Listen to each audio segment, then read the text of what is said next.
first of all. So first of all, just to remind everybody, the QR code that you have at the bottom of your badges, that can be used to download all of the conference proceedings. So the presentations that were made and other details can be downloaded using the QR code there. I just also wanted to, again, remind everybody about the Wi-Fi network that we have. So the Wi-Fi, the network is Caribbean Spectrum. Actually, it's not. It's Spectrum Conference, I think, isn't it? So Spectrum Conference is the Wi-Fi network, and the password there is Digicel 2024. And that's with a capital D for that. Hashtag as well for those of you who use social media. The hashtag for the conference we're using is hashtag Caribbean Spectrum. So we're going to be getting started very shortly, but before we did, I just wanted to pause for a second, because earlier this week we received the devastating news that Ethan Lucarelli, who's Chief of the Office for International Affairs at the FCC, has very sadly passed away. Ethan was one of those people that you never heard anyone say a bad word about. He was one of life's good guys. I myself only really got to know Ethan over the last couple of years, and definitely didn't know him as well as I know many people in this room did. But in the time that I spent with him, I can honestly say I found him to be one of the nicest, friendliest, and most genuine people that I ever had the chance to work with. He had an infectious laugh and was always ready with a quick quip or a light-hearted remark to make you smile. Now, Ethan was due to be coming over here to join us and to be speaking at the conference, and I know that he was known and loved by many people in this room. So I'm sure that I speak for all of us here when we send our love and thoughts to Ethan's family, his friends, his colleagues at the FCC, and everyone in the wider Spectrum community who knew him. And I'd now like to invite Maria and members of the Jamaican WRC delegation to come up and to say a few words in memory of Ethan.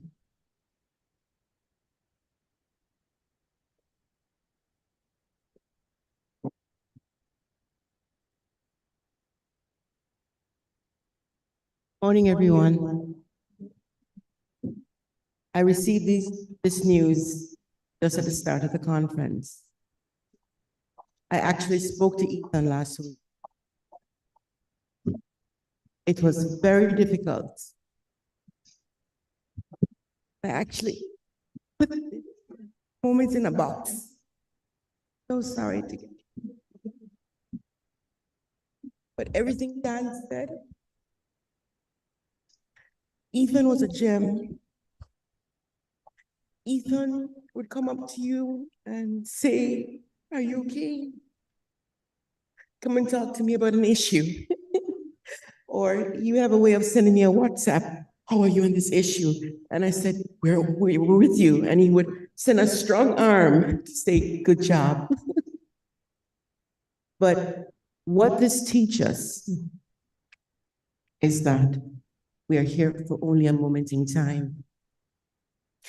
And you need to live well, you need to live good, and you need to take each moment as a very special moment, because you never know the person beside you, or get to know them, share, love, and live in harmony, because we are here as one. And the Spectrum community that's what we are all about. I'm so delighted to go to Spectrum meetings, because when I walk into the room, persons are greeting you like a family, because we are a family. We are changing the world. Yes, we are. Because Spectrum is actually about communication.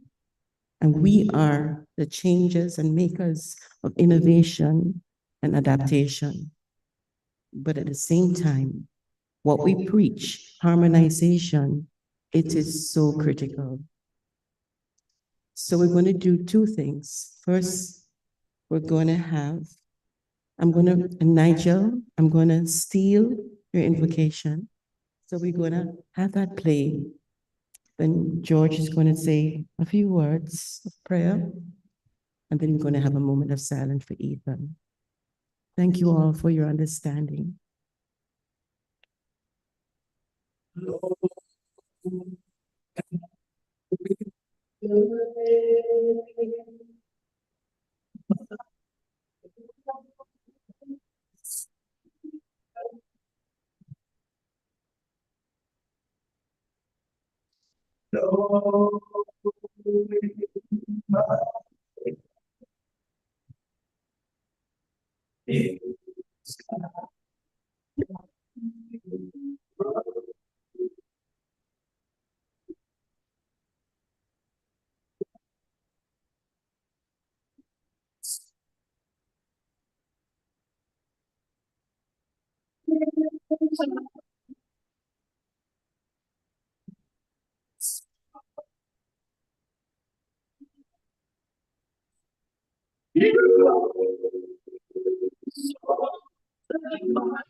Let us pray.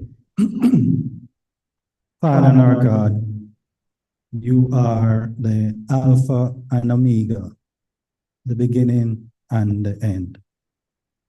Lord, you are our all and all, and it's for this reason we call upon you this moment, Lord, even as we seek to mourn and to deal with the sudden passing of Ethan. Father God, we pray that you would give us the will and the strength to overcome this struggle, this burden.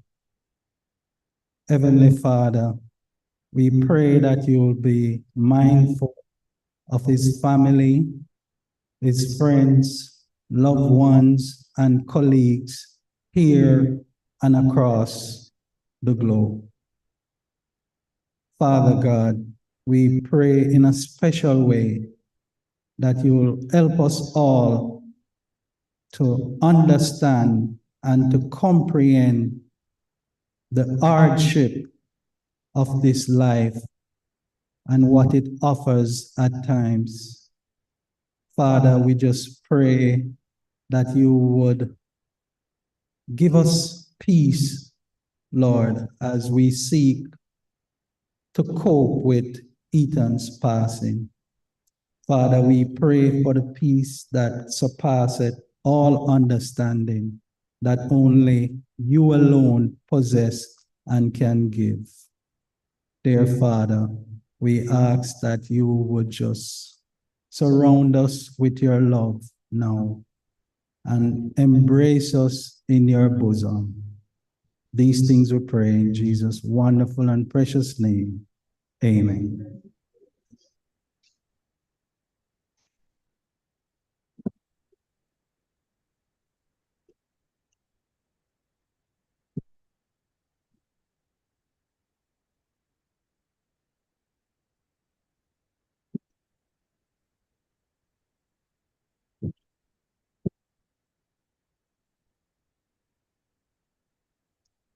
So, yeah, thank you all so much for bearing with us for that. And I think, yeah, as I said, Ethan touched so many people, and I think it was fitting to have a few moments in that way. So thank you all so much for that. But I think Ethan as well was passionate about the Spectrum community and passionate about the discussions and bringing everyone together. So I'm sure he'd have wanted us to continue and to carry on with the discussions. And yeah, I think that's what we're going to do. So yes, we'd like then to move on to the first session this morning. So the first session this morning is going to be focusing on the C-band. So if I could invite our panelists for this morning's first session to please come and join us on the stage here. So that's Cameron, Abian, Alejandro, Melessia, Jose, and Giselle to come and join us, please, on the stage.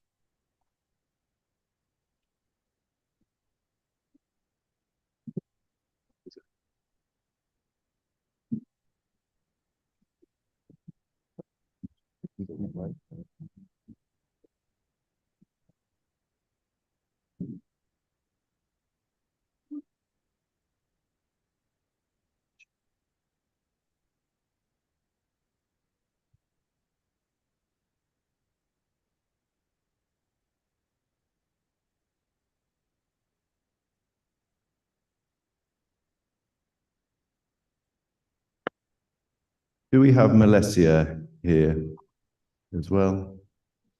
She was here this morning, so okay, she's coming now. So the first two sessions that we have this morning are going to be focusing on maximizing the value for all Caribbean stakeholders across key mid-band frequencies. So following this one, we're going to be having a session looking at the 6 gigahertz band. Before that, the discussion is going to be focused around the C-band. And we're delighted to have a fantastic lineup of panelists here with us. And also delighted to have Cameron here, Cameron Curran from Ether Consulting, who many of you will have seen in the breakfast briefings yesterday and today. So Cameron's been doing those with Julian, and now delighted to have Cameron here to moderate the session. So Cameron, welcome. Over to you. Brilliant. Well, thank you very much, Dan, and great to see so many of you here, and thank you to the SMA for hosting such a great event. So as Dan said, I'm Cameron Curran from Ether Consulting, a TMT consultancy based in the UK, but working around the world on various issues, but particularly in the area of spectrum management. So as Dan said, this session is going to be focusing on C-band and particularly focusing on achieving the right balance between different use cases in the C-band. So we'll hear from a few different perspectives here, both in terms of the regulatory side, the satellite community, and also the mobile community, and talk about the current status of C-band deployments for 5G across the region, and also the kind of future use of C-band. Now, when we're talking about C-band, we're talking spectrum in the kind of 3.5 gigahertz range. And as many of you will be aware, this spectrum is particularly important for a variety of services due to the kind of balance of coverage and capacity that spectrum is able to provide. And it's been a key band for 5G deployments around the world, with mobile operators typically targeting kind of 80 to 100 megahertz plus of spectrum in that frequency band to achieve kind of the real 5G experience that people expect. So what we're going to be looking at here is the extent to which that spectrum has been made available across the region, what protections are required for existing satellite services and also other incumbent services in the band. And we'll also be looking at how the outcomes of WRC-23 and the harmonization of this frequency band for mobile use is going to affect the future of that band. We may also look at the future in terms of some of the other potential uses of this band, not only for wide area deployments of public mobile networks, but also the potentially private network use and other such uses.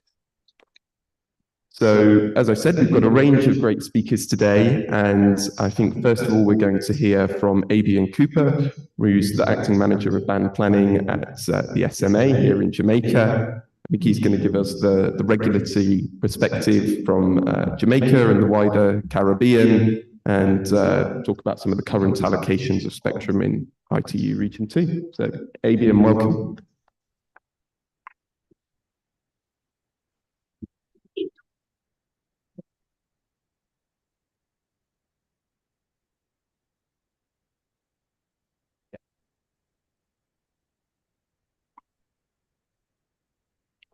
Morning again, everyone. So before I begin, not to belabor the point, but love for Ethan and just be kind to one another, okay? Life is fleeting. All right. Technology is being constantly replaced by another novel technology in a short time. So this technological revolution that we're living in has many implications from the standpoint of regulators. It is common knowledge that we manage a finite resource with infinite possibilities and capabilities. So it's imperative that we evoke strategies to adapt to and direct change with how we assign the radio frequency spectrum. It is our duty as regulators to efficiently utilize the spectrum and maximize value. In this case, the key mid-band spectrum, 3.3 to 3.8, or we say 3.5 gigahertz, or C-band. So WRC-23 provided room for IMT in the Caribbean while it's considering primary services. The 3.5 gig range is considered ideal for IMT because many countries worldwide have already designated it for 5G. This is widely due to the C-band's characteristics, just to echo what Cameron said, offering a balance of speed, capacity, coverage, penetration for cellular wireless networks. So as I refer to the technological revolution, we may find ourselves in any one of three situations: behind, on track, or ahead. Countries may be behind due to several factors: social, economical, technological. So discussions of this nature are the perfect opportunity for the Caribbean states to gain an appreciation for the key mid-band spectrum to get on track, stay on track, and move ahead and maximize value. All right? So in the advent of the C-band or parts thereof being identified by IMT in the Caribbean, the next steps would be for spectrum clearance for repurpose of the band. Here in Jamaica, you will see the current state of our band for mobile and fixed wireless regarding the C-band. For IMT implementation, we already have 2 blocks of 100 megahertz at 3.3 to 3.4 gig and 3.6 to 3.7. So to mitigate interference with adjacent channels, we implore our MNOs and our spectrum users to synchronize amongst themselves. However, this may not be the case for all Caribbean states or the world at large. So in situations where there's congestion, we would look into reassigning existing, the incumbents, specifically the fixed wireless broadband wireless access, to other bands where that service is also primary. One of the terms and conditions for licensing, spectrum licensing in Jamaica, is that a suitable alternate frequency may be assigned at any time by the Spectrum Management Authority with reasonable notice. This may result in a challenge. For example, most users will say, but my equipment does not meet the technical specifications of that band. So some strategies we could look into is a reasonable transition policy as an exit strategy, an incentivized action, and also an audit of the technical specifications of the hardware. Current usage of the C-band, the amount of spectrum users per service in each market, is the key to devise the optimal strategy to efficiently assign spectrum and meet emerging demands. So here we look at the right balance, right? You see the demand and the incumbent. So to maximize value now is to strike the right balance between, as I say, demand, but it's the potential demand, emerging demand, or current demand for C-band spectrum versus incumbent primary services. Now, this is not a one-size-fits-all, as each Caribbean state has their sovereignty with regards to band plans, clients, and assignments. So in the case of 5G, specifically N75, the bandwidth enables spectrum planning to dimension our mobile and fixed band plans to meet the requirements considering the primary incumbent. Another plus with N78 using TDD duplex mode, which enables contiguous spectrum and no need for a guard band. Again, mitigation of harmful interference on this basis will be dependent on synchronization between spectrum users. In Jamaica, we have implemented a spectrum screen which establishes a trigger point for assignments above 120 megahertz for existing mobile services. So that enables us to incorporate the C-band into our spectrum screen. So this way, we maintain competitiveness between the MNOs and contestability for unassigned spectrum. And this approach ensures there's a systematic process in place to address the demand for spectrum as it grows over time. Lastly, we can't stress this point enough, harmonization. We did it last night when Peter Lloyd was giving that rundown of reggae and we're all singing together, harmonization. These discussions will highlight similarities, strengths, and challenges experienced within the Caribbean. Caribbean states may use this means of integration for neighbors to adopt strengths to resolve each other's challenges, and then this will in turn create more similarities. This may come in the form of policies, proposals, processes, and frameworks. So harmonization would be a segue for alignment of all strategies, technical or otherwise, to maximize value for the C-band and the radio frequency spectrum on a whole. Many Caribbean states have the same MNOs. So for IMT, this would be good for network rollout. Caribbean states are not majority border sharing, so coordination with neighboring states has not been a great challenge, but there has been cases of interference in the past, which we resolved by coordinating with our neighboring countries. Harmonization would simplify this synchronization and meet emerging demands. So therefore, from the standpoint of a regulator, the C-band can be utilized to benefit all stakeholders, users of the spectrum, our respective countries, and Caribbean states entirely. Thank you.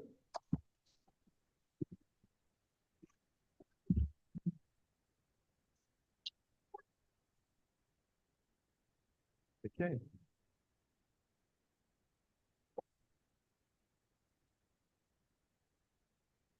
Hello? Hello? Perfect. So thank you very much to Avian. Next, we're going to hear from Alejandro Navarrete Torres, head of the Radio Spectrum Unit at IFT in Mexico, who's going to give us another regulatory perspective, this time from Mexico, particularly looking at the challenges of awarding C-band spectrum for mobile use. Welcome, Alejandro.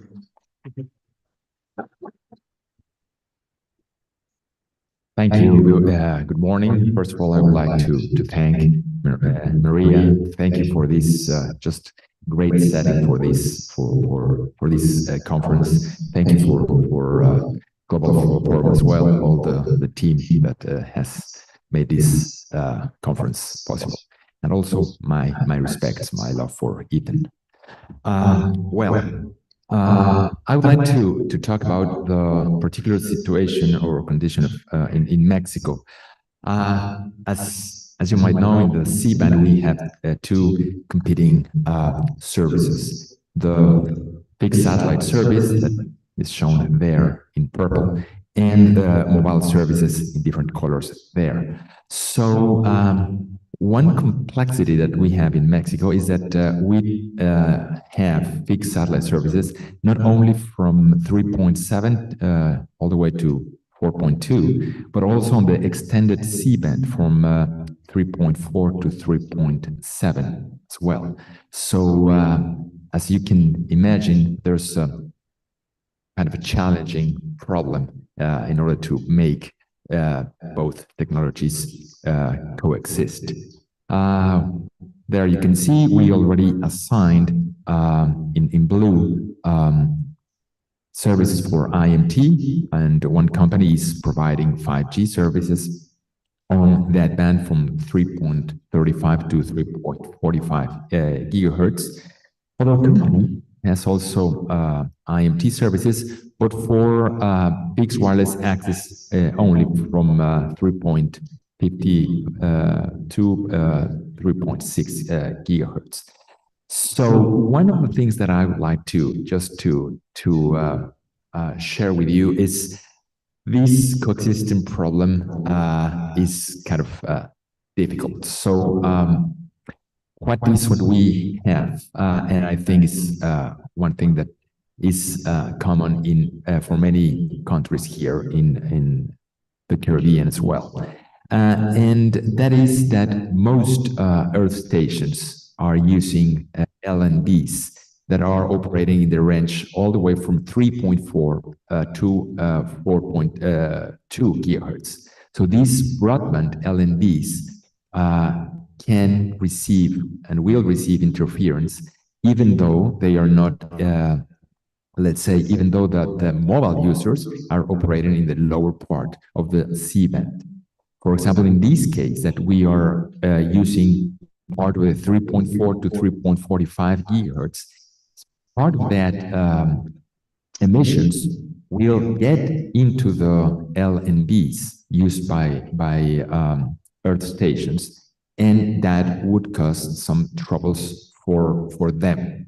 So what's what we have? We have hundreds or maybe even thousands of C-band receive-only antennas, Earth stations in Mexico.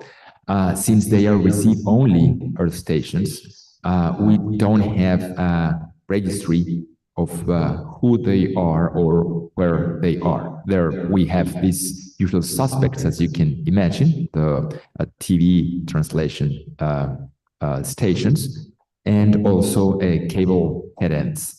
But besides those, let's say, common suspects, we don't know about any other position of Earth station in Mexico.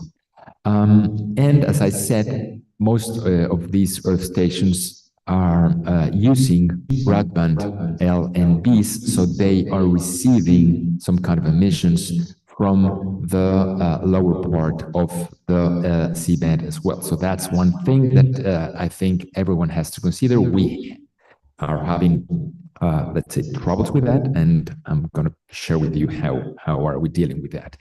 As I said, we are also using the extended C-band as well, from 3.4 all the way to 3.7.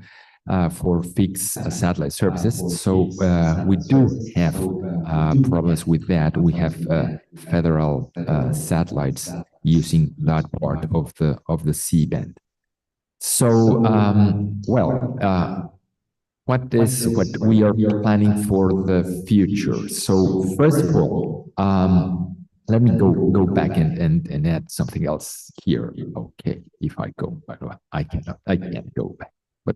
No problem. So one thing that I think it's very important for everyone to consider is before renting 5G or IMT usage in the C-band is to make sure that you know, or at least you make the Earth stations users know that this new service is going to be deployed, and that they should have they should take the measures in order to prevent interference from the new 5G services that are going to be deployed.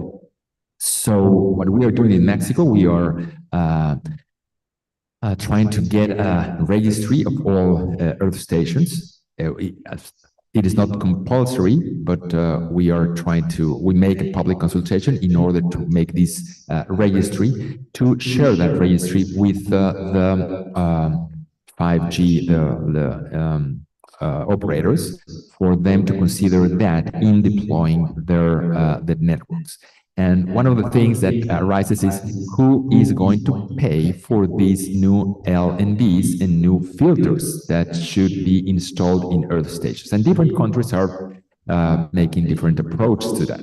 But that's one other thing that should be considered. Who is going to pay for the filters and who is going to pay for the narrowband LNBs needed in order to guarantee that no interference is going to be there for the fixed satellite service. So what we are planning to do, as I said, is as this registry, free the lower part, and we can assign the lower part for IMT, and maybe we are in the process to see if that could be done. The shadow portions could be used for private networks. So I'm IMT, 5G IMT, but with some restrictions, technical restrictions, considering, for example, indoor use mostly, and quite severe conditions for outdoor use as well, in order to protect the fixed satellite service. So that's what I want to share with you. Thank you.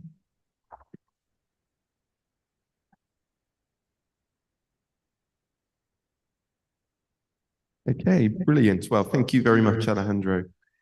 So next, we're going to get a slightly different perspective on the issue. So we're going to welcome Alicia Sutherland, the director at Canto. She's going to give us a perspective from the mobile industry, I believe particularly focusing on different licensing frameworks and the kind of competitive competition aspects related to the management of spectrum, particularly in C-band. So Alicia, welcome.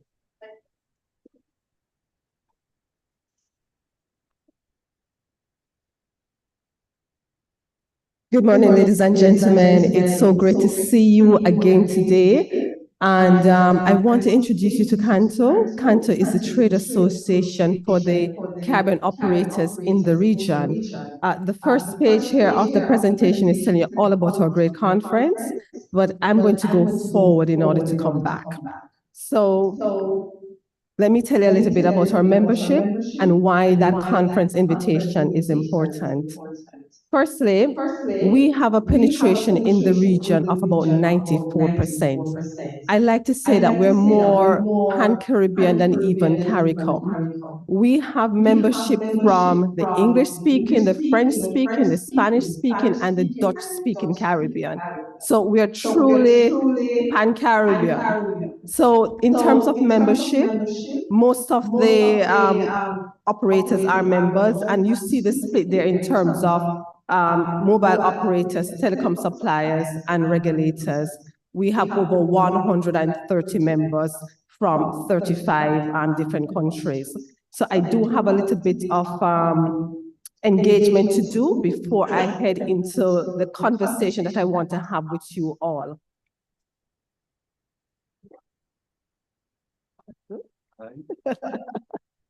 Right.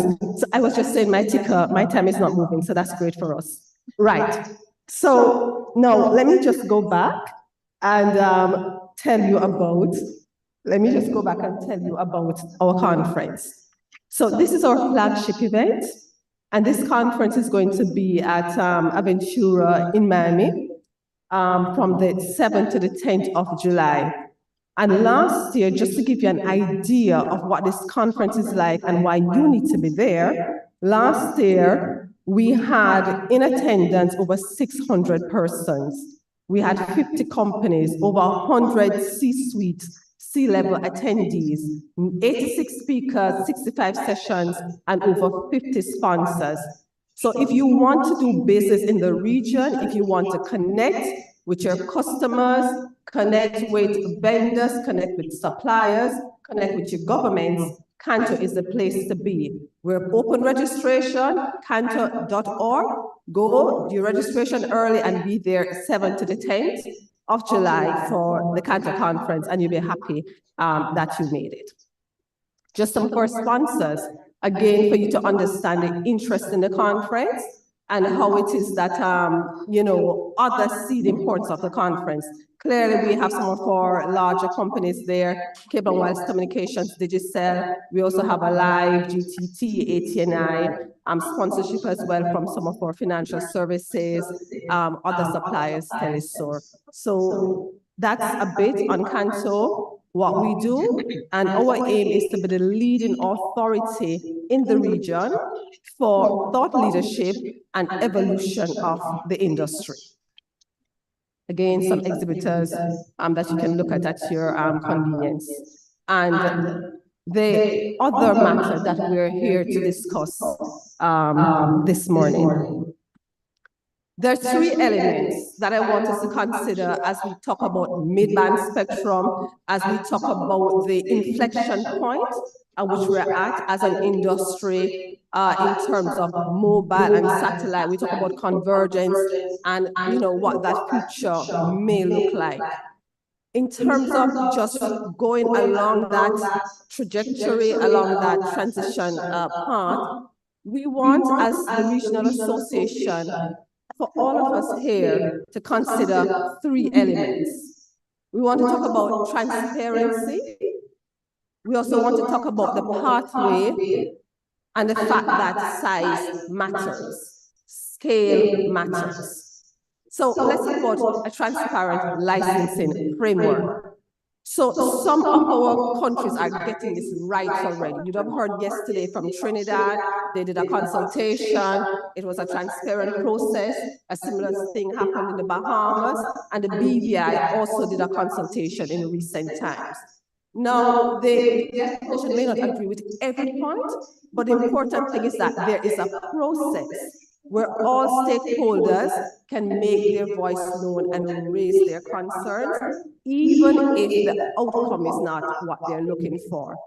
I can also tell you that there's one particular country where I know that a LEO is in operation, but we haven't seen anything about a licensing framework. We haven't seen anything about the specifications, and that is not good. So most people are doing, the good process. The process is important. The position we have taken for all services is that if you offer the same service or a similar service, the licensing framework is to be the same. And that is important. Same service, same framework. And then we talk also about the cost. Same service, same framework, same cost. If that doesn't happen, then you're going to have a problem with the legitimacy of the regime. And then you will have some operators who are very dissatisfied. And of course, this opens up regulatory stuff like lawsuits and extended disputes and so on. So process is important. A pathway for all competitors, very important.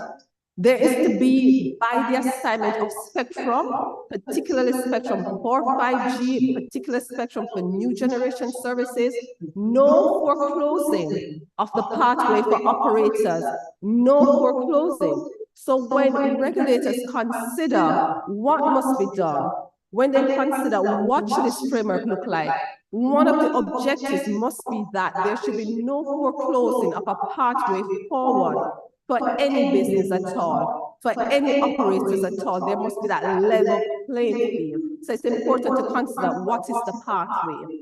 Now, by future-proofing, we're not saying perfection. By future-proofing, we're talking about what we can see now, what we can see from the RRC agenda for 27 that would have been discussed a little yesterday, and add some imagination to it. What will this look like? What could this look like? I'm a Caribbean national. I live and I work in the Caribbean. And I have seen in the past where we have innovated in this region. We're pioneers in the prepaid business. The US is just looking at prepaid business, prepaid mobile in the last few years. We've been doing it like forever. Fixed wireless, we were doing that decades ago. So I know that in this region, we have the imagination to add to what is already happening, to blaze a trail for these small island developing states that have very specific issues. And I come to my final issue, because of time, of course, which is size matters, scale matters. In terms of satellite providers coming into this market, wanting to get to customers more directly, they're different business models. Like I recall Viasat yesterday says we partner with operators, that's one business model. Another business model is that we go direct to customers, that's another business model. We're talking about global scale here, as we all know, because satellite is global.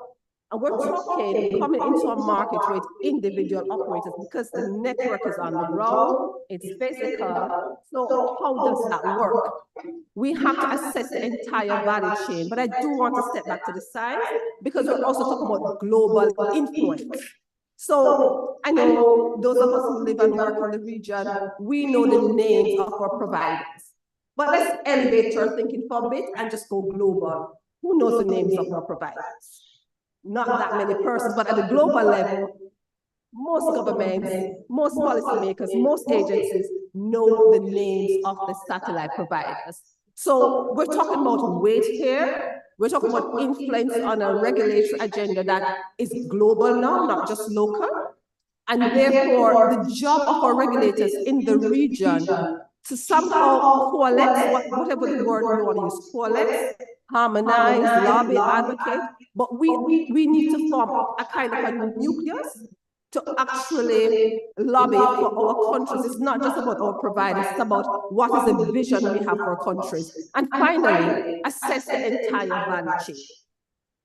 We speak about competition. Of course, competition is great. I'm a consumer, I'm a customer.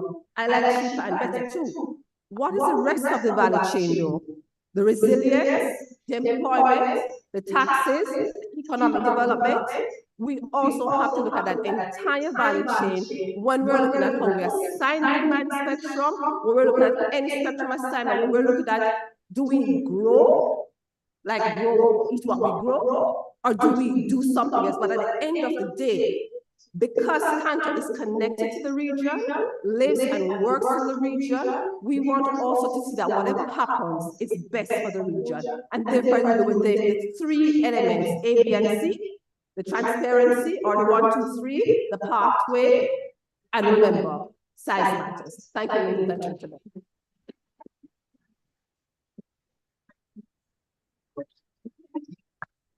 Brilliant. Well, thank you very much, Milicia. We'll move on now to Jose Arias, Head of Government Affairs at Nokia, and he's going to be providing another mobile industry's perspective, focusing on the role of C-band in 5G. Hello, good morning, everyone. Again, it's a pleasure being here and thanking the opportunity to share the Nokia vision with regards to the C-band or mid-band frequencies.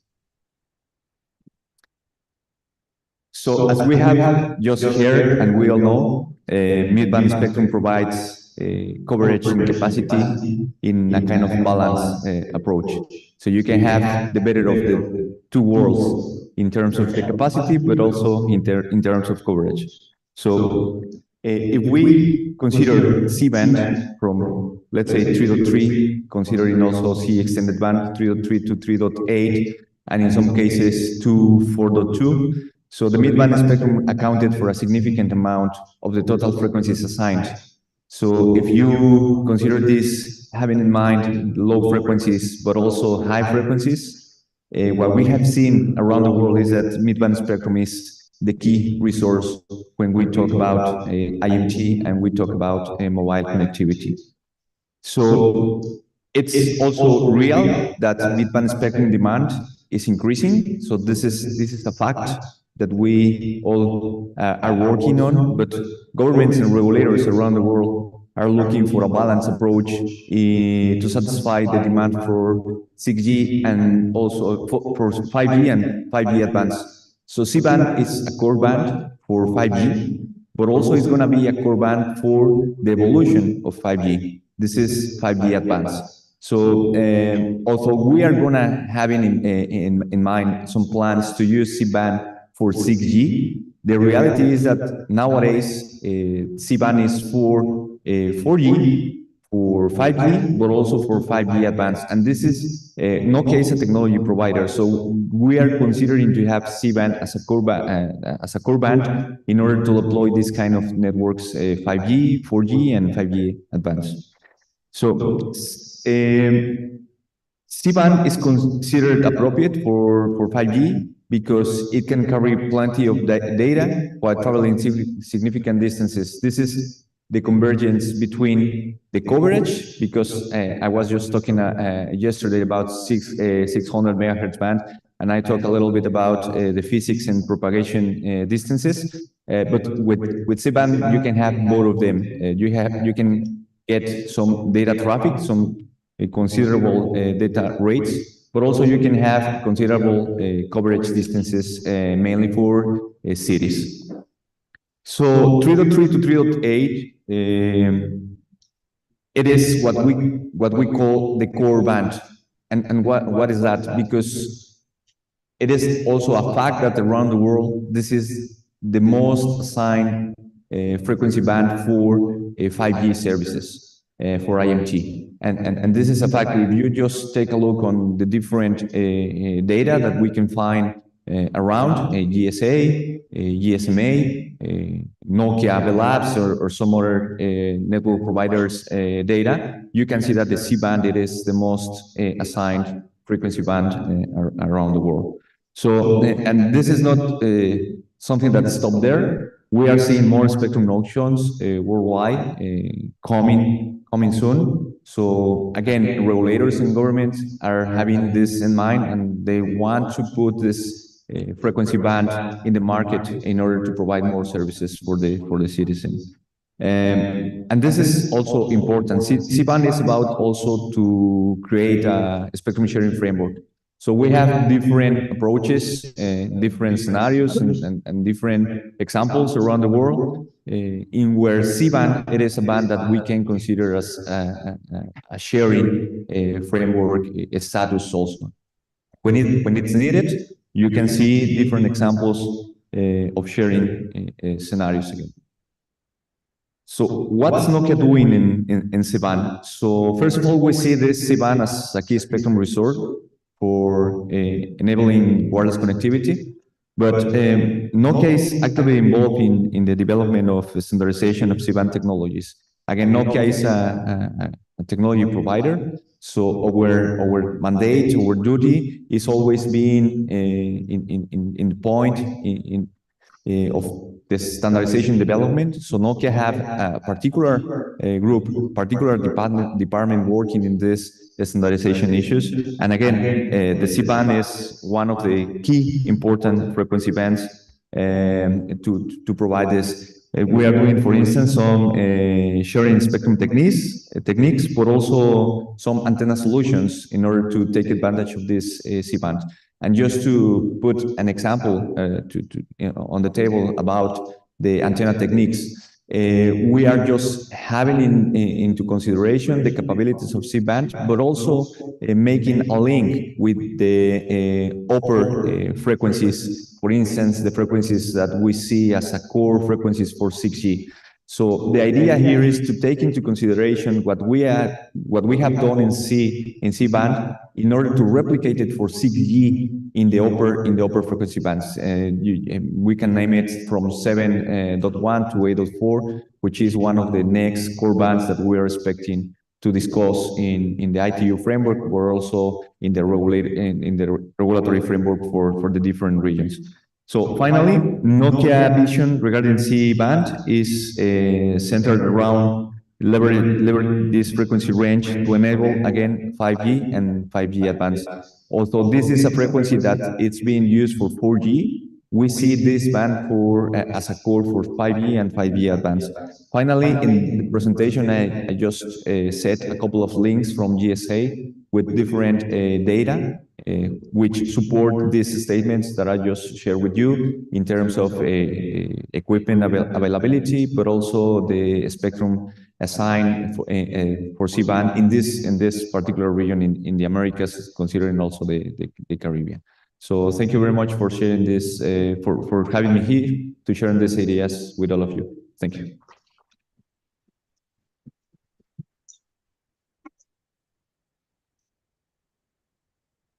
Brilliant. And now we're going to conclude the introductory remarks with Giselle Creaser, who's Director of Spectrum Policy and Engineering at Intelsat, who's going to give us a different perspective from the satellite industry. So, welcome, Giselle. Well, thank you. And it's very nice to see everyone this morning. So we've been talking about C-band for a long time, But I think, you know, our objective now is to sort of find a win-win scenario. I mean, this is clearly an important band for the mobile industry, but it continues to be an important band for satellite services as well. So I think people have touched on this, but C-band has very unique characteristics in its propagation. And here you can see 3 of the primary FSS bands. So C-band, you know, it shows that it has very low propagation, so it works well in heavy rains and still can offer high availability for services, which is important, I think, in this Caribbean and Latin America where we have kind of, you know, tropical type weather. So, and on the left is just the different types of coverages. You know, C-band coverages are pretty wide beam, and they cover, you know, not just one country or, you know, North America, but they cover the entire region. And there are some HTS satellites that have slightly smaller coverage areas, but, you know, the majority of them are hemispherical in nature. So C-band uses in the Caribbean, you know, there's still some critical services that are provided, like air traffic control, oil and gas, and of course, emergency response. And in addition to those, you know, there's these very traditional services such as media and cruise connectivity. So the same earth stations in motion, which are also provided in C-band. So as far as the C-band allocation, so after WARC 23, so there's been an identified, so now we have 3.3 to 3.7, which is regionally identified in Region 2, and in addition, 3.7 to 3.8 is identified in certain countries in Region 2. So I think many regulators across the region have already allocated spectrum for IMT, and typically in 70 to 80 megahertz per MNO. So depending on how many MNOs you have, you know, it depends how much spectrum, you know, you would require.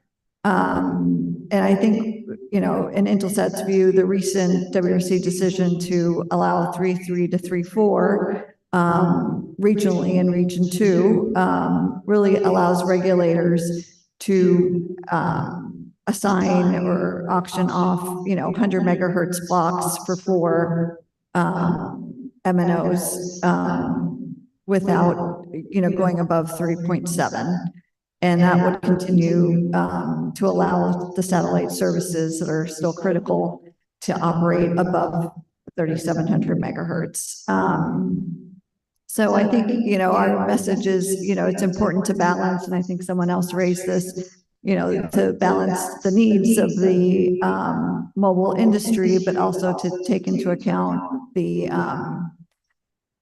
needs of satellite and this, you know, critical services that they're still, that continue to be provided.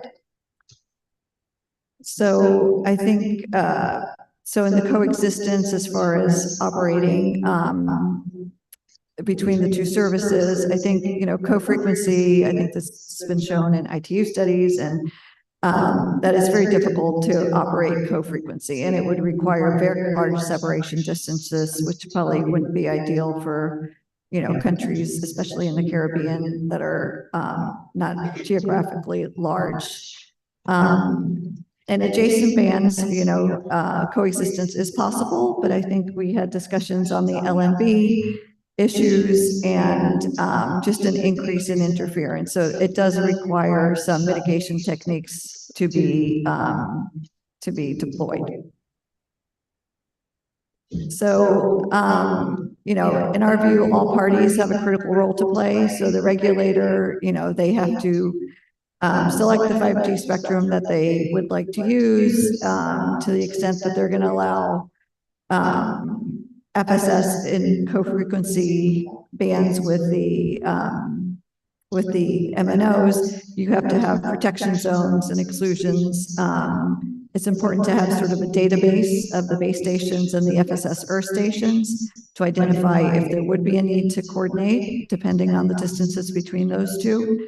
and really establish rules to allow for, adjacent operations. And these would include defining a guard band, earth station filtering requirements, in-band and out-of-band spurious limits for the 5G base stations. So in this, there's a recommendation being developed in Working Party 4A, and there's a link on there to that, which addresses a lot of these issues. The role of the 5G operator, we see them as, they have to control their EIRP, at the base station to meet, whatever regulatory conditions the regulator has adopted. So I think network planning for them and operations is important to have to meet the coexistence rules that would be adopted in the different countries. And as far as the satellite service or the earth station operator, it will require installing filters at the earth station. And I think registering earth station antennas is an important aspect to this whole thing, so people understand the extent of the deployment. So I think Intelsat has a white paper, which is connected there. And I guess the one thing I would say is Intelsat has a lot of experience in implementing these mitigation techniques. And, we're happy for folks to reach out to us, and, we can provide our best practices. So, we had a big, obviously in the United States, we had to deploy, and that was, so anyway, we have a lot of experience with that. So, and we're happy to help. So with that, I thank you for your attention.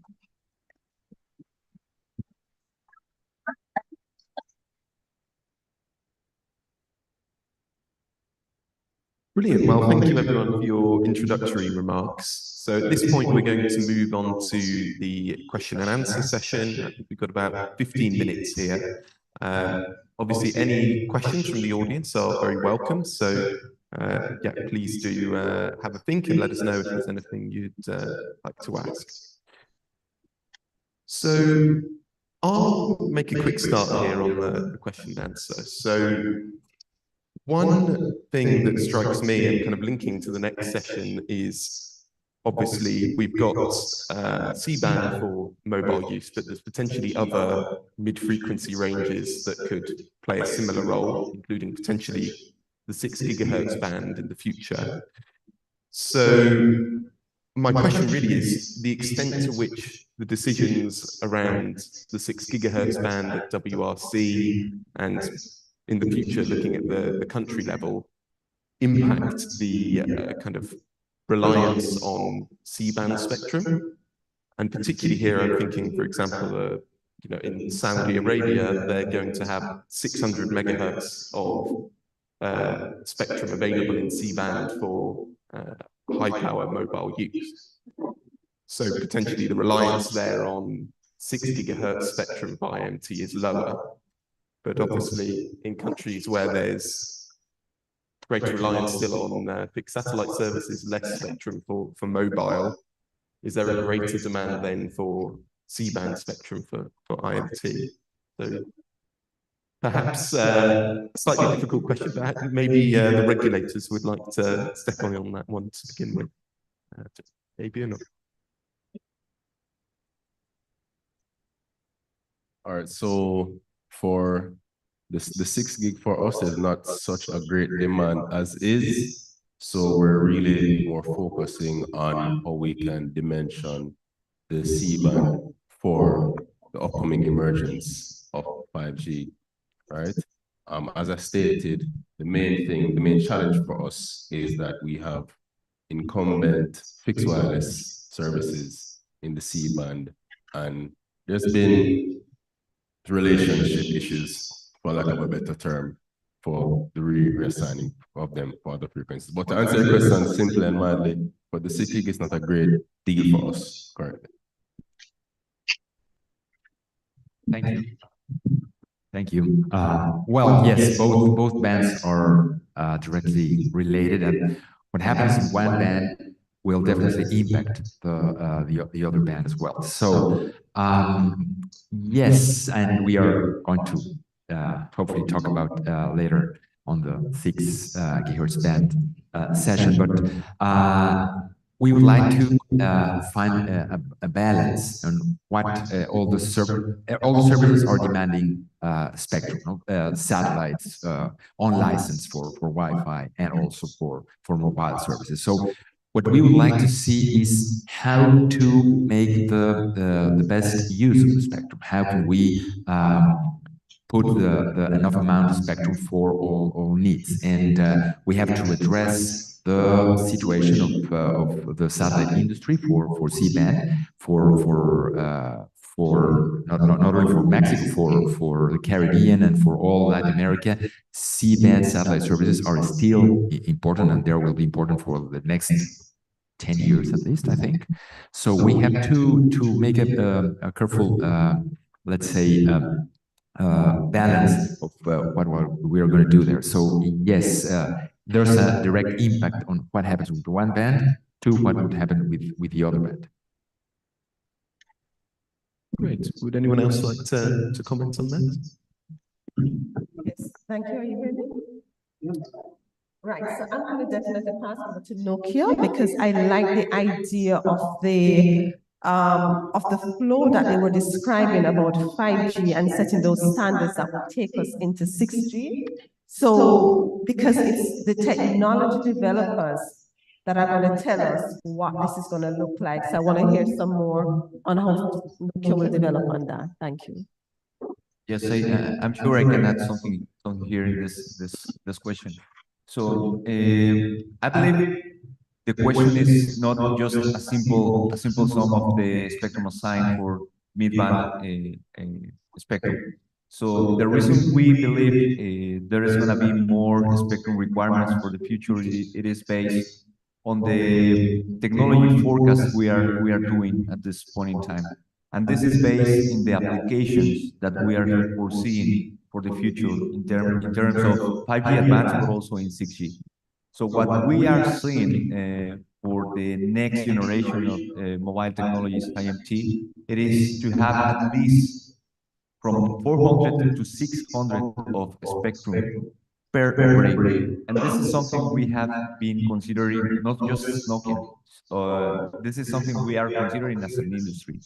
If you take a look on the ITU IMT 2030 vision that is available, the ITU website, but also if you can take a look on the GSA predictions we have as an industry, we are foreseeing this kind of amounts of spectrum per operator. So that means if you have one operator, if you have two operators, you should consider for the future to have an amount of 400 to 600 megahertz band. It is a lot of spectrum if we just take a look on the amount of spectrum. But again, this is based on the forecast of the applications that we are just foreseeing for the future. So let's say XR and some application of virtual reality that we are seeing just perhaps in some films, but we as technology providers, we have to see what's going to come in the future, and that is something we are working on. So again, it is not just that you have certain amount of spectrum in mid bands or you have a certain amount of spectrum in millimetric or low bands. It is based on the predictions for the future in terms of 6G. So we are just working on that part. Great, thank you.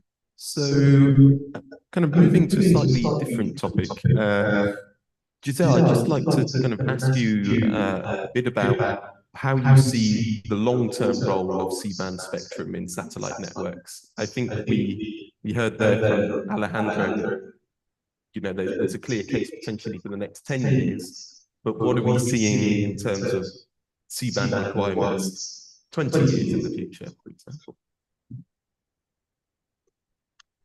Thank you. Well, I think, you know, clearly now C-band is still heavily used and it's, you know, providing services that really can't be provided in other spectrum. So it's hard to predict 20 years in the future, but I still think that there'll be vital services that would be provided via satellite in C-band. You know, if it maybe decreases because there's other technologies that come up, and maybe some of the service could be provided in, you know, KU band or Ka band, but I still think there's going to be a credible need just because of the high availability and the resiliency of C-band, that it's not going to ever, you know, just disappear. So. Great, thank you very much. Did anyone else want to comment on that topic? Thank you. Thank you. Yes, I think it's going to be very important to see the evolution of the satellite C market in the next few years. I think that when satellite operators, let's see if they are considering to put C-band load in the new satellite generations. If they are not, then that's a clear signal. Where are we heading with the satellite C-band? And so I think one of the things that we have to be following is what the satellite operators are going to are doing already regarding to put C-band load in their replacement satellites. Thanks. Great, thank you. So at this point, I'll open it up to the audience. Are there any questions in the room? Please do put your hand up if there is. Okay. In the absence of any questions, okay, Richard.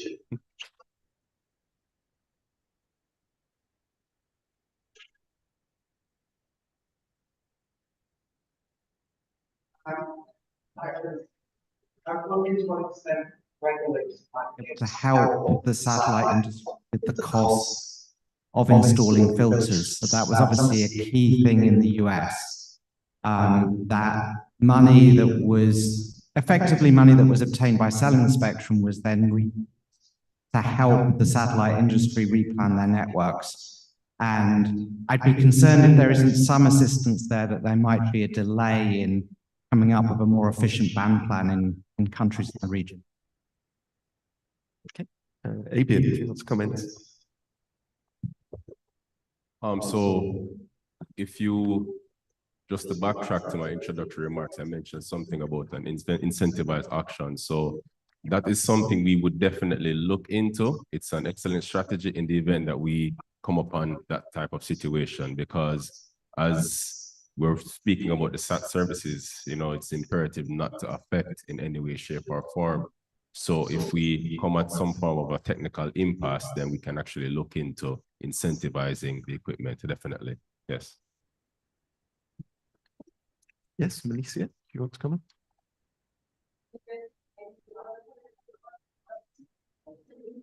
Just checking if there are any more before I ask my question. Okay, I'll go ahead. Thank you, Mr. Chair. Right, so I'm very happy that I'm in an audience here with lots of regulators. Here is my question to you, and so, I mean, if you can give some feedback on this, this will be great. So you have heard in the region that several operators are reluctant about rolling out 5G now because they're struggling to find a use case for 5G. It's just the economics of it, right? And here it is that now we have satellite providers who do want to come into our market. We're talking about the coexistence of both technologies, and I know Giselle gave an excellent presentation on, you know, some of the proposals for mitigating the interference. So the question is, when mobile operators delay, because it's not if they're going to do 5G, it's when, it's a timing matter. With the some of the mobile operators delayed into getting into the 5G space, so you have the delay with the local operators, the satellite providers are ready and willing to come in. What should we expect to happen? So Giselle, it then would seem to me that in many spaces, if the satellite providers coming in time, you won't have any interference issue with 5G spectrum. depend upon the timing, because many of the mobile operators wouldn't have rolled out yet. So what happens? I'm coming down to my question. What happens when the mobile providers are ready to roll out? What happens? Is it that then everything would already be in place, and then it's the mobile operators who will have to bring themselves up to speed with the requirements? Because I think Giselle, the satellite providers are actually seeing it a little differently, perhaps based on what's happening in the US, where the terrestrial providers are already in the space offering 5G, and satellite providers are trying to come in, and so you have to, you have to have all these things and filters and so on. But the possibility exists in the Caribbean region that the satellite providers could get there first and not have as many issues. I mean, how do we see it? So my regulators, thank you. Yes, certainly. So, as I said, balance, right? So we're looking at the potential demand, emerging demand. No, we always want to efficiently assign spectrum and optimize on it being how finite spectrum is.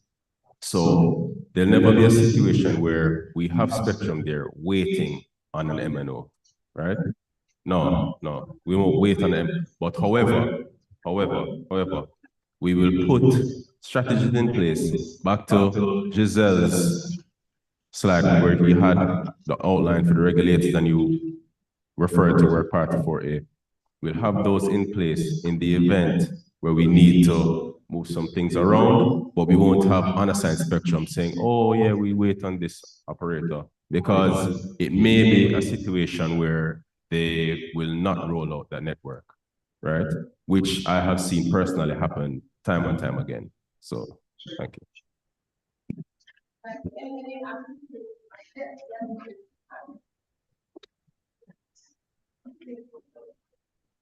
Yes, Sydney, good morning. Before I jump into the topic at the hand at the moment, I just want one step back.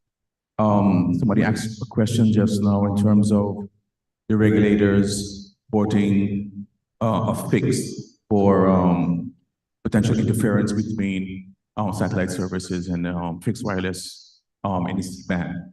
So Martin had that experience quite some years back. For those who remember the technology that went before 5G, as it were, the WiMAX. We had WiMAX deployed in the 2.5 to the 2.7, and also in the lower part of the C-band. When it came, we issued operator on the island fixed wireless spectrum, and we kind of forgot about the satellite service until interference occurred. And we as a regulator, we had to own up to our oversight, and we came to a compromise with the two operators, so the satellite operator as well as the fixed wireless operator in this case, where we definitely apologize for the oversight, because when they turned on the WiMAX system, they completely shut down the satellite operator. In this case was the cable TV operator, and they lost all the signals. So they couldn't provide TV services to the public. And in doing so, we looked at our regulations as well. And going forward, first of all, we procured some funding for satellite operator in conjunction with the mobile operator, because it was like a first come, first served type scenario, and last in, first suspect. So we applied that rule, and with some understanding that we as a regulator and the operator, the fixed wireless operator, joined forces together, and we bought filters for the cable operator, right?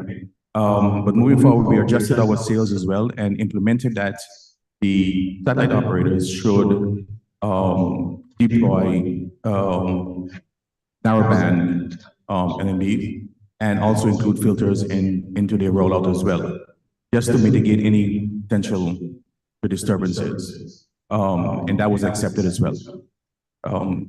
As it relates to the mobile operators not wanting to jump on board right now with the 5G because of whatever business plan or models that they're presently holding on to and not seeing the business case. And rightfully so, as my brother from regulator from Jamaica indicated, can't hold our customers hostage, or a company or companies willing not to enter the game for whatever reason, and they may be valid. But if we have another operator, in this case, satellite operators that are willing or able to provide that service to the customers or to the general public, who are we now to hold that back? But what we are doing as in terms of St. Martin for sure, is making sure that we are future-proofing our regulations to accommodate when and if the operators decide to jump on board in terms of deployment of 5G. But that will mean that the operators definitely at that point in time will need to be will be required to, with some more stringent regulations in terms of mandated equipment or measures to mitigate interference. Because again, if the satellite operators have settled into the operation and doing fine, and then tomorrow the mobile operators comes in and disrupts the whole thing, then it's going to be mass chaos. So the level of protection would be of sorts where it is a first come, first serve type of scenario. But going forward, there will be regulations in terms of standards and procedures that need to be in place when the operator does come in at any given point in time. Okay. Well, thank you very much for that. Unfortunately, we're out of time, so we're going to have to finish the session there. But I'd like to thank all of the panelists for their participation. I'm sure we can continue these conversations over tea or coffee for the rest of the day. So thank you very much, everyone.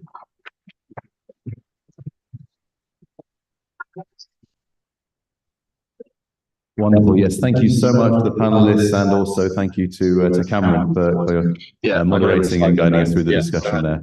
So we're going to do a quick change. So I'd like to invite our panelists to step down, apart from Alejandro, who's working you hard. So I'll invite you to stay there. And we're moving straight on to our next session.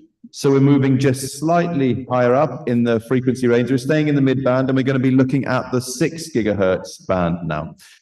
So if I could invite our speakers for this next session to come and join us. So Richard, I can see, is here.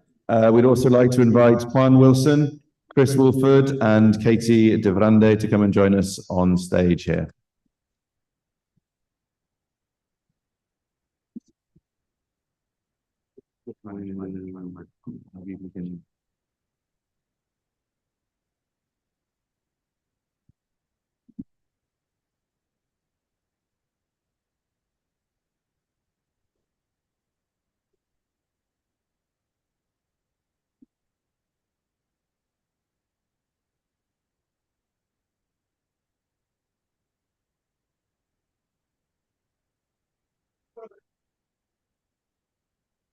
Perfect. So as I said, we're going to move straight on, and we have our fantastic line of speakers here again, and I'm delighted now to pass over to our moderator, Richard Marsden from NERA. Richard, welcome, even. Over to you.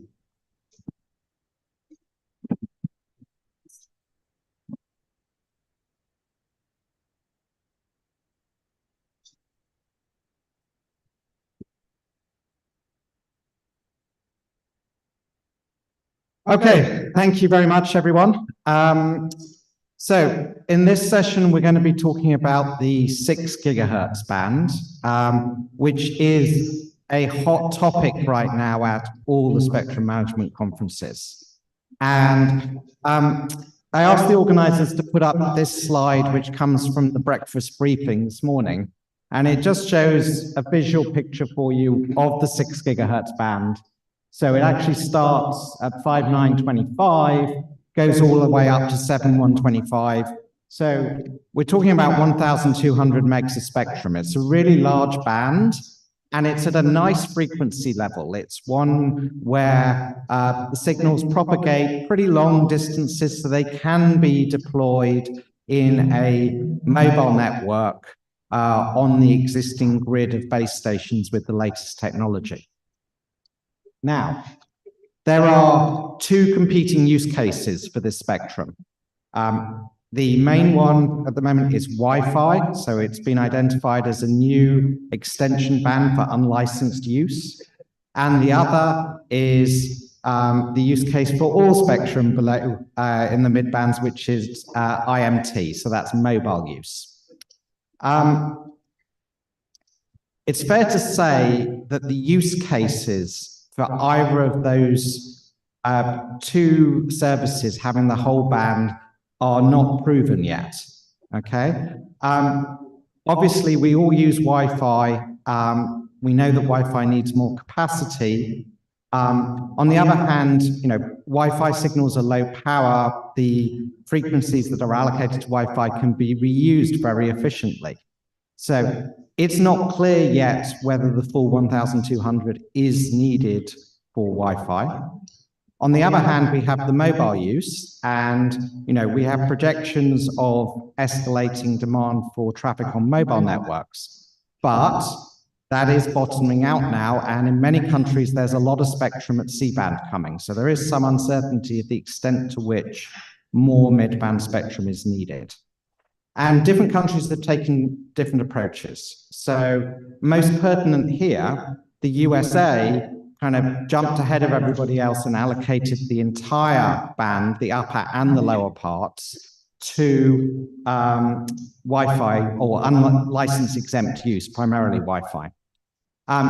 In Europe, they've very much taken a different tack, a kind of more wait and see approach, where the bottom half has indeed been allocated to Wi-Fi, but the top half could potentially be allocated instead to mobile. And now there's possibly an emerging third way, which is sharing. So there is talk of, would it be possible to have Wi-Fi use indoors in that upper part on a low power basis, and then take advantage of the fact that these signals don't penetrate walls very well to have outdoor mobile use at a higher power level. So we've got a great panel here to debate this. So we have two countries from the region who would typically follow the US plan, or at least when they think the US has got it right. And that's Quan Wilson from Jamaica's SMA, so our host, and also Alejandro Navarrete Torres, who's the head of the Radio Spectrum Unit, IFT. So both countries that often follow the US band plan, but are not afraid to go in a slightly different direction if they don't think the FCC got it right. And then we have two representatives who follow the more European approach. So we've got Chris Wolford, who's Director of International Spectrum Policy at Ofcom. And then we've also got Kate Devrand, who's a radio engineer from ANFR in France, who is obviously responsible for regulating spectrum use in the French territories of the Caribbean. So, without further ado, I'm going to hand over to them, and I believe we're going to start with Quan. Thank you.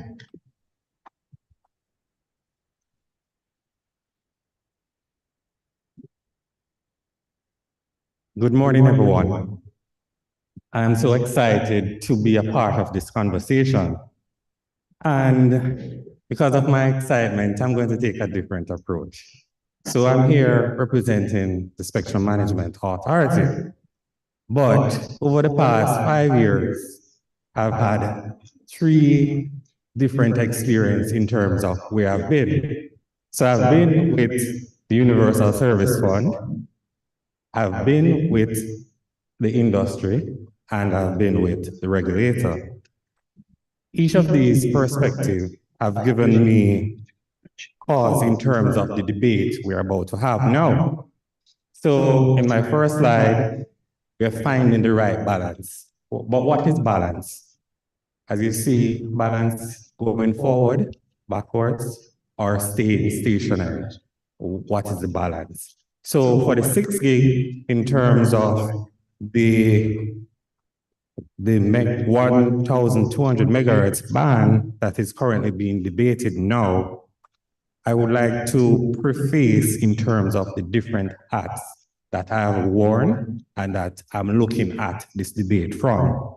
So from the USF perspective, we're looking at a people's perspective. The man in the street. When you leave from this room here and you go out, what is the expectation of the man in the street? He wants affordability, he wants availability, and he wants accessibility. That's the man in the street. Then I moved to the industry where I was. We meet the demands, we want to meet the demands, we want to ensure that we evolve with efficiency. We want to also ensure that we satisfy our regulatory obligations. And finally, we want to make a profit, right? Now, my last thought is, I'm here now, is in terms of the regulator. We want to foster an environment of facilitation, harmonization, consultation, enforcement, and management.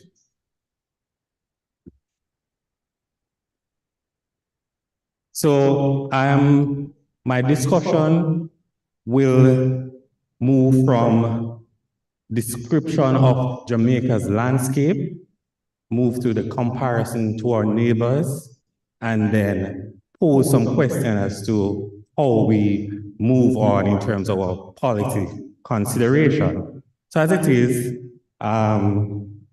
the 6 gig band, we have it designated as fixed satellite and mobile, as coming out of the RRC deliberations. We are poised now in that we have not put the cart before the horse, and we are here to deliberate. Some of our neighbors would have gone further down the wicket in terms of, as was explained, the US has already designated that band as unlicensed. We have our neighbors such as Mexico, who has a hybrid approach, and then we have those who have not made a decision. And as I highlighted, there are 3 scenarios. So the scenario is fully IMT. I believe China has already done that. We have a scenario where it is fully licensed exempt, US, and there is some hybrid approach. Mexico, believe the lower part is in terms of unlicensed, and the upper portion has been highlighted as designated as being proposed for IMT.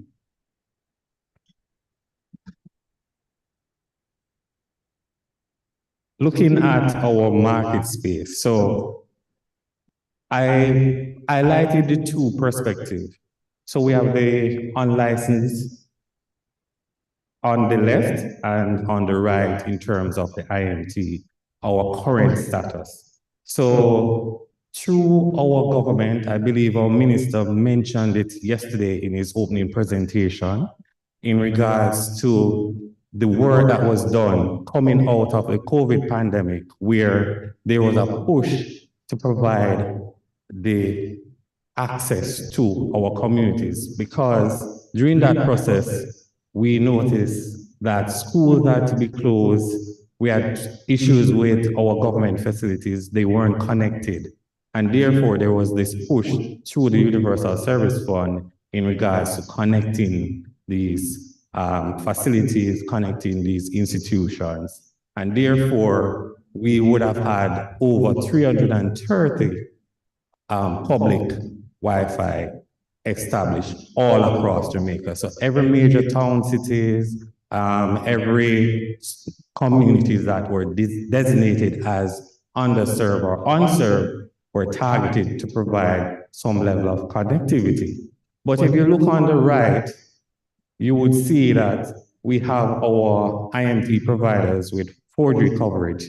And based on the heat map, you will see that we have approximately 90 to 94% coverage. In the areas that are not covered, it's Blue Mountain to the east, and then we have some sections of the cockpit country, and those don't really have any persons that habitate those locations. So we have 3 licensed mobile providers, 2 that are currently in operation, and 1 that has a license but has not yet implemented their infrastructure. I switch back to the concept of the unlicensed spectrum. So we have the public use and we have the domestic use. So the public use facilitates the man in the street. So he's able to, in the major town center, go get his connectivity and able to have access to the World Wide Web. However, we are restricted in terms of what is available based on the bandwidth that is provided within these bands. Currently, we have designated only 2 bands for unlicensed spectrum. We have the 2.4 and the 5.8. In comparison to our North American neighbors, we have only 235 megahertz available in comparison to 835. That is excluded the 6 gig. And therefore, you see that there is some capacity issues. So moving forward, that is part of our conversation as to see how having that available new spectrum, how it will aid in terms of this capacity. In working in the field, we noticed that the demand continually increased. The more sites you put up, is the more there's a demand for more spectrum, and there's a more demand for higher bandwidth. So therefore, one of the use cases for the unlicensed band for the 6 gig is that it provides, it enhances capacity in terms of the, both in terms of the Wi-Fi and the IMT. Now, I would have outlined where we are in terms of our IMT, and you can see we would have already assigned over 280 megahertz. But yet still, this report, which I had drawn down from the GSMA, shows that we are about 20 to 30 points below our North American neighbors, and we are about 5% below the average across Latin America and the Caribbean. And we would have had 3 mobile operators within this space. Now, in wrapping up, these are my considerations in terms of what's next, or what we need to consider. So 1, the relocation of existing fixed license. As I would have explained, that band, we have already assigned fixed users within that band. What considerations in terms of the relocation of those users? How is it affordable for the government of Jamaica spectrum on a whole in terms of doing that? Another consideration in terms of our strong market ties to North America. So the device ecosystem for Jamaica is mainly through the North American market. So if we are going otherwise, then we may have some challenges. Also, we have our broadband infrastructure is severely impaired, and that is one of the key factors in terms of developing your unlicensed spectrum and how it can be used. And our device ecosystem, it's tied to the market, North American market. How will we be able to balance that in terms of availability? And finally, if we look at aspects of doing a hybrid approach, what are the factors involved in terms of interference mitigation? And finally, from the standpoint of the operators, pricing, market readiness, affordability, how we consider these aspects is going to be key in terms of this conversation. So I leave these considerations up because I see us having these deliberations in terms of moving forward in deciding how we allocate the spectrum. Thank you very much.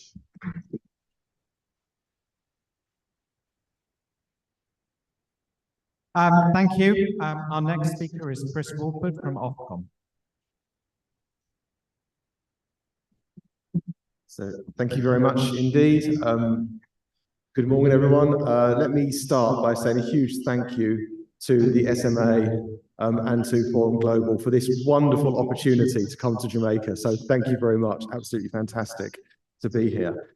I'm going to talk a little bit about what we're doing in the UK in relation to the 6 gigahertz band, particularly focusing on the upper 6 gigahertz band.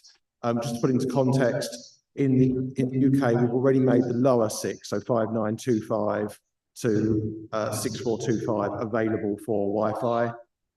So our focus now is really on the upper 6 gigahertz band. What we're seeing, as I think everyone has said, is increased demand for spectrum, both on the demand and the supply side. There are new use cases emerging all the time for access to wireless services. There are also new technologies, new architectures, new deployment models that are being utilized as well in order to supply that demand.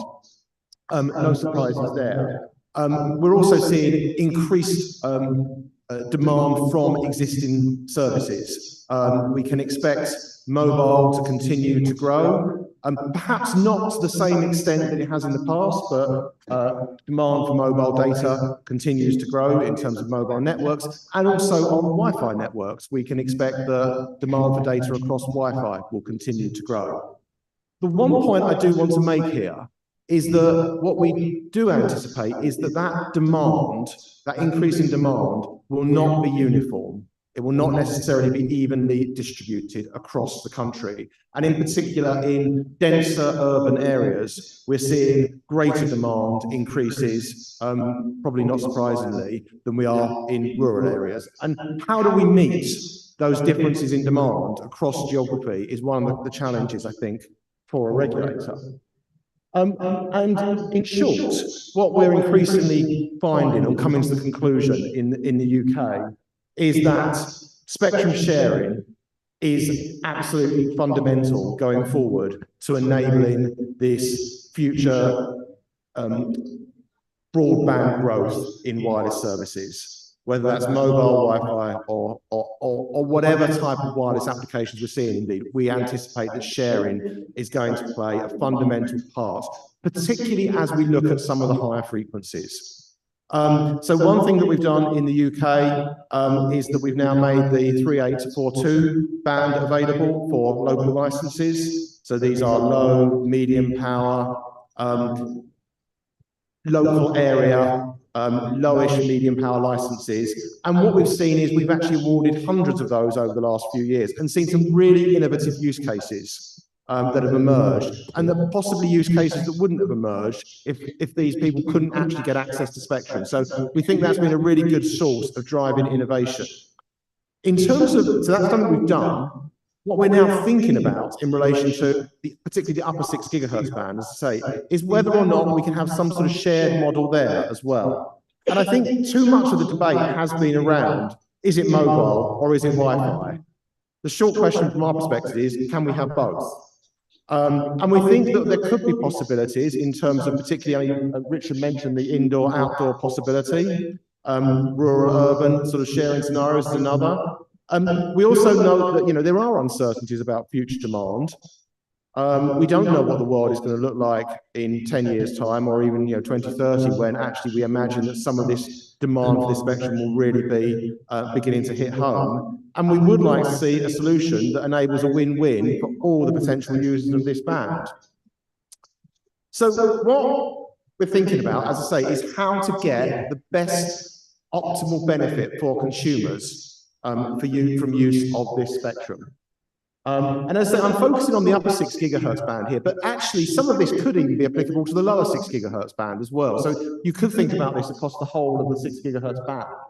And we do think that needs will vary by geography, certainly between countries, but even within a country, there will be significant variations between rural, urban, very dense urban areas. We also think that there is uncertainty around future growth. We can expect demand to continue to grow, but to what extent, we don't exactly know. And we would like to have flexibility to enable us to meet that future growth in demand. We think spectrum sharing is a way that can enable us to do that and can enable us to meet the best of what both mobile and Wi-Fi can offer. It could also enable us to protect the interests of incumbent users in the band and promote optimal use of spectrum. The one point I want to make here, though, is that I don't think this is just a spectrum issue. In order for this to work, we do believe that we're going to need equipment that is going to be designed to enable and facilitate sharing. And indeed, for that to work, in effect, that equipment needs to be standardized, and the manufacturers need to be able to benefit from economies of scale and go through that standardization process. So it's not just a spectrum issue, there is also a standards element to this as well. And in terms of how we think this could work, well, as I say, the first thing I wanted to get across here is that I think there's a sort of a controversy that's built up around sharing or the idea of sharing between mobile and Wi-Fi. In reality, I don't actually think it should be contentious at all. Even if you were to give the spectrum to mobile operators, they would only, I'm sure, even in the most optimistic scenario, roll out in very specific parts of the country, essentially the dense urban areas. This is not a coverage layer. It's all about capacity to meet need in those dense urban areas. So you're talking about a very small proportion of a geographic area. It should just be common sense to be able to use the spectrum that's not being used for one service in other parts of the country where it could be used for something else. So we think actually the potential for geographic sharing is pretty significant, and that's the point on the left-hand side there. There will no doubt be areas where there's overlap, and there are ways of dealing with that, and that could vary. I mean, in somewhere like London, where there's huge demand for spectrum, we might want to develop a relatively sophisticated dynamic sharing approach, perhaps based on sensing. In other places where there's less demand, you might want to do something that's very simplistic. You might just want to give the spectrum to one or other, or alternatively split the band in two and give priority to one on the upper side and perhaps the other on the lower side. Sharing doesn't necessarily have to be complicated, is all I'm saying. And my final point is that I think what you can do is potentially reduce those areas of overlap. Perhaps thinking about, actually rolling off traffic onto other bands is one option. Another scenario is actually looking at potentially lowering the power of mobile services. So, if you want the idea of an indoor-outdoor split to work, then actually, and given that you're talking about relatively dense urban areas, actually a relatively slightly lower power mobile network that would be deployed in those dense urban areas might make sense and would then enable you to use Wi-Fi indoors. So I think there are options here for enabling sharing to work, which, as I say, we're very keen to explore from a UK perspective. Thank you very much.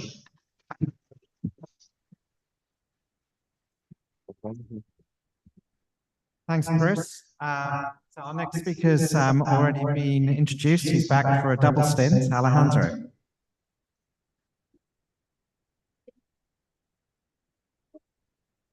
Thank you, and hello again, everyone. Yes, 6 gigahertz is indeed a hot topic. And, as you know, many countries in the Americas already made the decision to use the full 1200 megahertz band for unlicensed use. What you can see in the slide there is how Mexico is allocating this the frequencies. And one thing that is that has to be considered is in the discussions we are always talking about Wi-Fi and IMT. But in many countries, at least in Mexico, and I believe in many other countries, we also have fixed services, point-to-point and point-to-multipoint. So when we are talking about sharing, we have to consider the three services, not only mobile and satellite, but also we have fixed services, satellite services, and also unlicensed services as Wi-Fi. So what we have in Mexico in particular is that we have several licensees providing fixed satellite services. Some of them are national and some of them are foreign companies. But we also have more than 1,800 registers of users for fixed services. So we have to deal with that as well when we are talking about coexistence. And although in our national frequency allocation table we have part of the spectrum already allotted for mobile services, we don't have any registry of mobile use on that band. So, well, what have we done? Well, since you know, we don't have a crystal ball here to try to see the future. The decision that IFT took was, let's say, to do it in steps. So first step is to consider only the lower 500 megahertz for unlicensed service. That was that decision made early in 2023. That doesn't mean that we already made a decision on the upper part. So what we decided is, okay, let's define the lower part. So we address the needs, the immediate needs or the short-term needs for the Wi-Fi industry. So since we are not seeing, at least at this moment, the need, the urgent need to assign the 1200 megahertz for Wi-Fi, we decided to only assign the lower 500 and wait and see what happens with the technology, both mobile and also on licensed technologies, before making a decision on what are we going to do with the upper part. So, as Chris just said, there are different, and also Richard said, there are different approaches. We can either go all the way with 1200 megahertz for unlicensed, or at least part of those 700, the upper 700, to release them for IMT services. By the way, Brazil and Mexico in the last WRC identified through a footnote the upper part of the 6 gigahertz band for IMT services. That doesn't mean that we are going to assign all of it or part of it for IMT, but at least we wanted to have the door open. So we wanted to have the possibility to do whatever we think is best for the public interest in Mexico. That's why we could either use part of the 700 megahertz, the upper part, for IMT or none. And we are also exploring, as just Chris said, the possibility of hybrid use, to share. To share could be part of it for Wi-Fi, part of it for AMT, or a dynamic approach. And to see what technologies can we use in order to have this sharing possible between MIT and unlicensed. We're also following very closely the different studies in CTEL. For example, we made a contribution in the last CTEL meeting to perform some testing for trying to see what measures of sharing can be allowed in the upper part of the 6 gigahertz band. That means studies let's say, technical or theoretical studies, but as well also field test studies in order to provide, let's say, more information for the administrations in the region on what would be best for at the end for everyone. So it's important to say that the definition that we made for the lower part is only low power indoor and very low power indoor and outdoor services. We are not allowing at this point any kind of full power in any part of the 6 GHz band.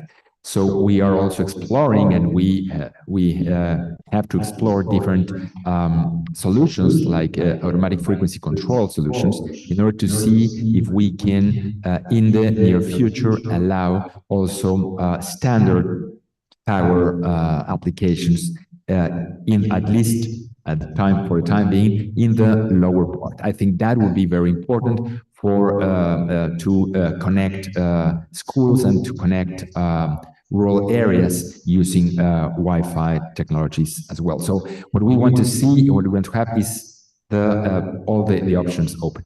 Thank you very much.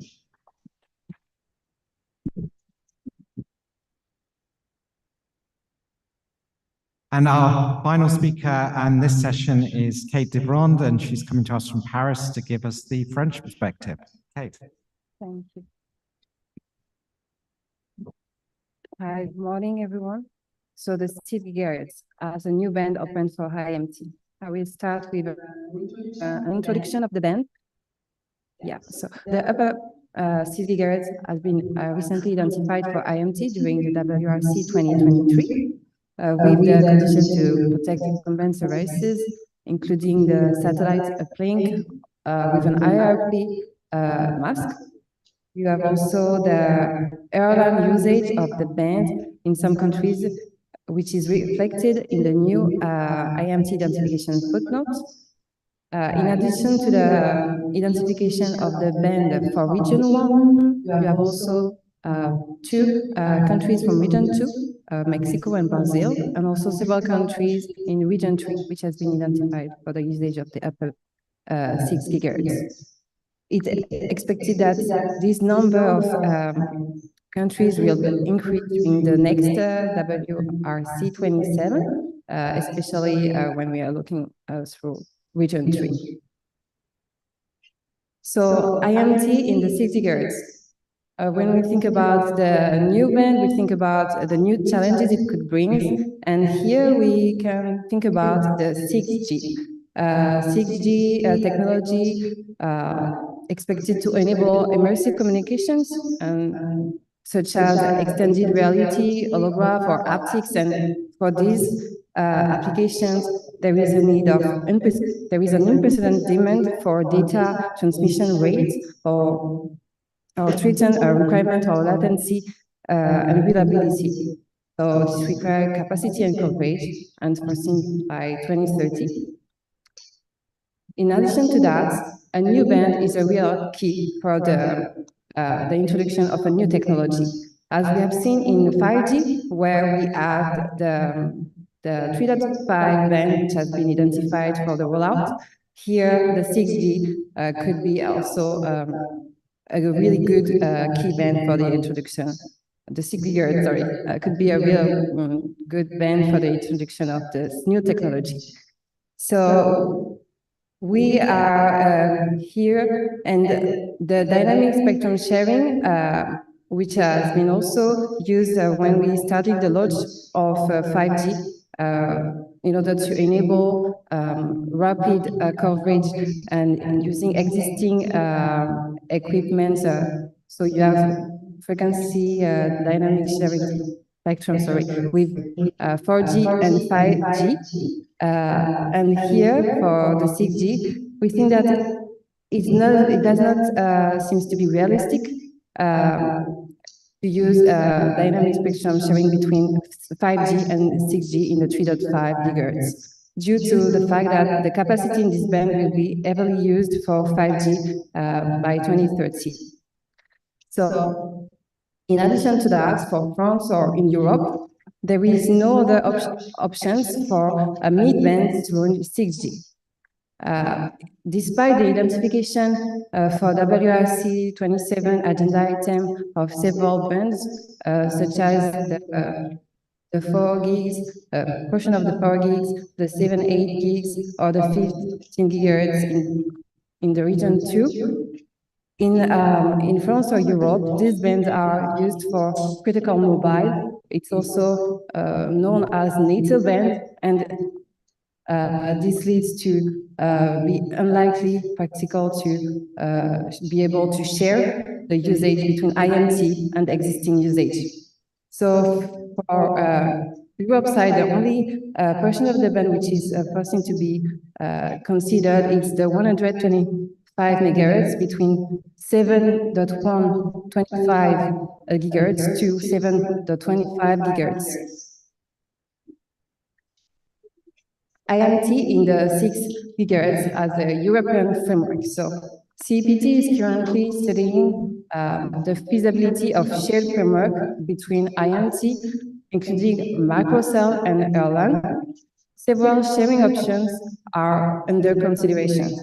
So when we think about sharing options, we could also think about spectrum sharing, where we could have two options where you have the possibility to have spectrum sharing without additional specific mechanism.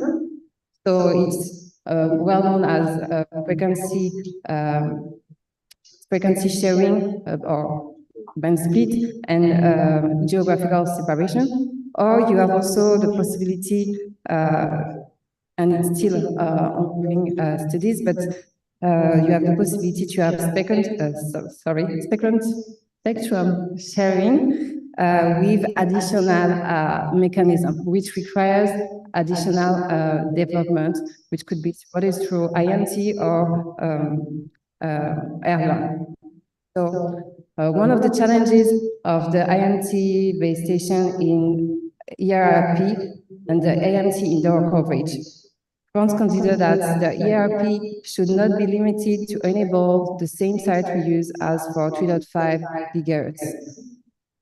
There is a lot of work regarding the development and the identification of 6G within Europe, and here you have the timeline identified. So within CEPT, you have technical studies ongoing until 2025.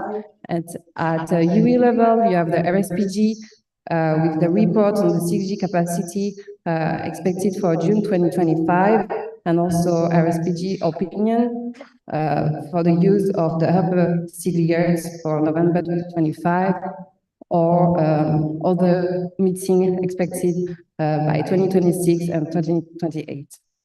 Thank you.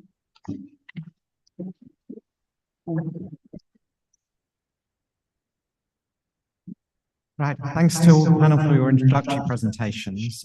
So we're now going to move into the Q&A part of the presentation. And if you'll indulge us for a few more minutes before the delayed coffee break. I'm just going to kick off with my own questions. So in the previous session, we talked about the challenges of releasing 3.5 gigahertz in Mexico and in the Caribbean region. And generally, the amount of spectrum that seems to be released here is potentially less.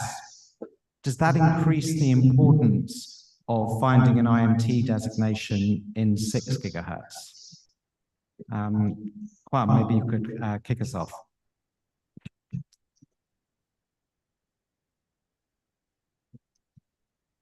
Yes, it's on.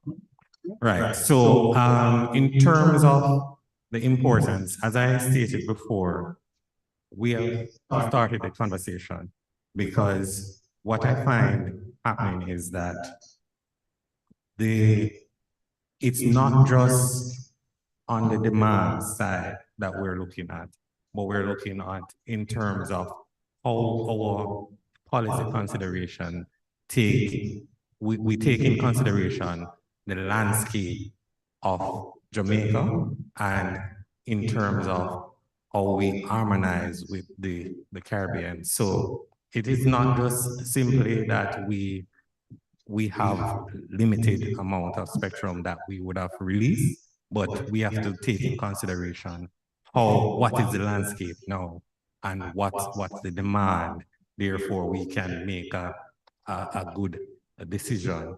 And it starts with consultation. Our decisions will not be made just by us sitting and deciding. We need our stakeholders, starting from the consumer up to the operators and our policy decision makers in terms of moving forward. So that's my input. Thank you. Alejandro? Yes, thank you. Yes, we have a problem in Mexico because we have fixed satellite services. As I said before, it is going to be important to see what happens with the satellite industry itself regarding the use of C-band in the long run. Let's say, as I said, at least in my perspective, we would have C-band satellite services at least for 8 to 10 years more. What will happen afterwards? I think that is my own belief that part of the spectrum is going to be released for IoT completely, maybe 10 years. But yes, and that's why for us it is very important to see at sharing alternatives. Since we don't exactly know what's going to happen, we would like to see the evolution of both unlicensed applications and also mobile services. So most of the, for example, the technology for IoT for 6 GHz is just ready. I don't know. There's no more. There is not, let's say, too much technology there at this moment. No, so why to hurry in making a decision at this moment when there's the technology is just appearing and there's no imminent need to assign it for IoT. So that's why I think it's yes, we know that we have these constraints with the lower part of the C-band, but we would have to wait and see if sharing is a possibility. Thank you. And Kate, you said something very interesting about in your presentation. You pointed out that there were no other bands that you saw on the horizon in the mid-band for IMT. Now, I live in New York, and in the States at the moment, there's some discussion over maybe whether 12 gigahertz could be used as a new band, but it's not popular with the operators. And there is, I think, a feeling at the moment in the States that there's not enough mid-band in the pipeline there. So maybe you could just elaborate on that point. Thank you. So regarding the possibility to use other band than the one which has been identified through WRC 27, from our perspective, it was mainly regarding this lower band, which could provide wider coverage than in the 12 gigs.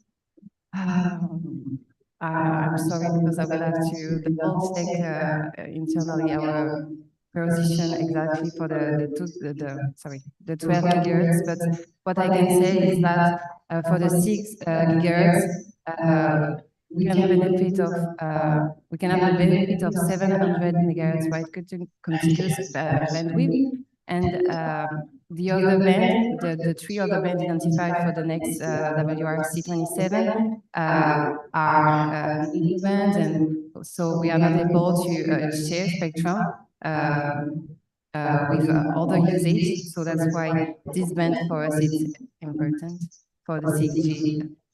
Thank you. And Chris, is your search for the win-win in 6 gigahertz, is this driven by a perception that we have a shortage, if you like, of prime mid-band spectrum? I think it's driven by the fact that I think demand for spectrum will continue to increase. And actually, I think the point is really that as we look at some of these slightly higher frequency bands, we have to think differently, at least in our view, to how we have in the past. And I think that may well be true for the WRC 27 agenda item as well. I mean, are there important incumbent users in the band? Absolutely, yes. So if you look at it from a traditional perspective of IMT coming in and the band being cleared, is that an option? No, I don't think it is. But are there possibilities for sharing in some of these bands? I believe there is. Or at least I believe it has to be something that should be explored. And I think, the upper 6 gigahertz band is a prime example for that, because if you don't use that approach, you're going to end up with some very inefficient spectrum use in the band, I suspect. Thank you. Well, let me open up to the audience. Do we have any questions on the subject of 6 gigahertz? I see one over there and then a second and a third.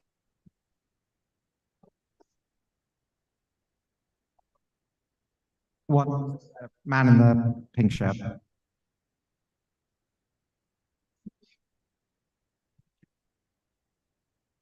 Hello? Yes. So, good morning, everyone.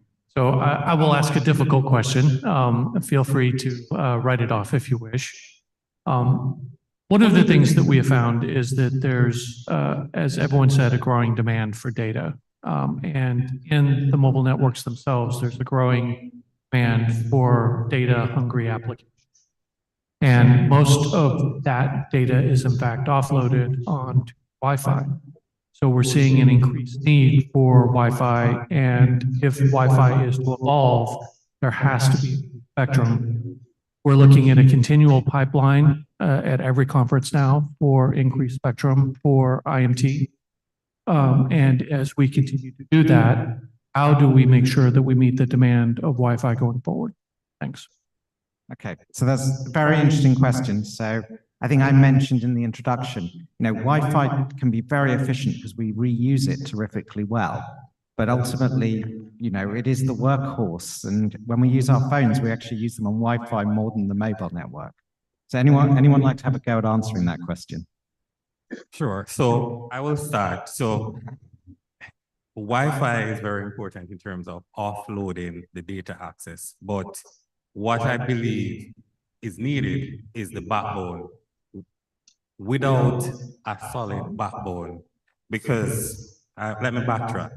So when you compare the US to Jamaica, you find that you have a very developed fiber optic backbone infrastructure. So offloading onto a Wi-Fi network is very easy because you can offload. You have fiber to the home, and it's not available in Jamaica everywhere.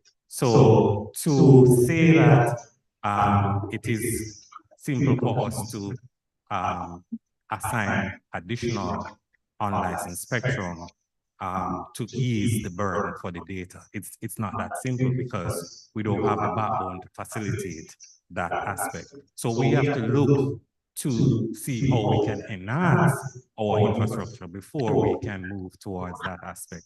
But we do agree that even the man in the street, he looks to say that Wi-Fi is free. It's free access. It's something that as you go home, any institution that you go to, they're looking for a Wi-Fi connection because it brings a better quality in terms of how you utilize data access. So it's important to us, and we have started to work in terms of looking at how we can maximize access to it. Okay, I think we had Alejandro, you wanted to have a go, and Chris? I'll try to be very brief. I think I totally agree with what you just outlined. But I think one thing that would be really useful is better information, actually, on exactly how networks are being deployed and how traffic is being carried. I mean, you hear this percentage being banded around of sort of 70% of mobile data traffic is carried over Wi-Fi networks, sure, whatever, and that probably varies quite significantly from country to country. I mean, one that I think was actually quite interesting as well is, I mean, in the UK now, I mean, I think this mobile device probably spends much more time connected to a Wi-Fi network than it does to a mobile network. It only goes onto a mobile network when I walk outside. Otherwise, it's home office, it's on a Wi-Fi network. So just understanding how data is being consumed and then enabling the regulators to actually develop policies to meet that emerging demand, I think would be really useful. Thank you. Alejandro? Thank you. Thank you. Very quickly. Yes, just to agree with Jamaicans and UK regulators. Two things. The fiber optics backbone is needed, yes or yes. And Wi-Fi is going to be needed for both, for traffic download as it has been, but also for connecting the unconnected. So I think we should also take a look at applications for standard power Wi-Fi at the 6 GHz band. Could be lower part, the upper part, or any combination of it. But I think that might be also a good way to provide connection to the unconnected. Thank you. Right, so let's take another question. I think there was one at the back. Hi. Thank you very much. Question is for Kate from ANPR. I saw your point about having their EIRP levels gigahertz as there is for 3.5. My question is about the delicate balance that was achieved at WRC when the protection masks were established for incumbents in the band. So how do you see that trade-off? Because if there is an intention to have high-power space stations, then there is a risk that the conditions that were approved at WRC to protect incumbents cannot be respected. Thank you. Thank you for your question. There is currently ongoing studies to identify there is a study at CPT level to identify it's not the protection criteria because we have it, but the impact of the application of this EIRP mask. So I will not able to provide more information as the studies are ongoing to identify the impact regarding IMT and the rollout. Thank you. I think we have time for one more question at the front here. Good morning again, everyone. Actually, Kate, this is a question for you as well, but it is regarding the French-speaking Caribbean countries. So the position, you know, in the region, we're operating on two standards. We're operating on the Region 2 standard as well as a Region 1 standard, of which France is a member. Is it the expectation that the position or the thinking that France has on how the spectrum will evolve is the same expectation for its overseas territories in the Caribbean, that is how their services and their use of the spectrum will roll out, will evolve? Thank you. Thank you for the question. I think that regarding the 6 GHz band, is too soon to confirm that we will apply exactly the same. But as you already know that we are using the same harmonized band plan for other IMT bands from Region 1, and we are applying them for the French cities or French territories overseas. For the 6 GHz, it will depends on the outcome of the studies, and also it will depend also on the impact regarding the implementation in the area and the demand also, the market demand for mobile and so on. Thanks. Okay, I know we're almost out of time, but there was a man at the back who raised two hands, so I think I have to accept his question. Yeah, good morning, everyone, and thank you for recognizing my hands. My name is Conrad Toby, and I have a question for Chris. Very detailed presentation. Thank you for that. You proposed 3 methods of possible sharing. Just so 2 questions. One, there's no confirmed study that validated these 3 proposed methods. That's question 1. And question 2, on the 3rd proposed method for sharing. Just to confirm, point-to-point backhaul link is not taken into consideration in these studies. It's just only the Wi-Fi and the possible IMT. Okay, so thank you. 2 hands and 2 questions. Off you go, Chris. Okay, thank you very much for that. So Firstly, in terms of what we're doing, they are proposals at the moment. We actually had a workshop on Monday this week in London with the operators, trying to sort of work with them and work them through some of the ideas and take feedback in terms of how sharing might work. So it is very much work in progress. We don't have concrete solutions as yet, but it is something that we continue to explore. And actually, we're getting quite a lot of engagement from industry in relation to that. In terms of the other question about sharing, I think protection of incumbent services is really important. So absolutely, it's part of our work. And as Kate mentioned, I mean, within CPT at the moment, there's actually two separate work items. One is looking at the introduction of new service of Wi-Fi into the band, but with incumbent services, and then the other is looking at sharing between IMT and Wi-Fi. So, yeah, I think incumbent service is something that definitely needs to be taken into account. Absolutely. Thank you. Great. Well, we're out of time, unfortunately, but we can continue the conversations over coffee. Thank you very much to the panel.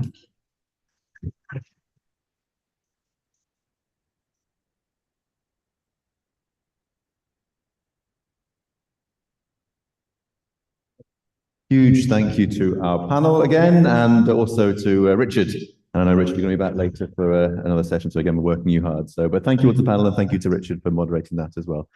So we now have coffee, but just before we go to coffee, our hosts here at SMA have asked me to share a few more details about the excursion that they're very kindly organising for some of us later on today. So there's a tour of the Rose Hall Great House. And there's going to be buses which are going to pick people up from here at around about 5 o'clock today. So after the conference is finished today, buses will come and pick you up from here. If anybody does want to go back, first of all, to their own hotel and to freshen up or anything, there'll also be transportation available to take you back to your hotel first and then to come back here for the buses to the Great Hall.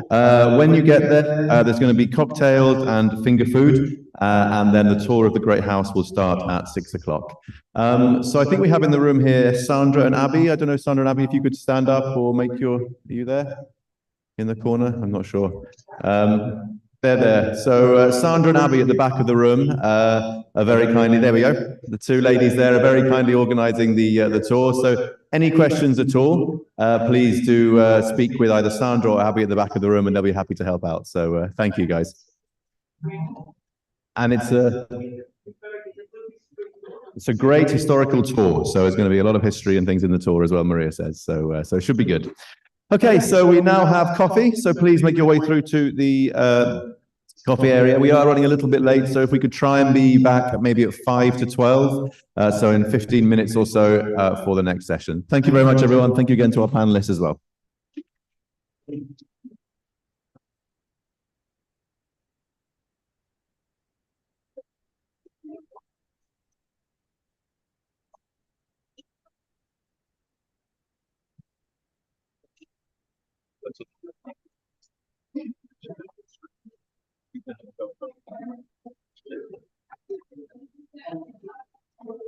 Right.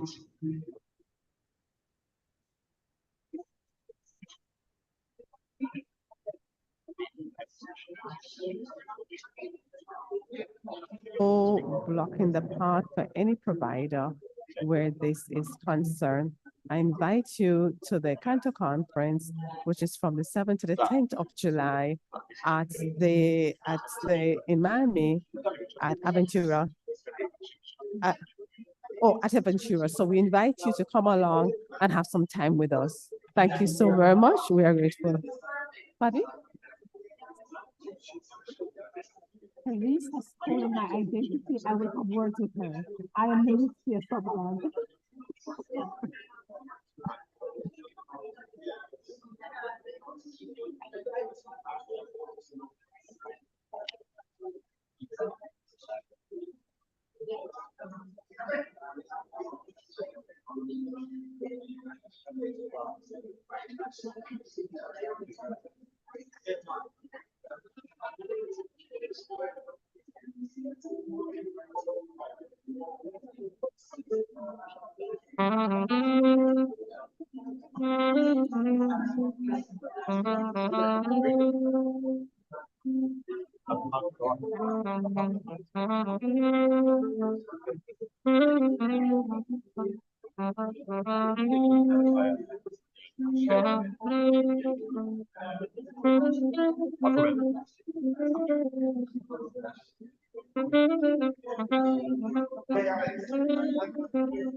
So welcome back, everyone. We're going to be getting started with the next session very shortly. So if I could invite those of you who to make your way back in. If I can invite everyone to take their seats, and if I could ask our speakers and panelists for this session to come and join us here at the front. That's Julian, Alberto, Ansord, Carol, and Charles to come and join us at the front if possible, please.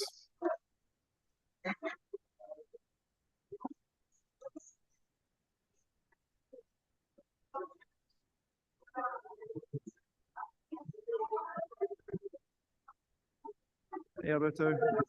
How are you doing? Hello. Oh, okay, no problem. That's fine. Okay, thank you for letting me know.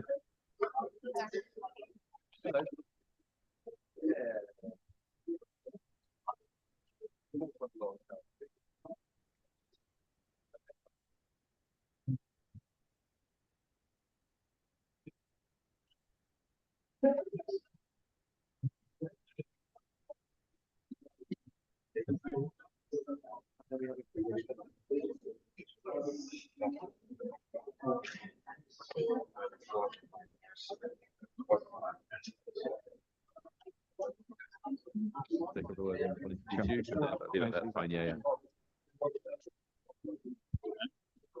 So once again, everybody, welcome back. And if I could invite everybody to retake your seats.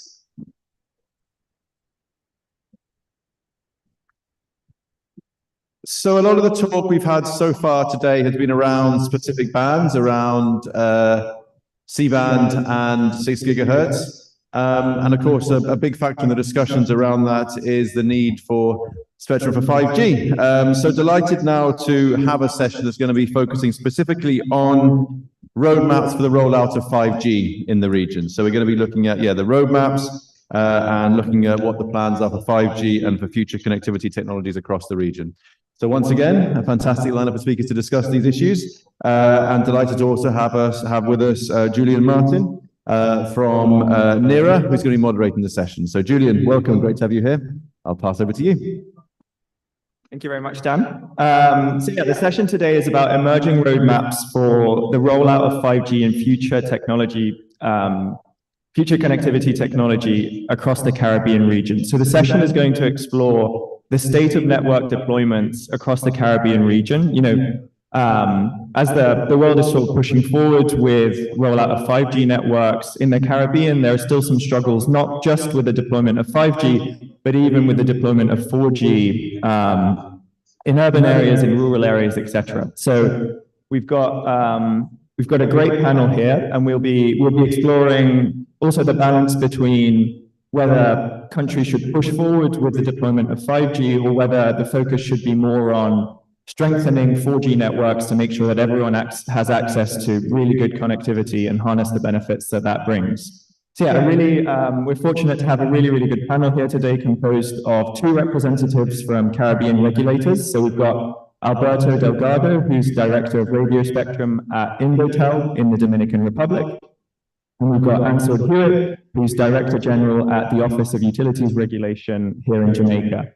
And we're also lucky to have two speakers from industry. So we've got Carol Sosa Leguizamon, who's Spectrum Policy Director at the GSMA, and Charles Douglas, who's Senior Manager, Government and Regulatory Affairs at Flow, the mobile operator.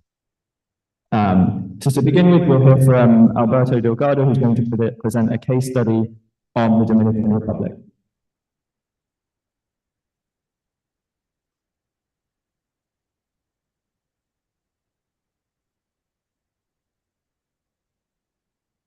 Well, thank you very much. I would like to express my gratitude to SMA and especially to Mariah because of her hospitality, and of course to Global Forum too. Okay. My name is Alberto Delgado. I'm the Radio Spectrum Director at Indotel, Dominican Institute of Telecommunications. So today we are going to see the case of study in Dominican Republic. So all started with the Decree 539/20, mandates that the state must take necessary actions to advance the development of inclusion of Dominican society in a globalized and competitive world. This includes promoting innovation, providing training, and encouraging the productive use of information and telecommunication technologies. This decree laid the groundwork for the implementation of 5G technology in the Dominican Republic, as it aligned with the objective of the central government and the regulator to promote new technologies. Well, Indotel launched his first tender process and was in February 2021. It included the 700 megahertz band and 3.5 gigahertz band.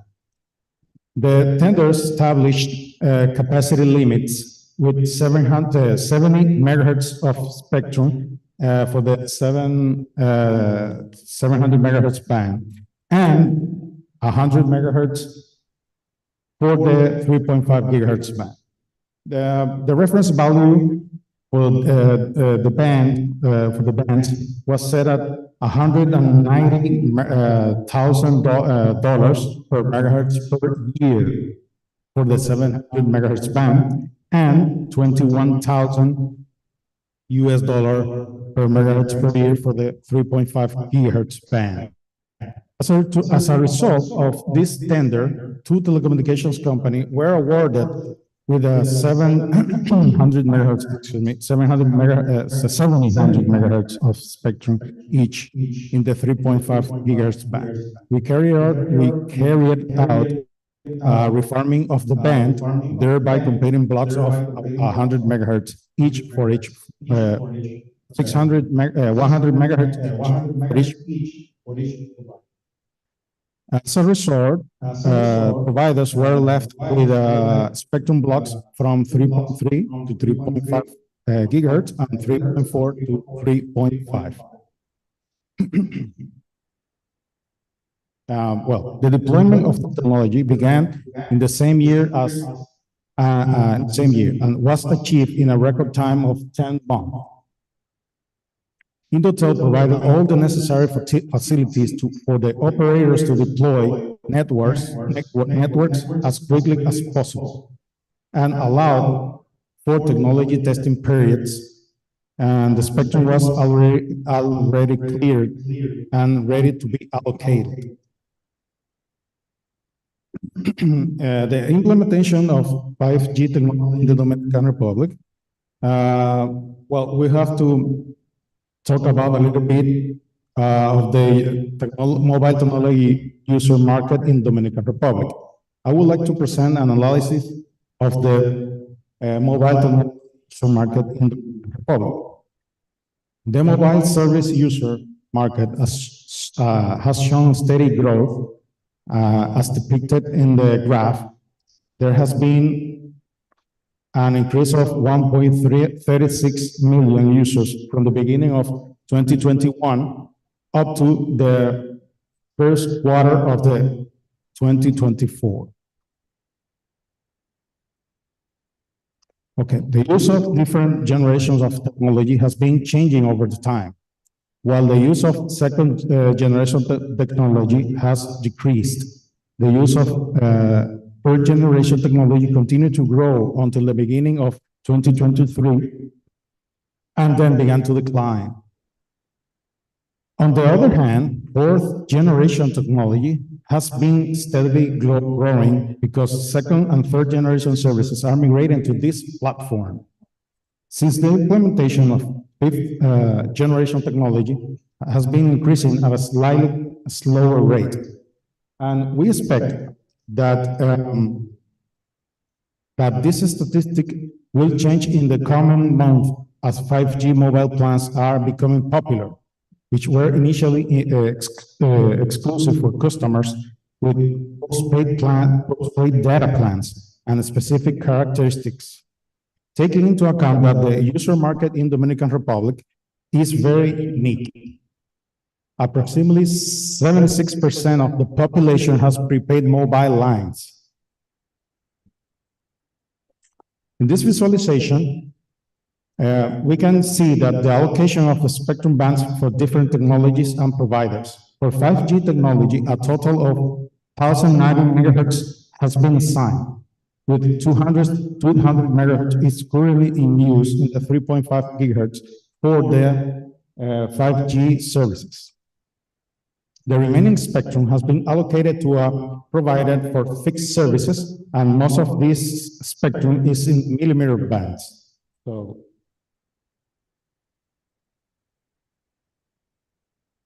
oops.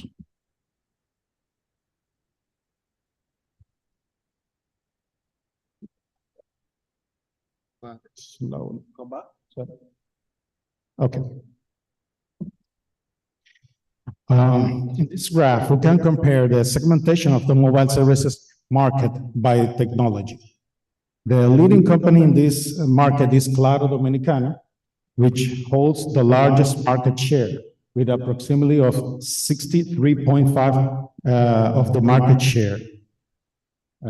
You will see in the top left side of the presentation, and on the bottom side, bottom right side of the presentation, you will see the 5G market share in in Dominican Republic, where Claro has 71% of the market share in 5G services.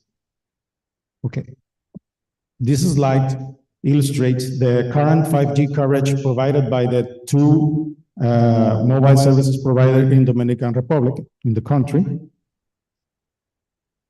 combined together. This is here's the coverage map for Claro Dominicana, showing the nationwide coverage of various technology from 2G up to 5G. The yellow color represents the 5G services, covering 53.6% of the population in 61 cities. The next one is the coverage map of the Altice Dominicana, and the providers' 5G services highlighted in pink and represent about 22.2% of the population covered. And the third mobile provider in Dominican Republic is Viva, but it doesn't have 5G services yet. So this is the coverage of the all technologies. Why? In the first spectrum auction, we established spectrum caps to regulate the amount of spectrum that can be acquired. So to ensure the consistency, we introduced Resolution 12, 2023 to set specific caps for each band. For lower bands, the 40% of the total spectrum for mobile service is designated for, the service is designated for IMT. So the cap is 40% of the total spectrum identified for IMT. For medium bands, the 40% of the total spectrum identified for IMT, with 40% allocated to each group, medium low and medium high. For high bands, 35% of the total spectrum mobile service is designated for this purpose. So the cap is 35%. And lastly, Indotel, the most recent spectrum auction launched by Indotel is currently on the way, but it was launched in September 2023, excuse me, making the 700 megahertz band, 2.3 gigahertz band, and 3.6 gigahertz band available. The spectrum caps were set at 90 megahertz for the 700 megahertz, 60 megahertz for the 2.3 gigahertz band, and 100 megahertz for the 3.6 gigahertz band, with a total of 250 megahertz were made available. And the price for megahertz in the 700 megahertz dropped down to 165,000 per megahertz per year. In 2.3 gigahertz, where is 22,000 per megahertz per year, and 3.6 gigahertz is 22,000 per megahertz per year. It increased 1,000 megahertz per year in the actual auction. And that's all from me. If you have any question, please, I will be glad to answer. So thank you, Alberto, for that very insightful discussion about the state of both mobile allocations and network deployments in the Dominican Republic. Sounds like things are well underway. So next up we have Ansad Hewitt, who's Director General at the Office of Utilities Regulation here in Jamaica, who will also present a case study on network deployments in Jamaica. So welcome.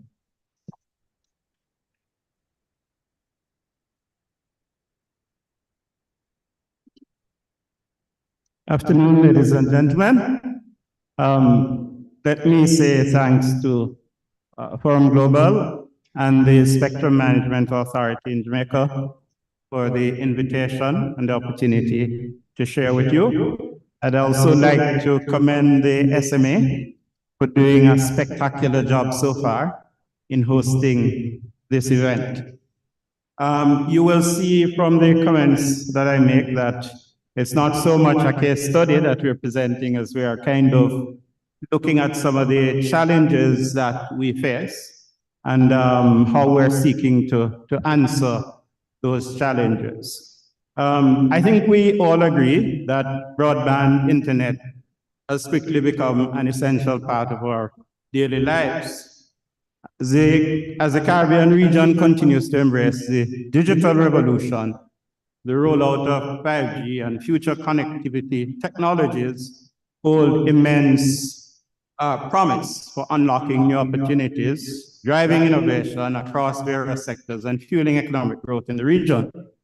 Therefore, it is imperative for both public and private stakeholders in the region to recognize the potential of these technologies and take necessary steps to develop a cohesive strategy and a roadmap for the deployment of these technologies.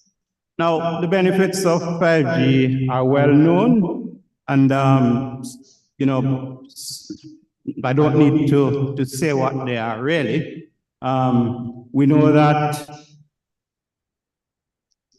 apart from the kind of industries that they will allow us to develop, they also have additional advantages in terms of consumer security, data privacy, security employing better defensive technologies and new security protocols which resolve previously unresolved threats. Now, to the challenges. Despite the many benefits that can be derived from the deployment of 5G technology, there has been limited deployment in the Caribbean, right across the region. In the English-speaking Caribbean, the deployments so far have been greenfield commercial network deployments and private network deployments. Our pan-Caribbean telcos have pointed to a lack of a business case for 5G deployment due to reasons such as still fairly recent and yet to be recovered investment in previous generation technologies. The significant cost outlay required, perceived imbalances in the recovery of dividend from this type of investment, spectrum challenges, and the likely low demand for the service or for the services. Compared to previous mobile network technologies, 5G typically relies on a large number of smaller cells in the access network. This means that the transition to 5G will require network densification and the update of network layers, thus necessitating investment across all network elements.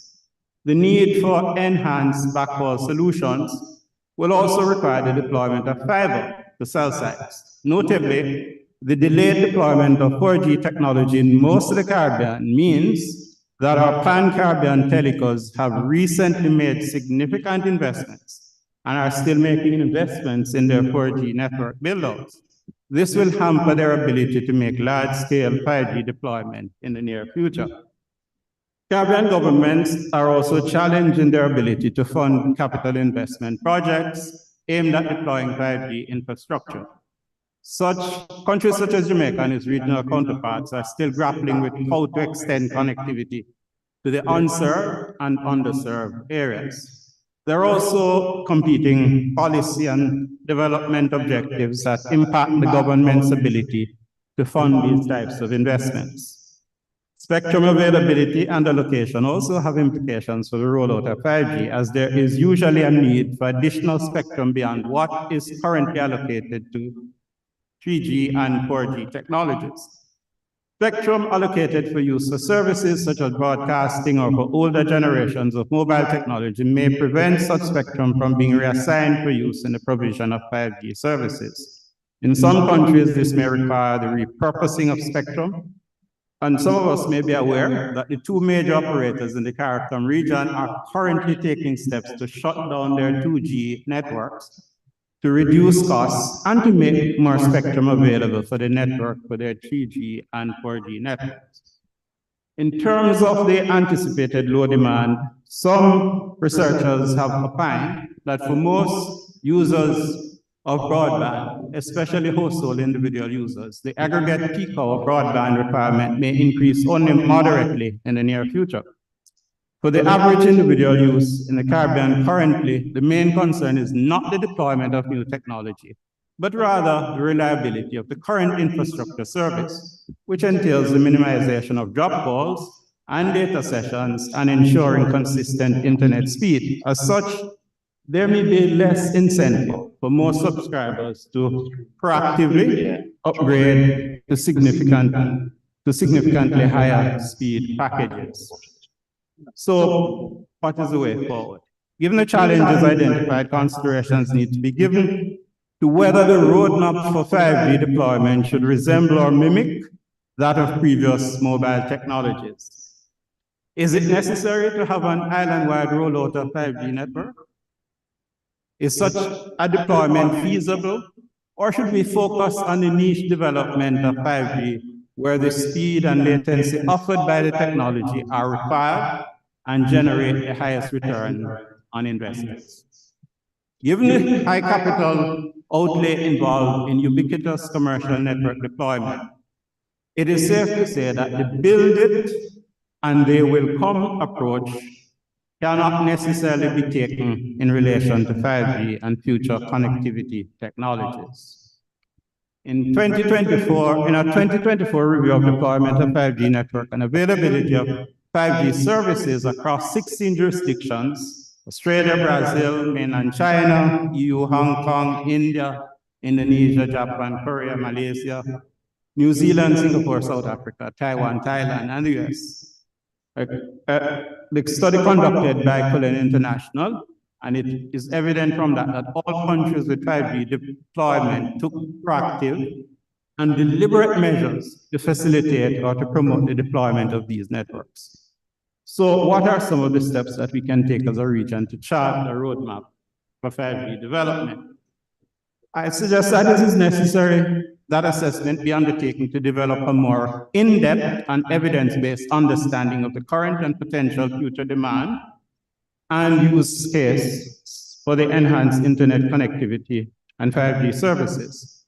Such assessments will allow government through the region to establish the most efficient ways of meeting this demand and enabling the use cases in their individual countries. This may include, among other things, determining whether a mix of private network and publicly accessible network is the best strategy for 5G deployment, and identifying the geographic locations where countries could focus 5G deployment in initial stages. The Office of Utilities Regulation is currently in discussion regarding initiative to explore the potential impact of 5G deployment or adoption and the readiness for 5G adoption. And these include assessment to identify use cases which could drive selective deployment or adoption of 5G in Jamaica, i.e. in areas in which use of 5G technology can deliver greater efficiency in economic sectors, such as the manufacturing and the logistics sectors. Stakeholder engagement initiatives, example through surveys and seminars to assess the private sector's awareness of the benefit of 5G technology deployment, its appetite for employing the technology, and to discuss use cases. Assessment to identify, on the one hand, any local challenges or inhibitors to 5G deployment or adoption, including the current legal and regulatory framework, and identify viable solutions using best practices from other jurisdictions. And on the other hand, an assessment of public interventions, not necessarily financial, that may be required to reduce the cost of and to speed up the pace of deployment of 5G. It is submitted that the region can leverage its second mover advantage by comprehensively examining the experiences of more advanced jurisdictions and adopting or adapting those strategies and policies that are best suited for its realities and identified use cases. Although each country in the region has its unique challenges, there are key steps that can be taken to facilitate the deployment of 5G technology. And some of these include implementation of spectrum policies, including spectrum assignment and pricing to facilitate the use case identified. Depending on the identified case, this could include the assignment of spectrum in a manner that facilitates the expansion or allocation of coverage and capacity that will result in the narrowing of the rural digital divide and/or the allocation of spectrum for industrial use. In some jurisdictions, winning bidders of spectrum tenders receive a credit on the spectrum price in exchange for meeting coverage and capacity requirement, or were allowed to make in-kind payment in terms of network deployment to cover a portion of the spectrum fee. Facilitation of passive infrastructure and network sharing to reduce the cost of 5G deployment, such as granting operators access to public-owned infrastructure. And there are some arrangements between the NWA and the Universal Service, and that is being discussed that could enhance this. This could also include implementing cross-sector infrastructure sharing requirements. Provision of easier access to licenses, permits required for network deployment, especially for small cells, and direct funding for innovation. Exploration of innovative funding models. Funding remains one of the largest barriers to deployment of 5G. It is therefore important to explore unique and practical solutions. There is a suggestion, for example, that initiatives which encourage major potential beneficiaries of 5G to take a stake in the initial investment and public-private partnerships funding arrangement should be deliberately promoted. Introduction of policies and regulations to promote innovative business models in the digital space, for example, through the facilitation of regulatory sandboxes and test beds, which allow for the testing of innovative technologies. The aim here would be to reduce, even incrementally, the cost of research and development and that associated with the risk of failure. Adoption of a collaborative approach to regulation. Collaboration between government, national sector regulators, the private sector, civil society, and international organizations is essential for addressing challenges and sharing best practices and leveraging resources to accelerate the deployment of 5G in the Caribbean. So to close, prior to developing any roadmap, or as part of the development of the roadmap of 5G and emerging technologies, government should be clear about their objectives for the development of the digital space. Regulatory framework should encourage a mix of, and I say this carefully, competition and cooperation, innovation and investment in 5G network, while safeguarding consumer interests and promoting digital inclusion. Efforts to promote digital literacy and awareness of the benefits of 5G broadband connectivity are crucial for maximizing its impact and ensuring that all segments of society can fully participate in the digital economy. Thank you.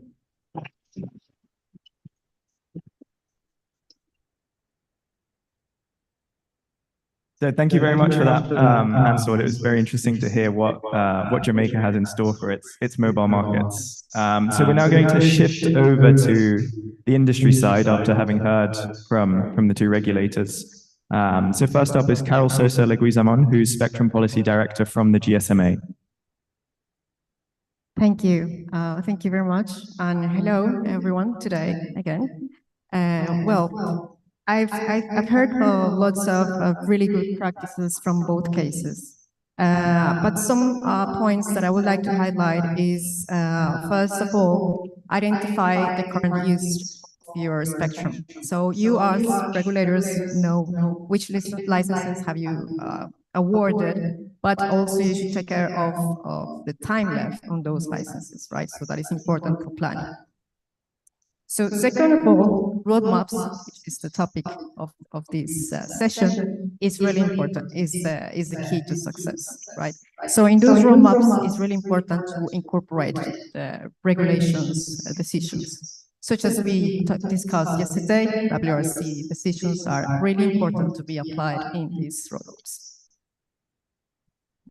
In auctions, and something that we saw really interesting from Alberto's case, technology neutrality is key. So this is going to allow all the citizens to enjoy the latest technologies, but also to improve in energy efficiency, because the latest technologies are going to be more effective in those regards. Long-term licenses, as the cases that we saw, is also a key of success. So that is going to allow operators to have the time to recover their investments and to have users with reliable services. And also, well, going back to technology neutrality, we have seen some cases that we have been tracking with all the operators from 109 countries that have deployed 5G networks. 40 of them have started to shut down old networks. So that is a really important information, a really important data and statistics, because this allows to reuse those spectrum resources for the newest technologies, and also to reduce as well the energy consumption of those technologies. We talked about spectrum sustainability yesterday. This is a key point that you also should have in consideration for your policies in your countries, but also something to highlight in terms of what the user, the final user, is going to be benefit from. I think both cases have several of these key topics that I've mentioned, and I wanted to highlight those. But I don't want to be long in my points, and also I don't want to delay your lunch. So I think this is my point. Thank you very much.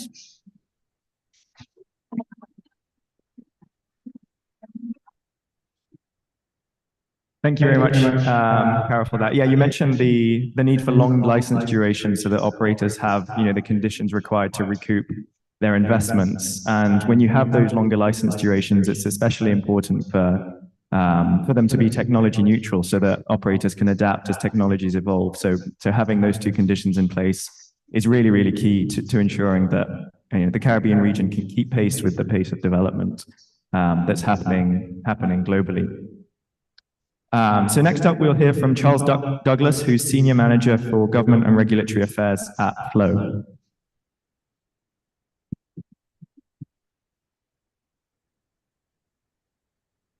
I can't help but join the chorus of persons that have been thanking the SMA and its leader, Dr. Maria Myers Hamilton, for the fantastic way we are being hosted.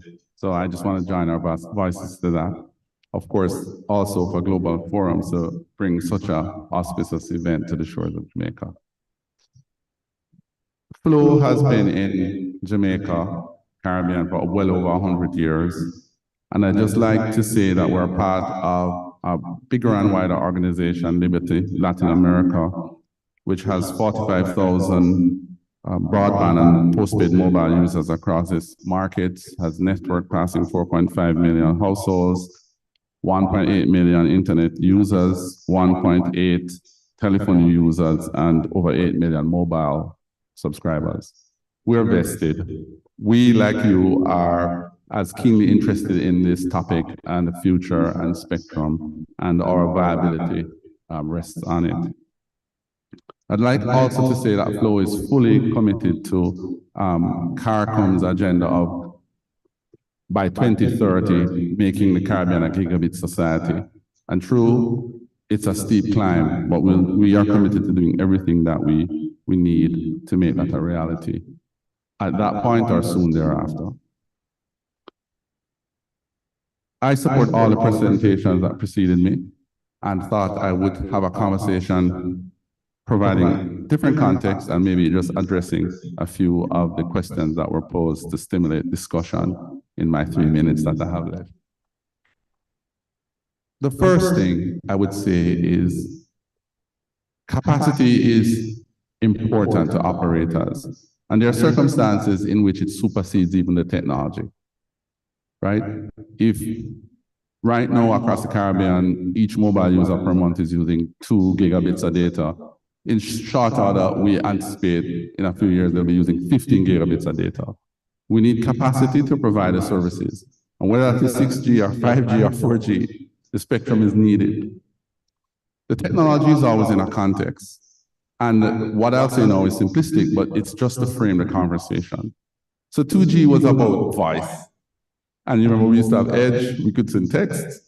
And then the transition to 3G was about data, about video, about streaming, it's about, we created that functionality. And that step change was significant, but it wasn't that significant. Then you got to 4G, which yes, you get faster speeds, but it was more about more intensive data applications that were needed for streaming and video and so on. And again, that was an increment on top of the 3G technology in terms of what investment was needed to move from 3G to 4G. And yeah, it was expensive, but it still was incremental. 5G is a completely different conversation. What's the ethos of 5G? We can also say the genesis is the Internet of Things. It's to connect devices. The 5G is allowing you to connect 1 million devices per square meter. And the 6G tended to be 10 million devices per square meter. But 6G is not just about faster speed and that. What is 6G about, as we've been learning? About the interoperability between space services and terrestrial services. So each of these technologies serve their relatively different purpose. And the question is, what's the use case for the Caribbean? What's the use case for the operators here? What's the demand for the operators here? What will customers pay for? What will make a viable business? And if there's a mismatch, it's not about the operators being hesitant to roll out 5G. It's what do we need? And I think Ansar touched on it, which is to say, do we need all 5G rollout anyway? Is there a way for the application? 5G allows things like network slicing, where you can have a part of the network dedicated to particular users. But is there a business case for that in the Caribbean? Not that we're aware of. The next conversation is around the ecosystem, right? For 1900, which is spectrums we don't have devices for that, not that I'm aware of, right? That's 4G capable devices. 600, yeah, 5G capable devices, not yet available for region 2. So you have to have the conversation holistically. So if you have a suite of spectrum assignments, and you want to use the capacity to benefit the residents, the citizens, you're going to have to mismatch technology in order to reach them. And it's not about 5G superseding 4G and you removing it entirely from the space. Maybe for 2G, yes. Maybe for 3G, yes. But for 4G, we anticipate it will be around for some time. So the question then becomes, how do we go about it? As the networks age, as you need to replace radios and antennas and so on, you can bet that no operator is going to buy old technology to replace the new technology. So there's an automatic incremental change that will occur as you try to upgrade the network. And perhaps the way to do that is to use the dynamic capabilities of the technology, and you can alternate between 4G or 5G within a spectrum range. You use 4G initially until the demand for 5G grows, and you have that future proofing where you can pivot to the 5G technology. But it's not an end in itself, is the point. And true, it's more expensive to do that, future proof it. To buy equipment now which has 5G capability, which you are using for 4G, because you need the capacity coverage to prevent the buffering, to get data, to get barter speeds. And that's really the conversation. And clearly, there's going to be an investment gap for the Caribbean. We're already behind. And the question is, how do we make up that gap? How do we get the funding and investment need to move the region forward? And Flow supports Cantasy 9, as is the voices in the US, as voices in Europe, Brazil, Portugal, wherever, about fair share. What's that international business model that is going to help us fund infrastructure within the Caribbean so that we don't get completely left behind Europe and elsewhere? Because funding will be required, but not blind funding. There's clearly a space for public-private partnerships, social programs, many ways to solve that. Those who are unconnected, unserved or underserved, and we need to be part of this holistic conversation. To have the conversation to see what strategies, how do we do it? And there are lots of policy implications. Policy for right-of-way, policy for fees, policy for infrastructure sharing, policy for spectrum sharing. Make the case for this 5G story. It's holistic. It's not just about the spectrum and its availability and so on. I hope you benefited. Hope we'll have some good questions. I'll leave you with that.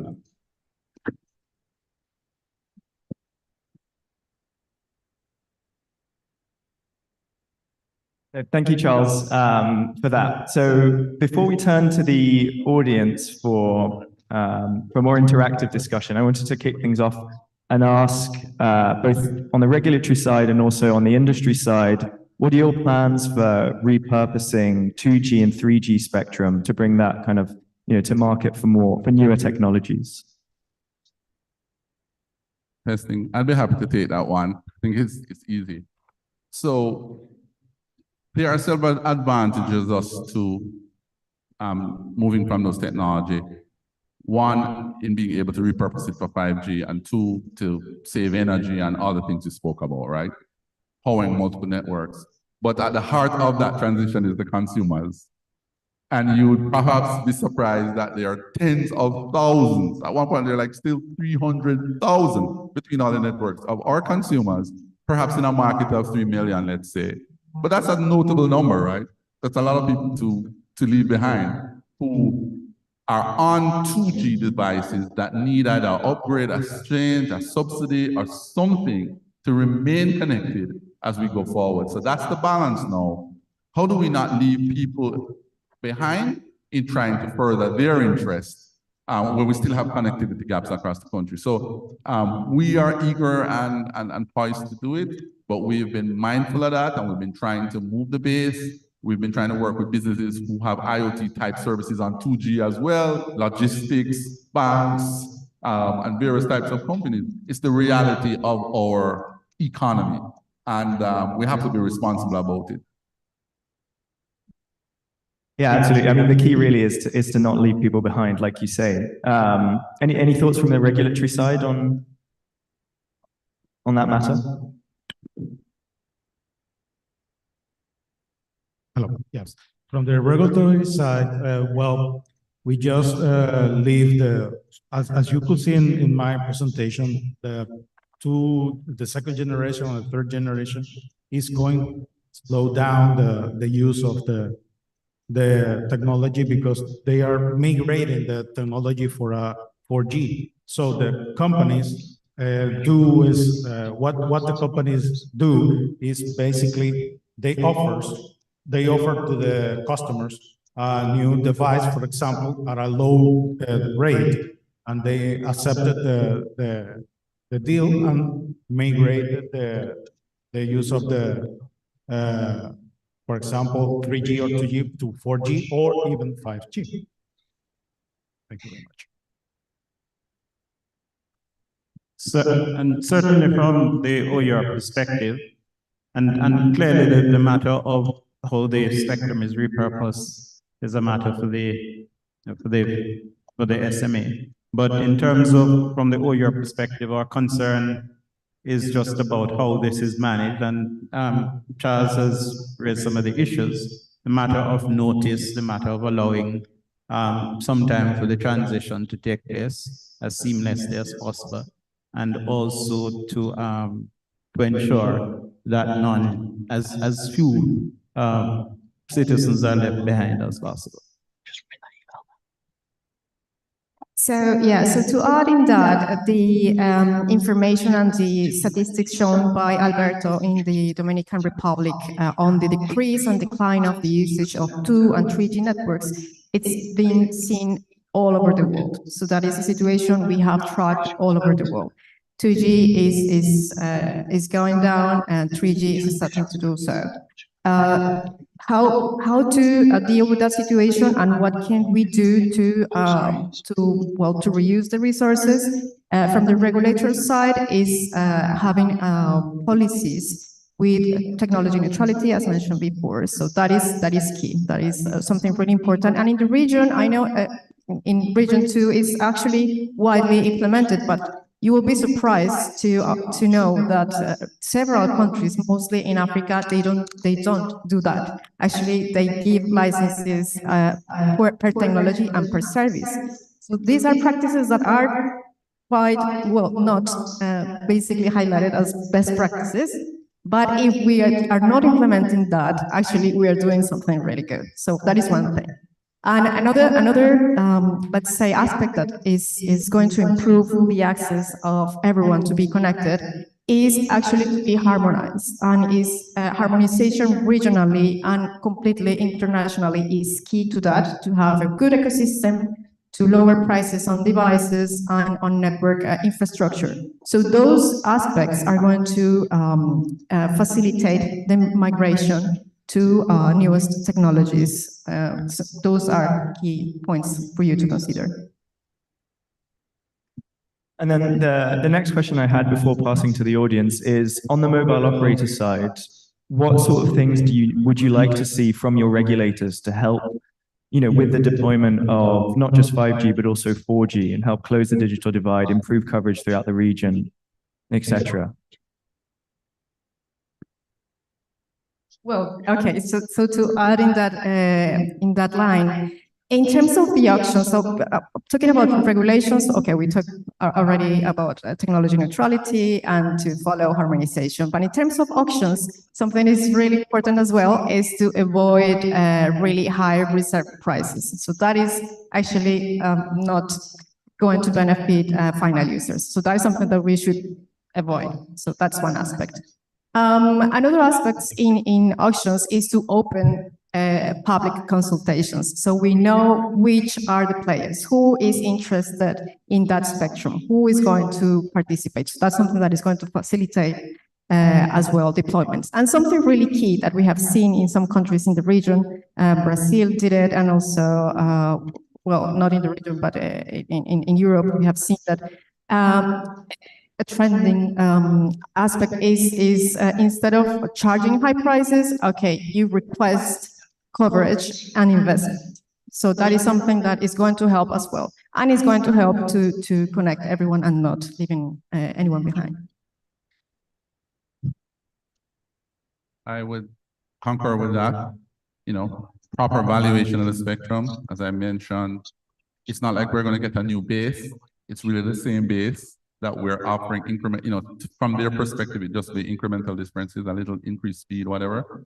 So it's not like there's a business case that you're gonna, that's one. Second is that to continue to join us in having a national conversation about it, right? So that people can get sensitized and they're in expectation. So when the operators start to shut down networks, it's something that the country understands. Also, working with us for the efficiency and speed of rollout of network.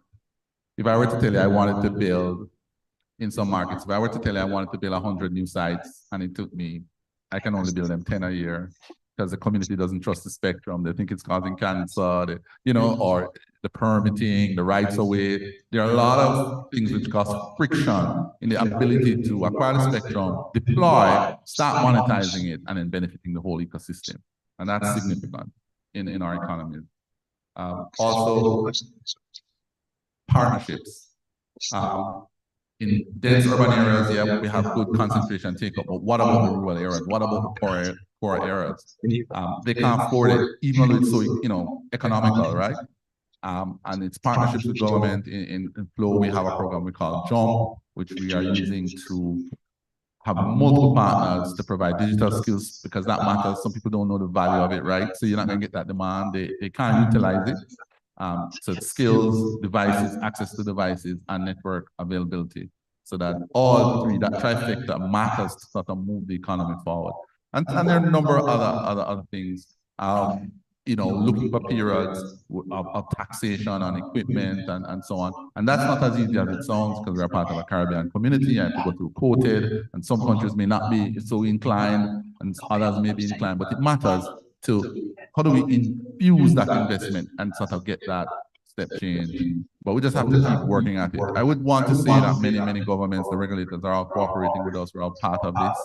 And it's just to build the momentum, talk more until it gets to a point where we are all more.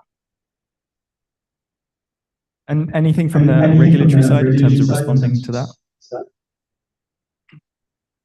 Well, we need to promote good policies for the implementation of new technology, and I think that as pointed out earlier, we need to be neutral, technologically neutral as a regulator to reuse the spectrum in other services and other technologies when the technology, is not useful for the purposes. So I think that we need to improve we need to promote the use of new technology for the benefit of the users. So, and to the benefit of the users. That's all for me. Excuse me. Yeah, and certainly regulators can play a role in, public awareness campaigns and etc. No, the only thing I'd add, and it's pretty much embedded in what has been said, is that I don't think regulators can lose sight of the fact that there is a public good element in things like 5G and so on, and that we have to give consideration to that as to exactly how do you make sure that your regulation take account of that and reflect the fact that there is this public good that with all the efficiencies that the market deliver, somebody has to account for this public good element that you're not necessarily going to be readily compensated for. Okay, thank you. So any questions from the audience? Opening it up now. Yeah, gentleman in the back is very quick. So.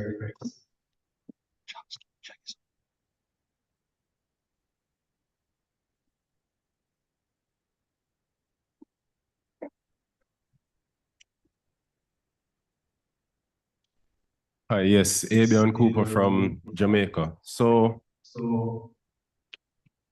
in the evolving of technologies, I've noticed that, and just speaking from the standpoint in Jamaica here, we have a network topology and technologies are layered on top of the same topology because we're looking at speed and from the standpoint of using it for our entertainment.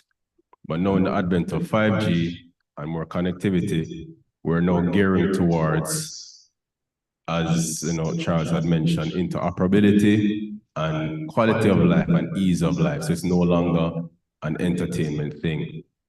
So at what point do we factor in the underserved and the unserved?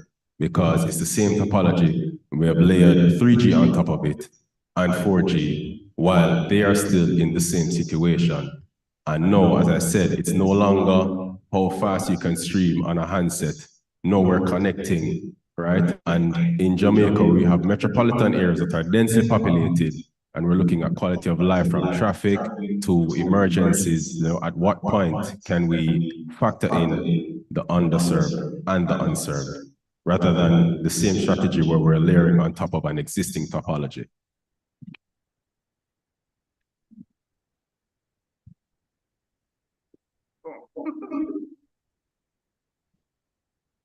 No, that's a great question, and that's what we're trying to solve.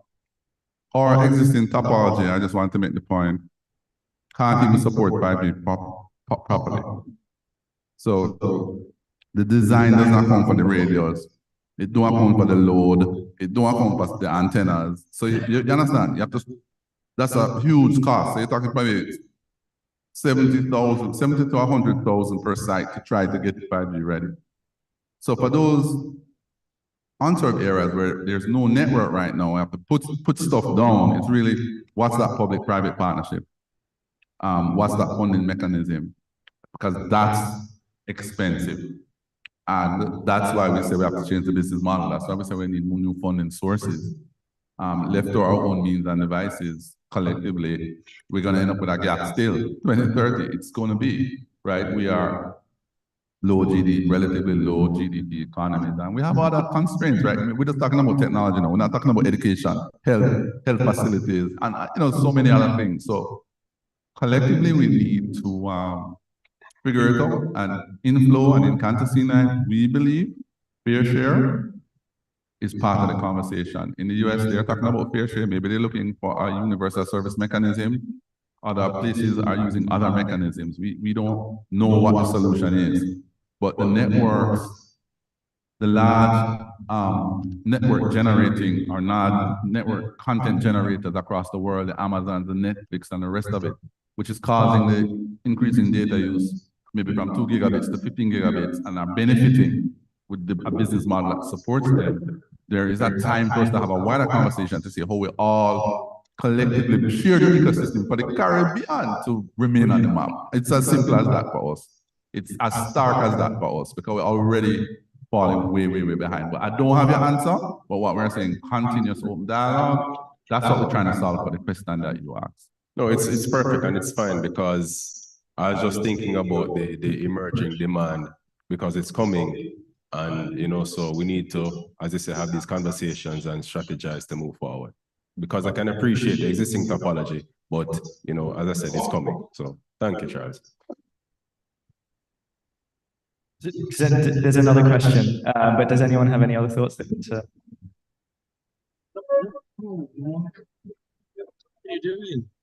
you, Charles. Thank you for running. So what Charles said is profound, and speaking from the vantage point now as not only the regulator, but thinking nation building, it has to be a public-private partnership. Has to be. Now, if we look back when the advent of 5G first started, and we look, let's say, in the UK, what did they do? They went to a prototype. They went to dairy farming. Why did they take dairy farming? Because it was not a sexy industry anymore, but people need dairy, don't they? So what am I saying? Possibly there is spectrum somewhat reserved for governments? Could it be? And these are just questions. I'm not speaking as a regulator now, and I'm speaking as an intellect for a moment in time. What if we think outside of that box and we experiment in a sandbox with a sector, because diversity is the order of the game. We are heavily dependent on one particular area, tourism. When there is a hurricane, what happens? We have seen the disasters and we've seen the tragedies. So how can we work collectively to bring the technology and to bring to maturity that it becomes affordable?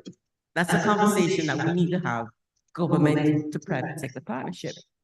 On the flip side, military is also something, security is of importance. It is in our best interest to sunset the 2G. It's a fundamental thing. Best interest. How can we start having that conversation with the industry, with the players in private partnerships, to say to them, gentle people, the cheese has moved. And I love your argument. We have to be, we first started this conversation in the beginning about being agile. It has to be that we can't adopt the same old. We have to coexist. Satellite and terrestrial service must coexist. You don't have an option. And this has been tested recently in 2024 when I believe 2 entities did a test in Fort Myers, where they connected with satellite services and terrestrial services. Why are we building so many things? Let us start sharing. It's not about the companies that are pushing the services, but collaboration of people who are using it. Let's make this a better world for everyone. And that's all I want to say. Thank you.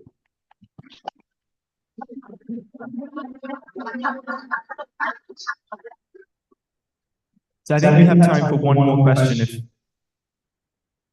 Yeah.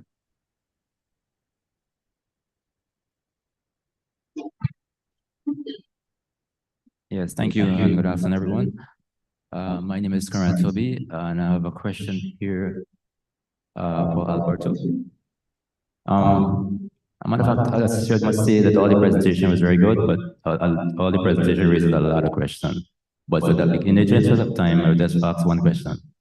The ITUR at the World Radio Conference in 2015 modified Resolution 646 that deals with public protection and disaster relief. This modification encourages administration to basically harmonize this with the frequency range for PBBDR.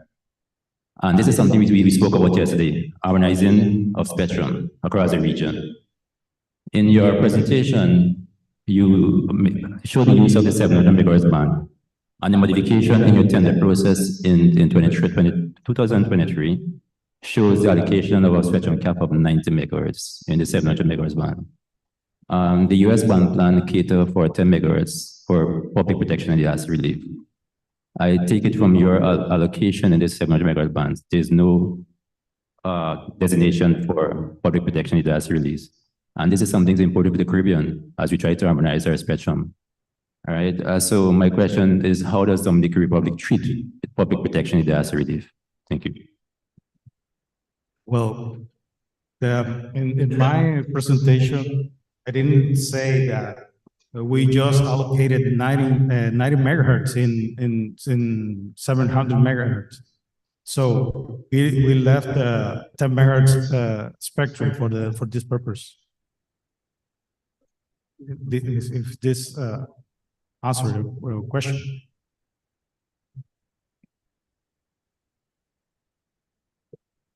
It seems to have done. Any more questions from anyone? We've got 3 minutes left.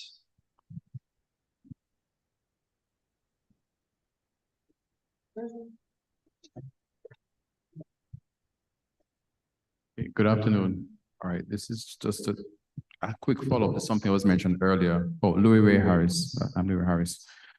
And it was touched on earlier, the public good, discussion of the public good. The question I had to ask, I saw some of what Dr. Myers Hamilton mentioned also already, but I just want to know, is there a communication strategy in place to increase this awareness by the public, by the end users generally, about what are the factors that will impact the rollout of 5G? Now, whose role is it really? I mean, we speak about the need to have a path to maintaining the profitability and so on, seeing return on investment. Unless there's an awareness of what really will drive that, it's not going to happen. So whose role is it really? That's what I want to just ask. That's it. Yes.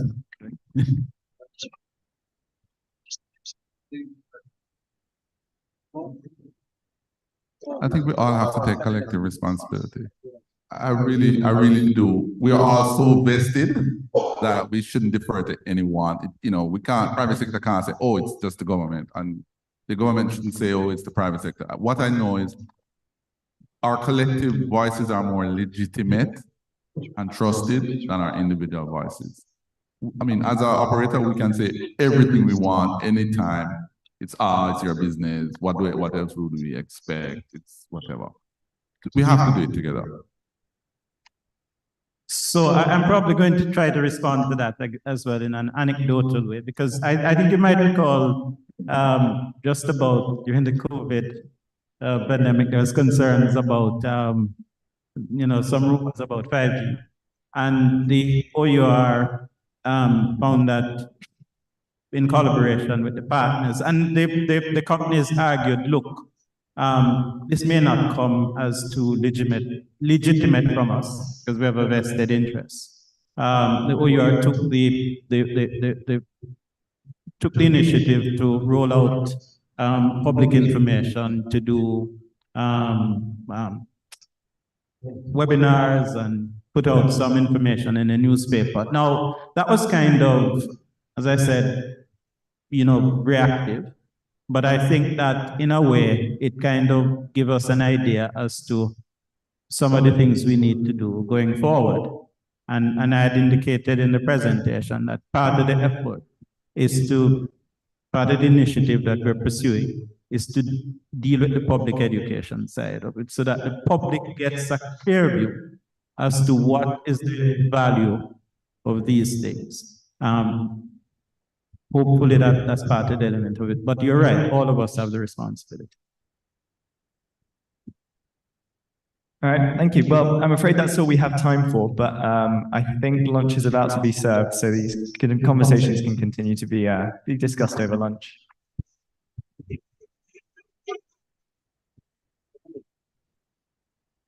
So yes, as Julian says, lunch is now going to be served. But before we do that, we have the gifts once again for our speakers from our hosts, and a big thank you to all of our panelists and to Julian as well, and again to all of you as well for your questions and contributions too. So yes, so we now have lunch. Lunch is being served in the back room. If I could ask, if possible, for us to try and be back here for 2 o'clock. It gives us about 55 minutes for lunch. So lunch is being served in the back room there. So please make your way through for that, and we'll see you back here in about an hour or so. Enjoy lunch. Thank you.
Hey, so good.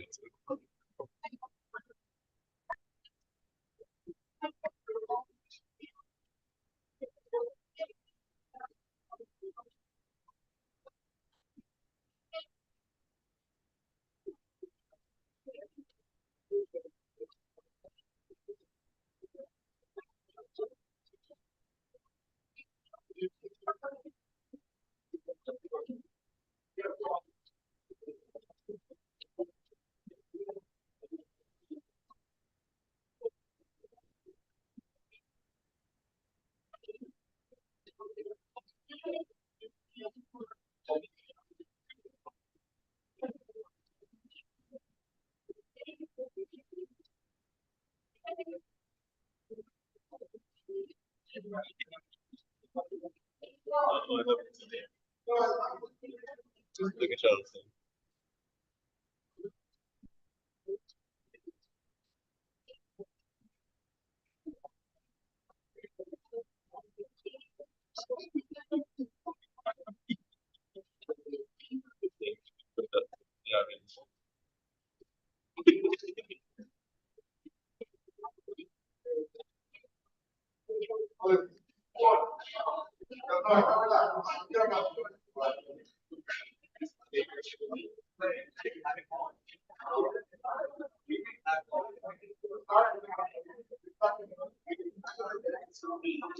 Hey, are you okay? Yeah, good, thanks. Yeah, good, I hope. How have you found it? Found it okay? Yeah, it's perfect. So congratulations, another success. Thank you. Thank you. When do you go? When do you fly back? Friday morning. Nice. Next day for the Oh, CTU. Yeah, okay. Nice. Yeah, Friday morning as well. But I won't be here tomorrow, I don't think. So hot as well. There definitely will be somewhere. Sure. I'll ask Charlie, who's doing all our photos, and I'll send them to you. I'll make a note now. DC, just very quickly.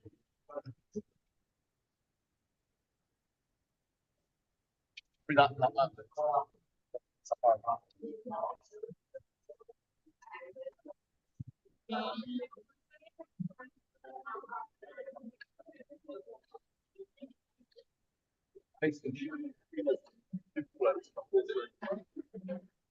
Yeah. Yeah. We'll be. Oh yeah, that's absolutely fine. Yeah, yeah, absolutely fine.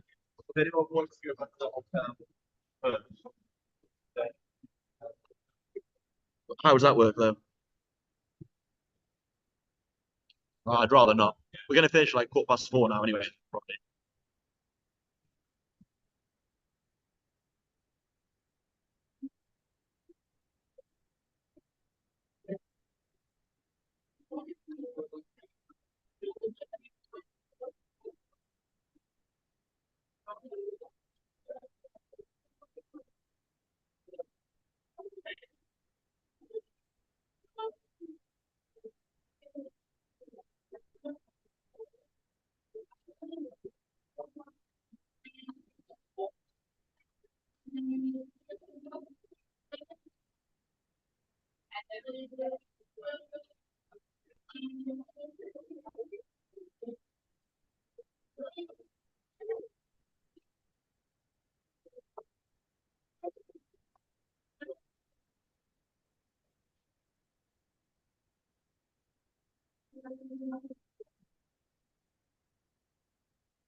Right. Right. Then Jose and Jose. We'll have a chat about London. Yeah, I'll be in a bit. Huh?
Yeah,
great. I can teach you how to play the songs on the piano in an hour. No way. All you need to learn is 4 chords and these. 1, 2, 3, and 4. Water.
No,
creating building starts really feeling the best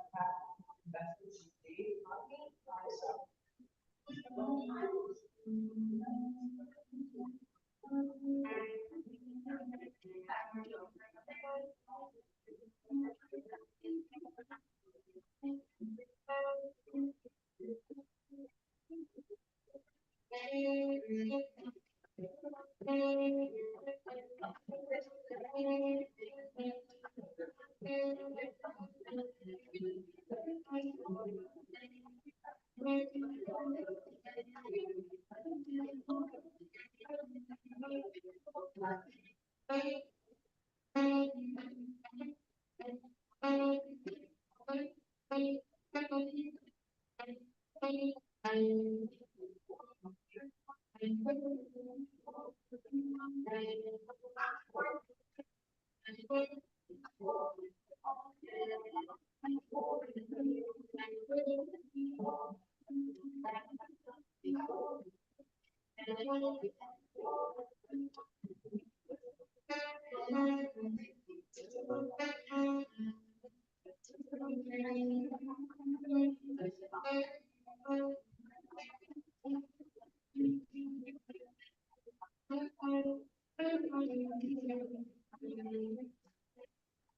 This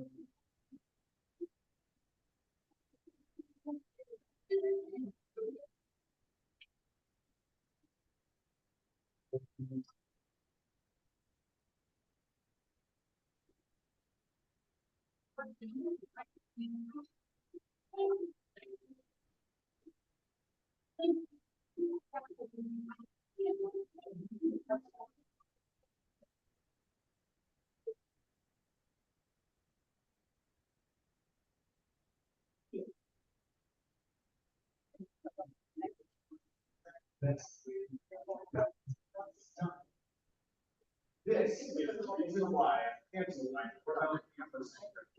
this brand.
You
can skip the second, don't skip the one.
Richard Hammer.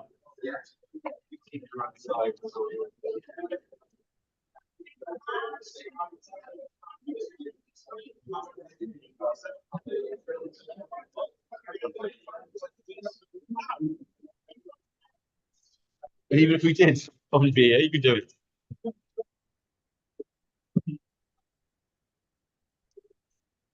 Who left? 2 seconds. So welcome back, everyone.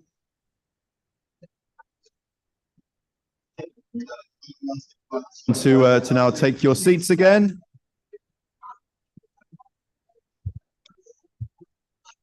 And for those of us who are outside still, or who are in the lunchroom still, if I could ask you to make your way back in. I'm feeling I'm being ignored. It's okay. I think they'll come in a second, I think. So once again, welcome back, everybody. And I hope everyone's enjoyed the Jamaican barbecue that was laid on for us there. So yes, so we're now going to get started with our 8th session. So we have 2 more sessions to go today, 2 more sessions for the conference this year. So shortly, we're going to be focusing on the digital divide and looking at spectrum policy to help tackle technical, geographical, and financial challenges relating to connecting communities. But before that, we have a session that is going to be focusing specifically on spectrum awards, pricing, and licensing. So I think when we spoke to stakeholders before we decided to hold this event, and when we looked at kind of what the key topics were, one of the key areas that was identified by a number of people was saying that we need to look more and discuss more about spectrum awards, pricing, and licensing. So what we're doing, we're having a short session that's going to be a bit different to some of the others. So it's not going to be a panel in the same way. We're calling it a masterclass. So to have a masterclass, we need 2 experts, which delighted to have here with us, Richard and Cameron. We're going to do a quick run through and then take any questions around, as I said, awards, pricing, and licensing. So gentlemen, great to have you both here. So I will pass over to you.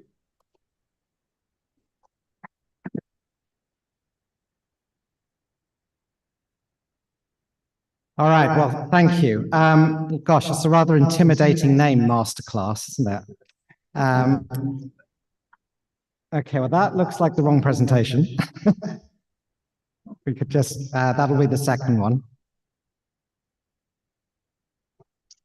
Well, that's great, that's got up. So Cameron comes from the consultancy Ether, and I come from the economic consultancy NERA. We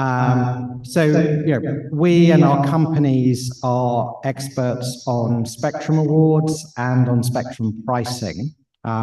We come from slightly different backgrounds. Our firm is economists, his firm is specialist business consultancy. We sometimes compete, we sometimes collaborate. We're obviously not experts on your country or your region, right? We go around to many different places, helping to implement spectrum awards or helping bidders acquire spectrum. So what we can do in this session is talk a little bit about best practice as we see it, the actions and tactics that help achieve good outcomes for countries, and also give you a flavor of the variety of choices that are out there, the things that you might want to vary or just take a slightly different approach for your country based on its particular characteristics and your own objectives, which may legitimately vary from the next country. All right. So that's a bit of background about us. I'm going to talk mainly about awarding spectrum licenses and a little bit on pricing, and then Cameron's going to talk mainly about pricing. Okay, so first of all, just a thought about the region. Okay, there is globally a lot of new services stroke technologies that are here or coming. Okay, so obviously we've got 5G mobile, and we've been talking about the fact that it's not really here in the region yet, but its shadow is looming over us, and there's already a lot of deployments in the United States and elsewhere. Coming with that technology, but also possible with 4G, is to have mobile FWA. So this extra spectrum that's coming out gives a lot more capacity, and you no longer have to rely necessarily on fixed networks to provide broadband access. It can be done over mobile networks. Now, obviously, that uses a lot of capacity very quickly, but it's become a big new growth area for mobile operators. Satellite broadband's been around for a long time, but there are a lot more satellites going up. So there's huge opportunity for expansion of the quality and availability of broadband services via satellite. And then there's this very exciting proposition, which is to have satellites talk directly to your mobile phone, so direct to device. And that potentially gives a sort of low base level of coverage everywhere. So you'll no longer be in the national park in Jamaica without any coverage, because it will link to the satellite. It's coming, it's just a matter of time. Obviously, though, when you look at the Caribbean countries in terms of the amount of spectrum that they've released for mobile, it varies a lot. So the US has released about just over 1,100 megahertz of spectrum. So if you were releasing all the major bands, you would be there or maybe slightly higher. When we look across the Caribbean, I just took some examples from spectrum monitoring. I think the Cayman Islands has more or less done that. They're showing 792, but talking to Richard Wormsley, they're more like 1,000 plus. So the Cayman Islands is unusual in the region in that it's got the spectrum out. But, you know, Jamaica, I believe, is around about 500. Trinidad and Cuba are still in the 200s, okay? That's a lot of spectrum to come, and that spectrum will need to come to market in order to enable these many of these services. And that means that these countries and the region will have to have spectrum awards, and they will have to price the spectrum. So that's what our session is about. Now, when you are allocating, awarding spectrum, there are essentially three main approaches you can take. And the traditional, most common one in the region is probably simply a direct award. So kind of first come, first served. This is what they did in the Cayman Islands. You know, you come along and you say, I'd really like some spectrum to do this, and it's been identified, and there's no competition for it, so it gets handed out. Direct awards work really well for non-mobile bands where there's no congestion. So if you've got satellite use in the KU, KA bands, it's mainly about coordination, but there's enough capacity so you can hand it out. If you've got, as you did in the Cayman Islands, you've got exclusive use spectrum for mobile, but you haven't got a lot of competition for that, there might be room just to hand it out. And simple is good. If there's no competition for something, then get it in the market. But if there is competition for that spectrum, then you need a different process. And that's where auctions and beauty contests come in. And overwhelmingly, auctions internationally have become the top choice for awarding spectrum whenever the efficient division of it is non-obvious.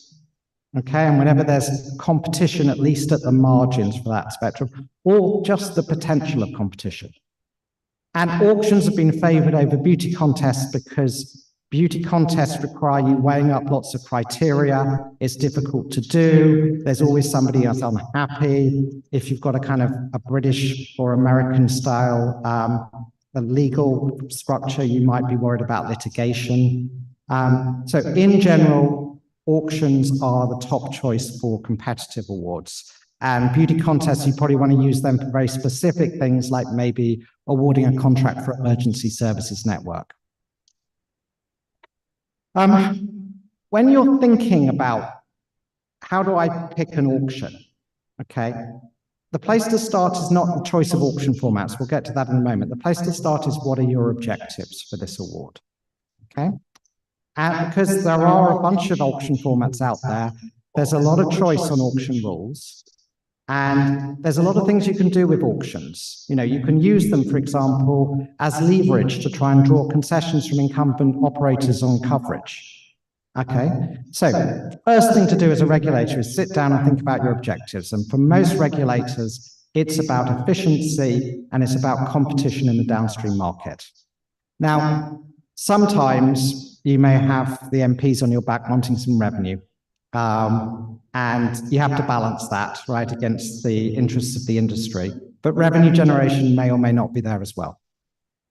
But don't forget about those other objectives. You know, you want to design a process that minimizes risk for bidders. You want to try and deter gaming. And you maybe want to elicit what's called price discovery. And that's something that's possible in a multi-round process where people get a feel for what other people are bidding for spectrum and can react for that.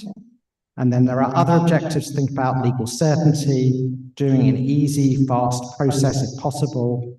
And then think about your broader objectives. Auctions are often tied up with a unique opportunity to get concessions when it comes to coverage and other aspects that close the digital divide. So it's something that needs to be thought about at the same time. All right. So auction formats can seem a bit intimidating because they come with lots of letters, SMRA, SSB, CMRA. But essentially, when you're thinking about a simultaneous auction, that's an auction that sells multiple units of spectrum at the same time. There are only 4 types, okay? There's the traditional format, which was developed in the 1990s in the US called the SMRA. That sells individual licenses, but lots of them simultaneously. And that is an ascending bid auction in which you bid for a license. If there's another bid, the price goes up. Maybe you can switch to a different license. And the whole process keeps going until we have a set of high bidders on every license and no new bids. Increasingly, that's being replaced by clock auctions. And clock auctions are very similar to an SMRA, but instead of bidding for individual licenses, you bid for quantities. So it could be, I want 3 lots of 2 by 5 megahertz in the 700 band, or I want 2 lots, or I want 4 lots. Essentially, it's a way of aggregating multiple blocks to form larger contiguous blocks, which is what you want for a modern mobile system. So that's kind of the evolutionary path from the SMRA. For quite a while, there was a lot of strong interest in running combinatorial auctions where you bid for packages. That got auction theorists terribly excited because the idea of bidding for packages, in theory, eliminates risk for bidders. And there's a sealed bid version of that called the SSB, and there's a multiple round version called the combinatorial clock auction. What I'm going to show you is that they've rather fallen out of favor because they're perceived as usually unduly complicated and creating undue risk for bidders.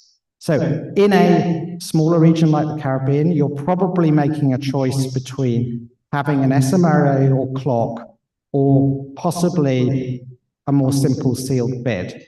But beware of simple sealed bids because they often come with a lot of risk for bidders because they don't give the price discovery that a multi-round will have. And when you talk to operators, you'll usually find, given the choice, they'd rather have a multiple round auction than a sealed bid.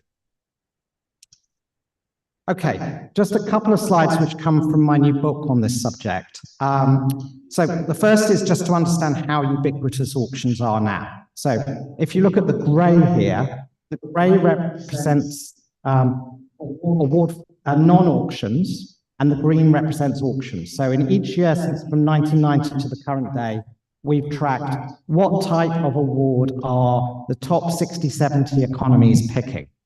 And what you can see is, over time, more and more countries have switched to auctions for allocating mobile spectrum.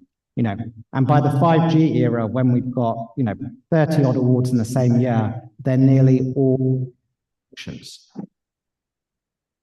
And if we look at the individual format that countries are picking, back in the 2G era, a few people like the FCC were experimenting with auctions like the SMRA, but nearly everybody was doing direct awards or beauty contests. Over time, as we go to the 3G, 4G, 5G era, you see that grey box shrinking and shrinking. If you look at the 4G era, you can see there's lots of experimentation with different types of auction formats. SMRA, clock, combinatorial multiple round SSB. But then if you look at the 5G era, what you'll see is that most countries have gone back to either running an SMRA or increasingly major economies like the US are picking clock auctions. And I can tell you now that a clock auction is very simple to run, and it's a format that can work for big economies selling many hundreds of licenses simultaneously, or countries where you're just selling maybe a dozen or so licenses nationwide at the same time. So it's very versatile. All right, so that's auction formats.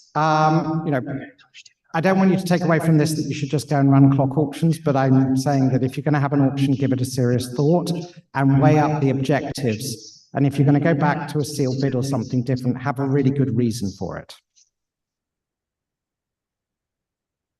Whatever auction format or award type you pick, it doesn't matter if you don't get the price right. Okay? As a regulator, you get to pick the starting price for spectrum. And if that price is set too high, your award can fail. You may have the best auction format in the world. It's not going to help.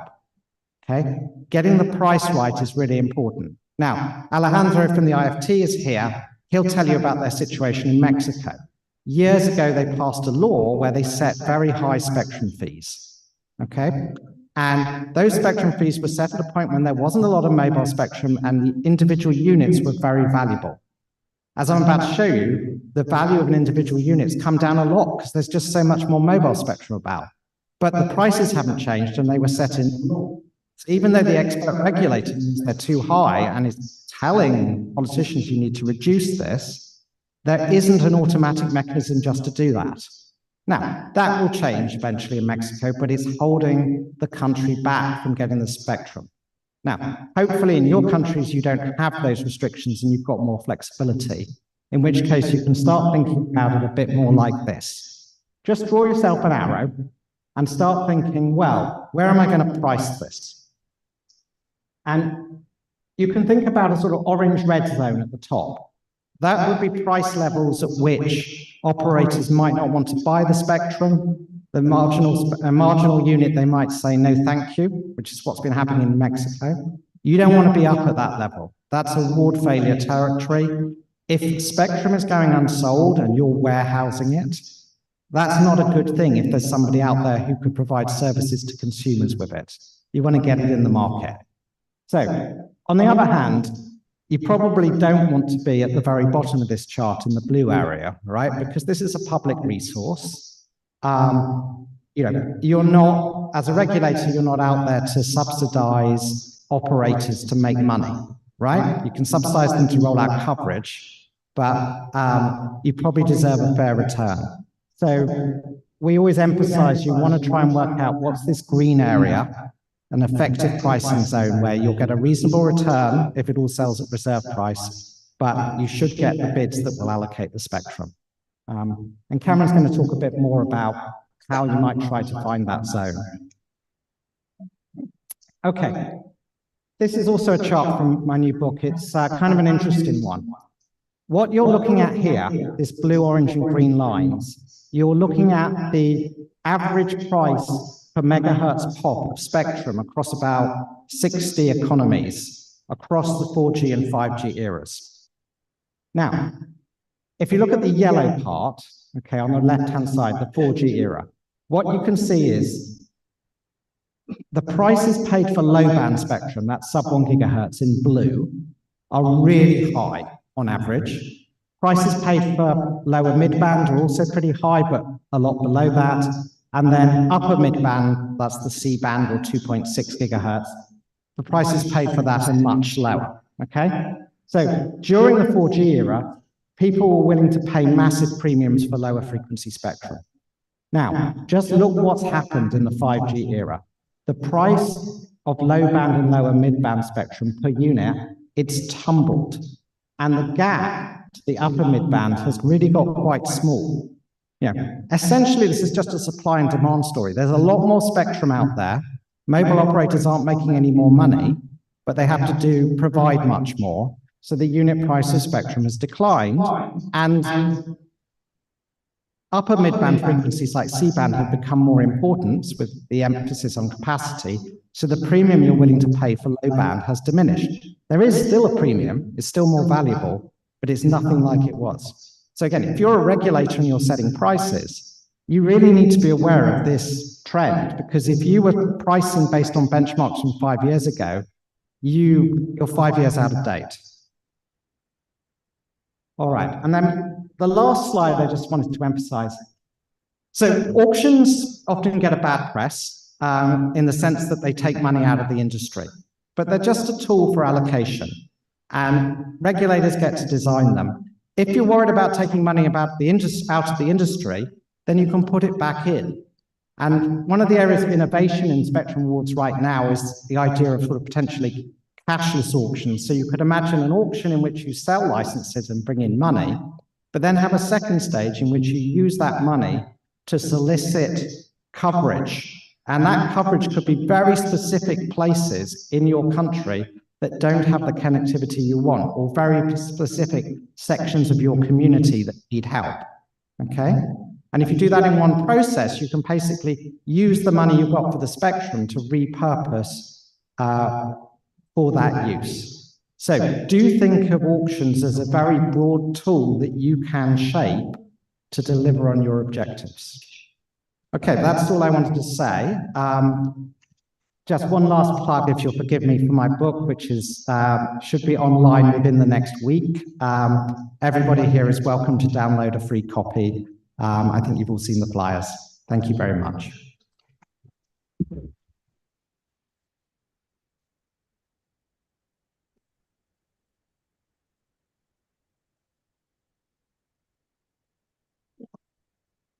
Okay, perfect. Well, thank you very much, Richard. A really interesting presentation. And I think at the end of my presentation, we'll open up the floor for questions on both sessions. So,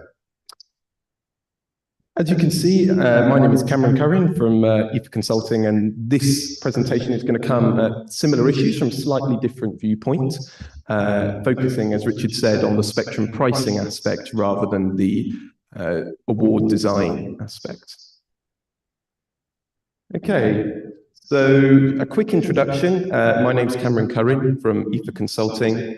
We're a TMT consultancy based in the UK, and we work regularly with regulators to set prices for spectrum for services, including mobile, but also satellite and the entire range of radio communication services.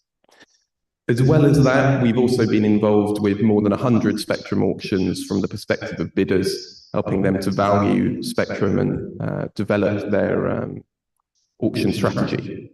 So it's on this experience that we are identifying and talking to you through the best practices that we've identified. So similar to the design of spectrum awards, when you're pricing spectrum, again, one of the key aspects here is what are your objectives? So obviously, probably the first top priority is ensuring efficient use of spectrum, but spectrum pricing can be used to achieve a much wider range of objectives. So there's a range of examples on this slide that we split into 3 groups. So we have the technical objectives in terms of incentivizing technically efficient use of spectrum, whether that be through spectrum sharing, encouraging use of less congested spectrum where that's possible, and making sure people only use the minimum bandwidth that they require. We also look at terms of economic efficiency of spectrum pricing and spectrum allocations. And pricing and auctions, for example, are one way in which you can identify the economically efficient allocation of spectrum. But there's a much wider range of economic objectives here. So as well as those kind of high value mobile uses, you want to identify spectrum for new and innovative services to promote their growth. You want to avoid spectrum pricing creating competitive distortions so that you've got a level playing field for those participating in the market. And as Richard mentioned, there is still an element of making sure that you receive a kind of fair return for that spectrum, which is a valuable public resource. Finally, we've also got socio and economic aspects related to spectrum pricing. So one of the key objectives of regulators is widening the availability of affordable connectivity. And spectrum pricing can play a key role in that, but also enabling access to safety of life services, scientific access to spectrum. And all of these can feed into spectrum pricing decisions.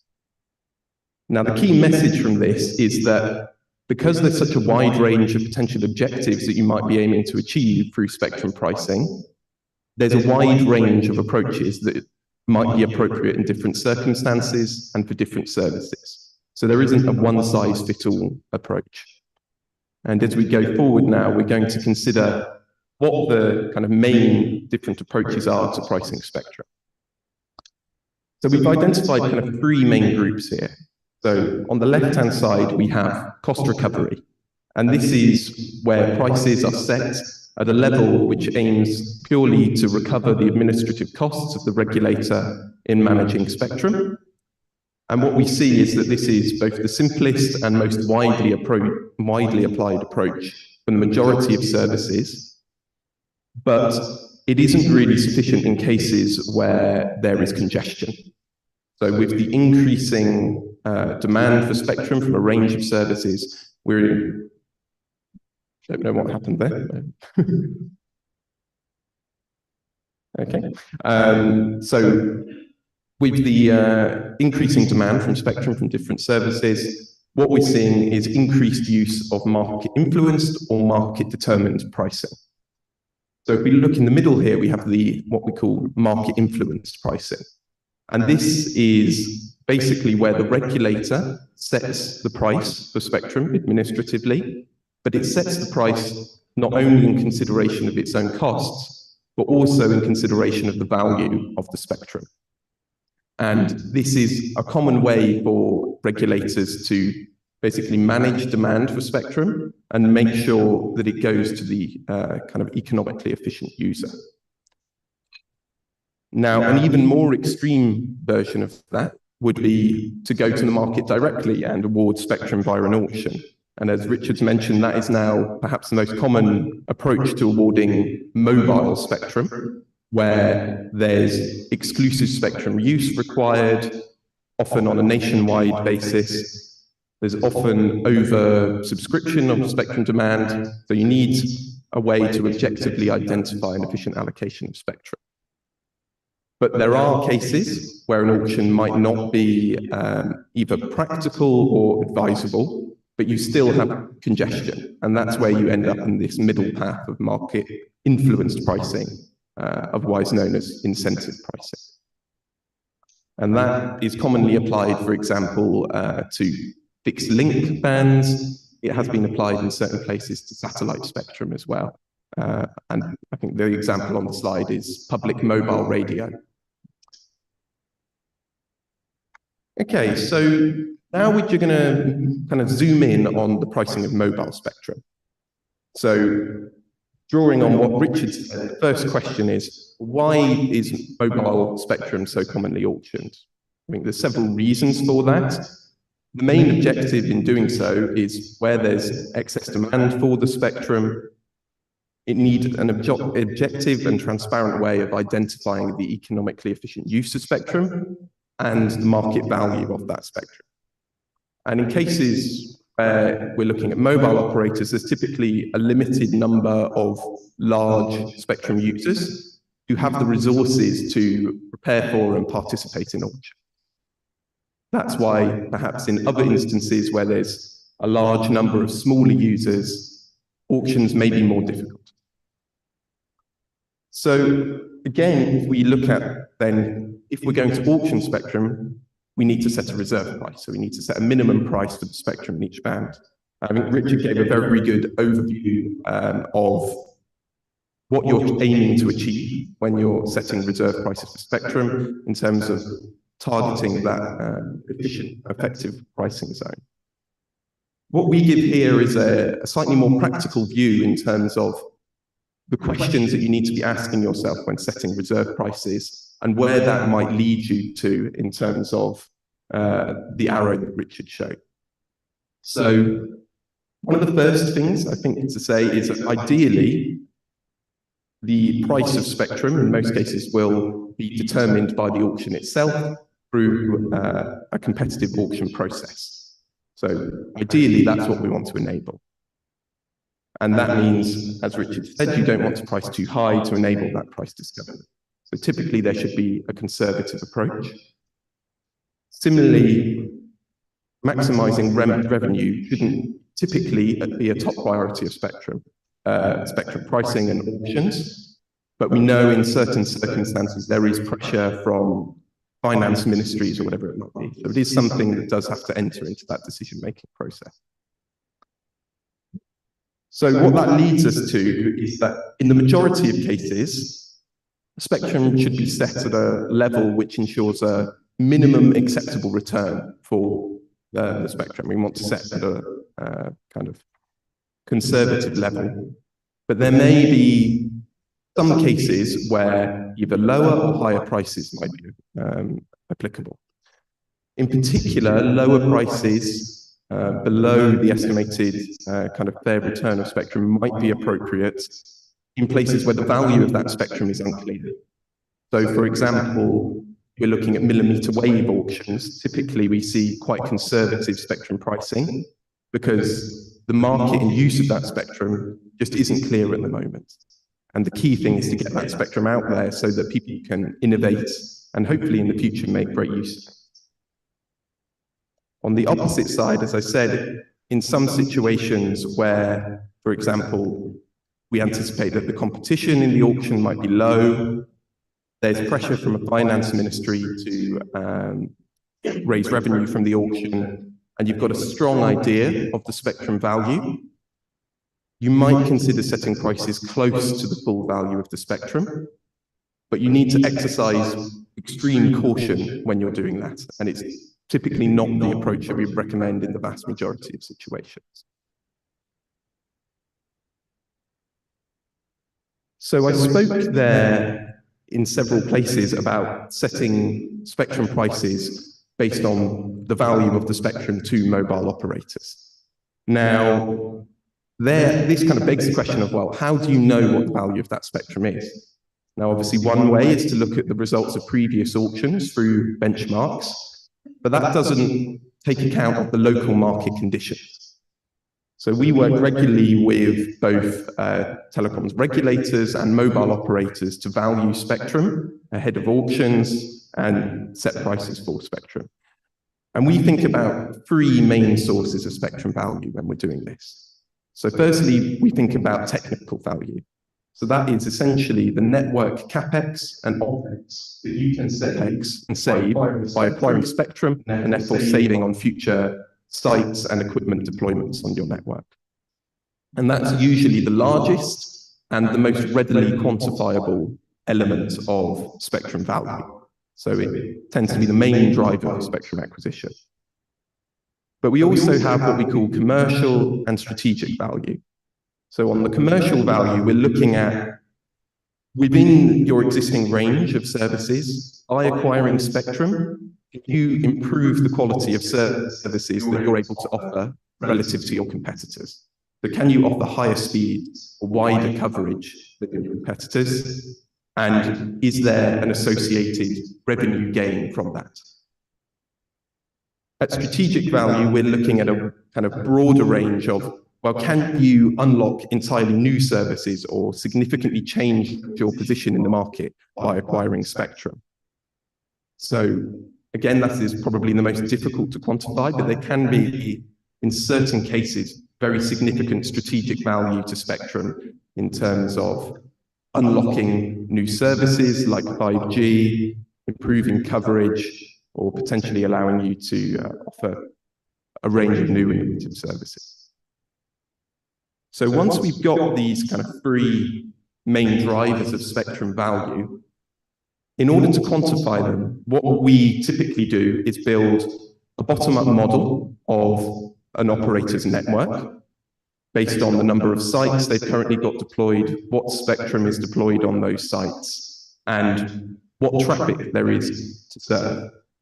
We then forecast into the future in terms of traffic, spectrum availability, and we estimate people's network CapEx and OpEx, and also their revenues over the duration of the spectrum license. And we do that in a range of scenarios with more or less spectrum in order to then discount the future cash flows to a present value. And you estimate the enterprise value of the business. And essentially, it's the difference between different scenarios in that enterprise value that gives you the value of your spectrum. And in terms of the challenges of doing this, I think probably the largest single one is spectrum licenses are typically, 15, 20 plus years, and forecasting traffic growth over the next 20 years is a real challenge. We also don't know exactly what future spectrum and technologies are going to be available in 20 years. So there's a real need to kind of understand past trends in the availability of spectrum and in the growth of traffic, and also to conduct sensitivity analysis on the results when you're valuing spectrum. Now, the final point I'll say here is that while spectrum value and price are related, they are not the same thing. So typically, the price that an operator will pay for spectrum in an auction is significantly lower than its theoretical value for the spectrum.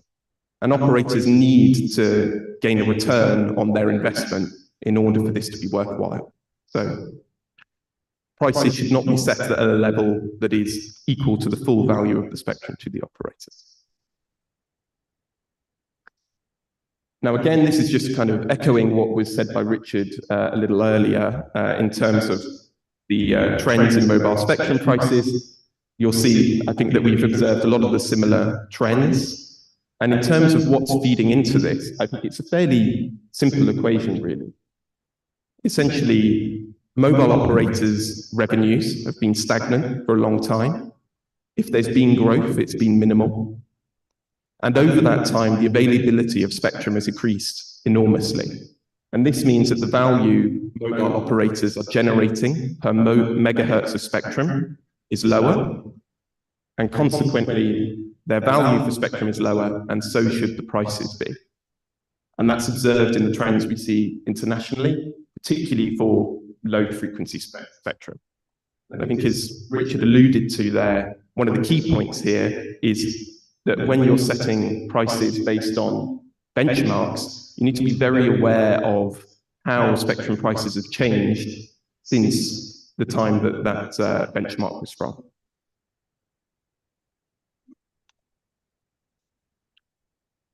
Okay, so obviously I've concentrated on mobile spectrum there, but there's a whole variety of other radio communication services And within them, you've got a kind of wide range of objectives that you might be wanting to achieve, as we discussed earlier. And as you can see on the right-hand side of this slide, that results in a wide range of approaches in terms of spectrum pricing. Now, what we can see generally across the majority of other services is that auctions are not unheard of, but uncommon. And there's kind of two main reasons for that. So largely, either they're unnecessary, so the economically efficient user is known, there's no congestion for spectrum. In that case, an auction is simply not necessary. A simpler process would be more appropriate. And in other cases, we see that an auction is just impractical. So I mentioned, for example, earlier that in some cases, if you've got a lot of small spectrum users, they might not have the resources available to them to effectively prepare for and participate in an auction. So a simpler mechanism for setting spectrum prices might be appropriate. There's also challenges depending on the nature of spectrum use for different services in terms of defining the rights that you get with your spectrum license. And that impacts, again, the practicality of doing an auction. So auctions, whilst not impossible for shared use of spectrum, are a little more complicated. So that leads to, in most cases, spectrum being priced based on the costs incurred by the regulator in managing that spectrum. And if we look at the simplest level, in terms of setting cost-based prices for spectrum, you could simply take the costs associated with managing the spectrum and divide by the number of licenses. And that would give you a kind of fixed cost-based price. But there's a lot more that you can achieve in setting cost-based prices that essentially reflect the use of the spectrum and incentivize the kind of behaviors that you want to see. And you can incentivize lots of different behaviors when you're setting cost-based prices. You can incentivize spectrum sharing. You can incentivize migration to higher frequencies where spectrum might be less congested. And you can also incentivize, for example, acquiring spectrum only in areas where it's required. And that might enable, for example, geographic sharing of spectrum. And what this typically leads to is the application of spectrum fee formulas with a range of variables. Now, the variables are different by country and sometimes even by service. But what you see, for example, here as an example might be that you have a minimum fee to ensure that in all cases you're kind of recovering that administrative cost of processing a license application. And then you might scale a kind of base fee per megahertz, which is represented by K in this formula, by the bandwidth of spectrum that's required, a frequency factor that reflects the relative value of different frequencies of spectrum, an area factor that reflects the area over which the spectrum is being used, and then potentially you might divide by a sharing factor that represents the degree to which spectrum can be reused across a country. And there's a lot you can achieve here, and we've just noted on the right-hand side some of the challenges that regulators face when they're setting prices for spectrum. And what we see is that a lot of these kind of cost-based pricing frameworks are quite outdated. And obviously, spectrum demand is evolving quite quickly at the moment. So we see challenges in terms of incorporating new services, reflecting the kind of frequencies and bandwidths of spectrum that are commonly used for different services. So in particular, we see that there's an increased use of higher bandwidths, of higher frequency spectrum, and quite a lot of fee formulas aren't representing or reflecting that and result in unduly high fees for high frequency spectrum where there isn't necessarily a high level of congestion. As well as that, obviously, on the practical side, we're looking to ideally keep the fee structures as simple and flexible as possible so that they are future-proof as we go forward and reflect, for example, the increasing costs of managing spectrum for the regulator and, as I mentioned before, new services in the market. So I appreciate we've gone through quite a lot there. That brings me to the end of my presentation. Hopefully gives particularly the regulators in the room a bit to think about in terms of the challenges and the objectives that you can achieve in pricing spectrum. Thank you.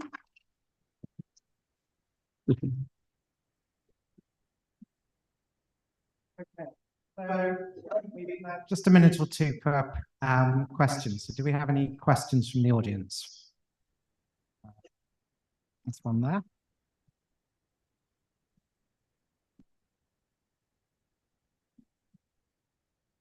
Good afternoon, Charles Glass from NTIA.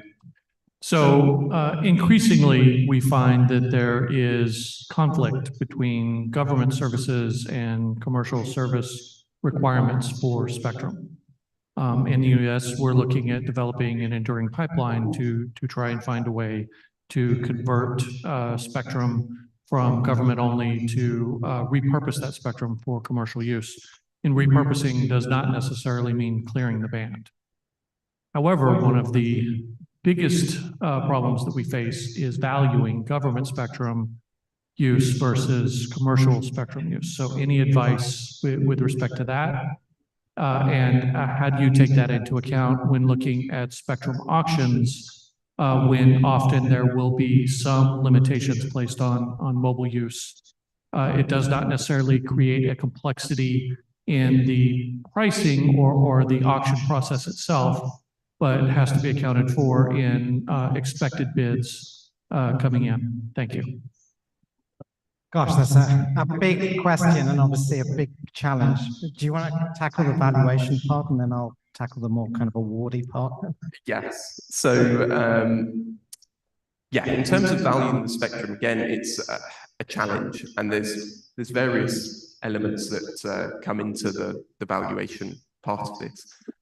I think often the first step and the first challenge in this is understanding the nature of the government spectrum use. And that is a real challenge, particularly where it's military use, for example, knowing where the spectrum is being used and what conditions might enable coexistence. So the first step, I think, is enabling greater cooperation between the government and the private spectrum users so that we can take that into account. Obviously, the main element really is working out where there's going to be restrictions on use when you're valuing the spectrum. So you need to identify those areas where it might not be possible to use the spectrum at all, those areas where you might have reduced power and therefore reduced coverage of your services, for example.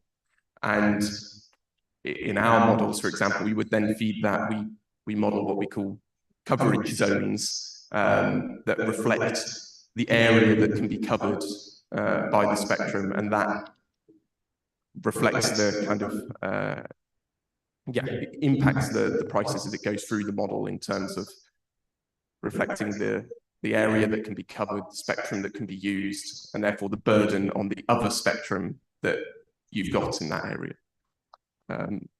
So, yeah, it's a complex challenge though, and to be honest, the approach varies very much on a case-by-case basis. Yeah, I mean, putting the economist cap on, I think the problem here is we're not really valuing the government's value of the spectrum, because the government's value of the spectrum is very large. What we're trying to get at here is the marginal value to the government of keeping all of, part of the spectrum or continuing to use it, but on a shared basis. And that's a very different question. It's the relevant question to ask. So you have to, I mean, you can go about it trying to build some kind of model that calculates social value, but it's going to end up being very technical. It's going to have to look at the costs of any redeployment of equipment, like how serious is the interference problem, etc. You could try and turn it around like the UK did many years ago, which is to say, okay, we're going to impose incentive pricing on government spectrum, and that should reflect the value to commercial users. And then if the government, the entity that's using the spectrum thinks that's too much, they can go ahead and sell the spectrum, work with the regulator to sell the spectrum.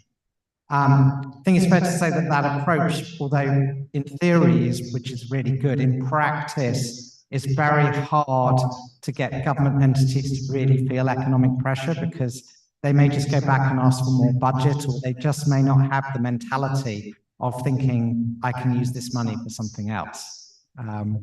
So there's lots of things you can do. I'm sure you're thinking about all of them. It's obviously not an easy question. Anything else? Any other questions? Got one over here.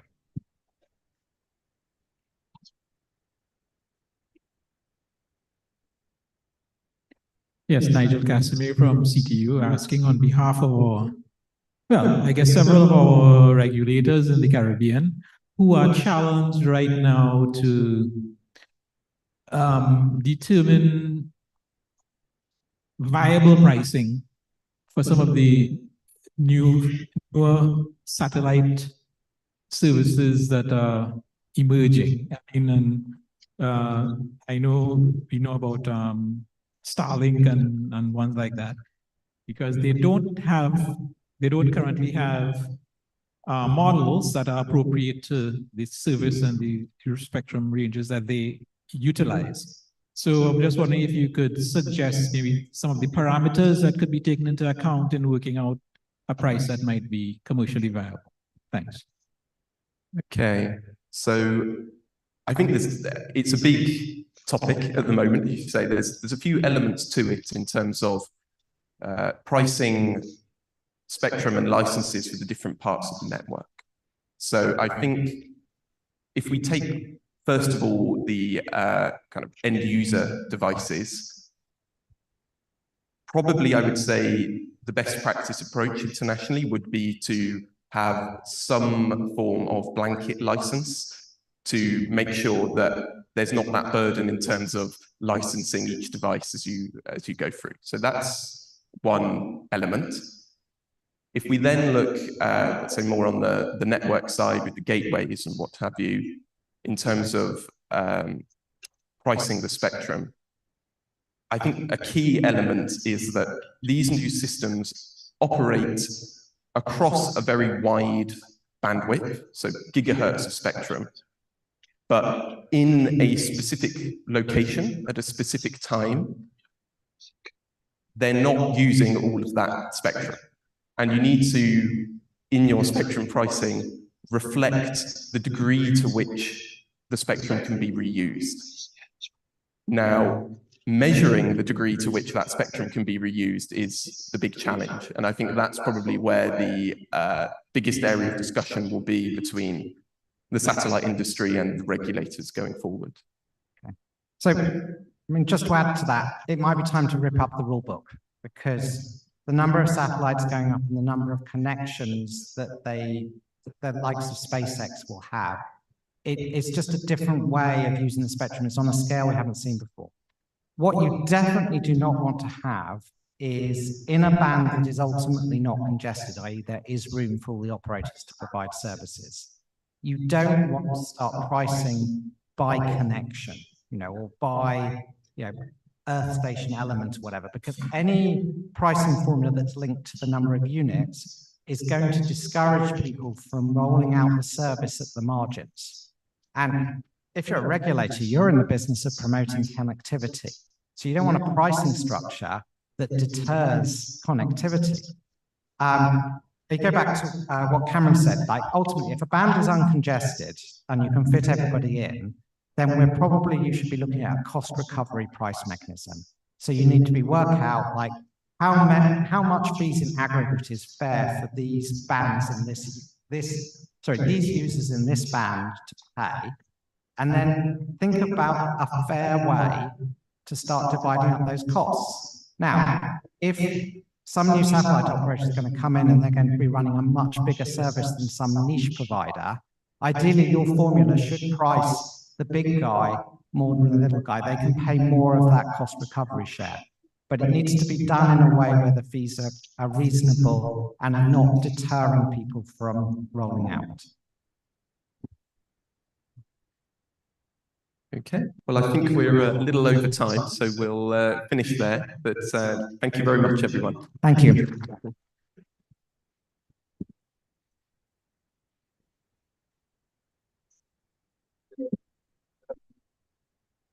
Thank you very much to Richard and to Cameron for that. And I think the two of you are going to be around for the next couple of hours to the end of the conference. So I'm sure if anyone else has any other questions or wanted to come and speak to Richard or to Cameron or to Julian, who's over there as well, who's also part of Richard's team, then they'll be more than happy to do so. So thank you, guys. Thank you very much.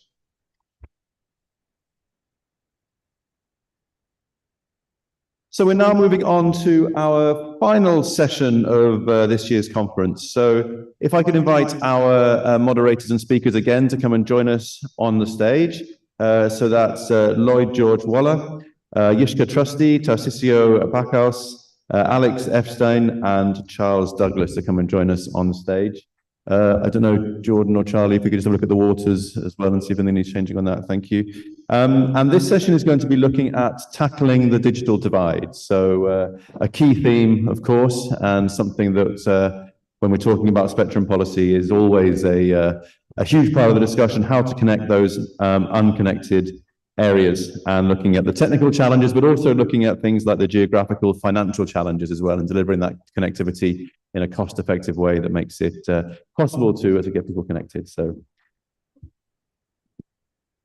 fantastic. I think so. Looks like it.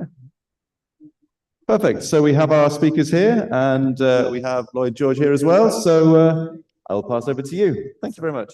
I can always know when someone is from the UK, I always focus on my first and middle name and never my last. And those from the UK know the significance of Lloyd George. My mother was a big monarchist, so that was one of the things. All protocols observed. Good afternoon, everyone. My name is Lloyd Waller, and I'm the moderator for this particular panel, which is focusing on tackling the digital divide, the role of spectrum policy in connecting people.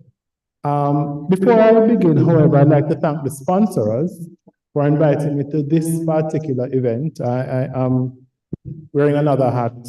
I'm a professor of digital transformation at the University of West Indies, so certainly this is something of interest to me. And I'd like to especially thank you, Mario, for inviting me to speak. We've been having conversations about digital technologies for the last 10 years. And one day we're going to write an article or a book.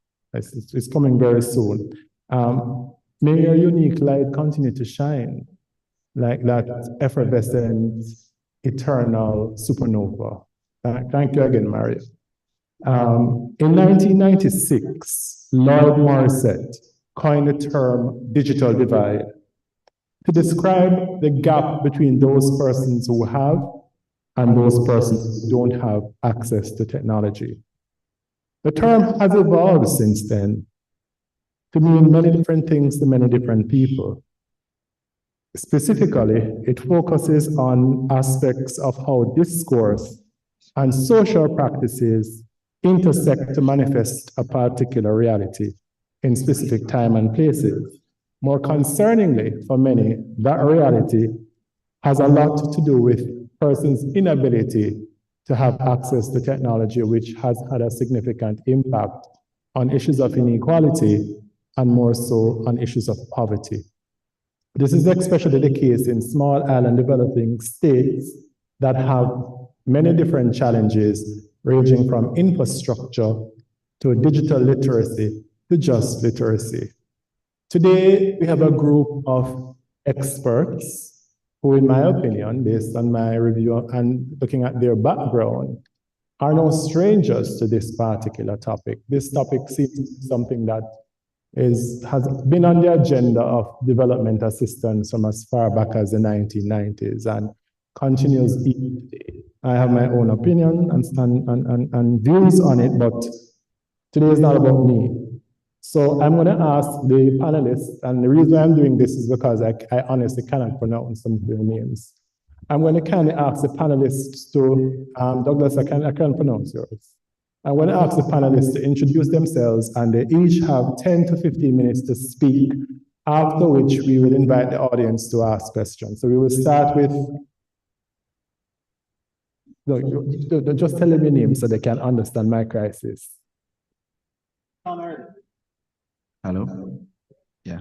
Hello. Afternoon, everyone. Name is Yishka Trusty, Manager of Operating Systems and Special Projects at the Spectrum Management Authority.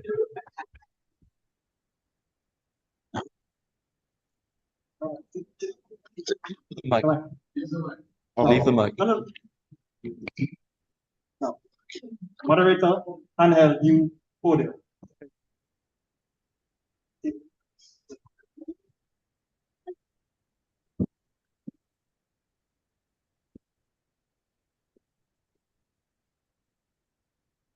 Right.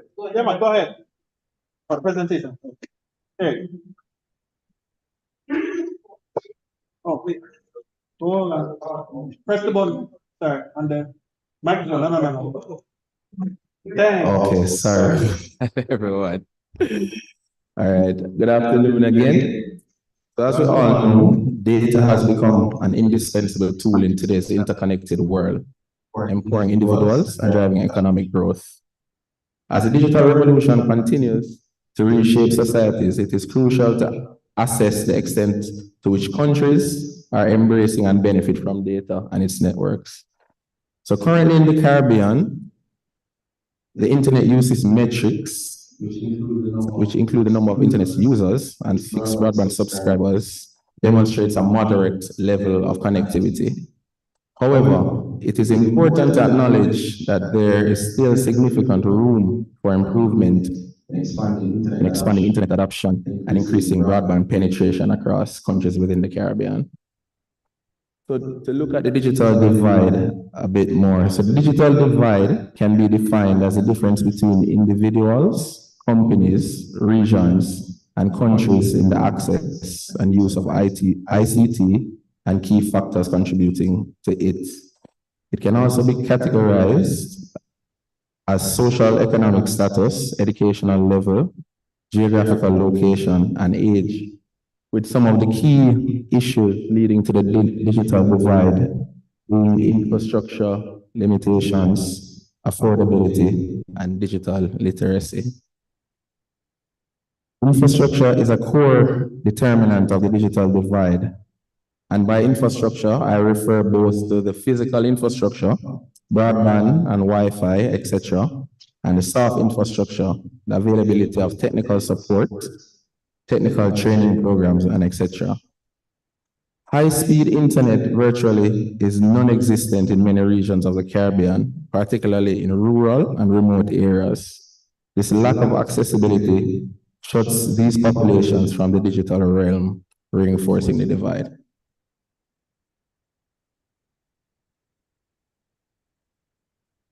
All right, so I now want to just move into looking at some of the different access technologies currently being utilized within the Caribbean.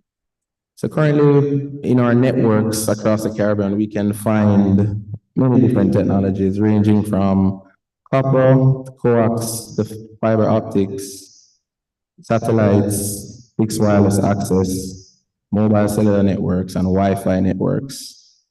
So just to speak briefly on some of the characteristics of the different network types. So in terms of the capital expenditure that's needed to roll out a Wi-Fi network, it's regarded as low.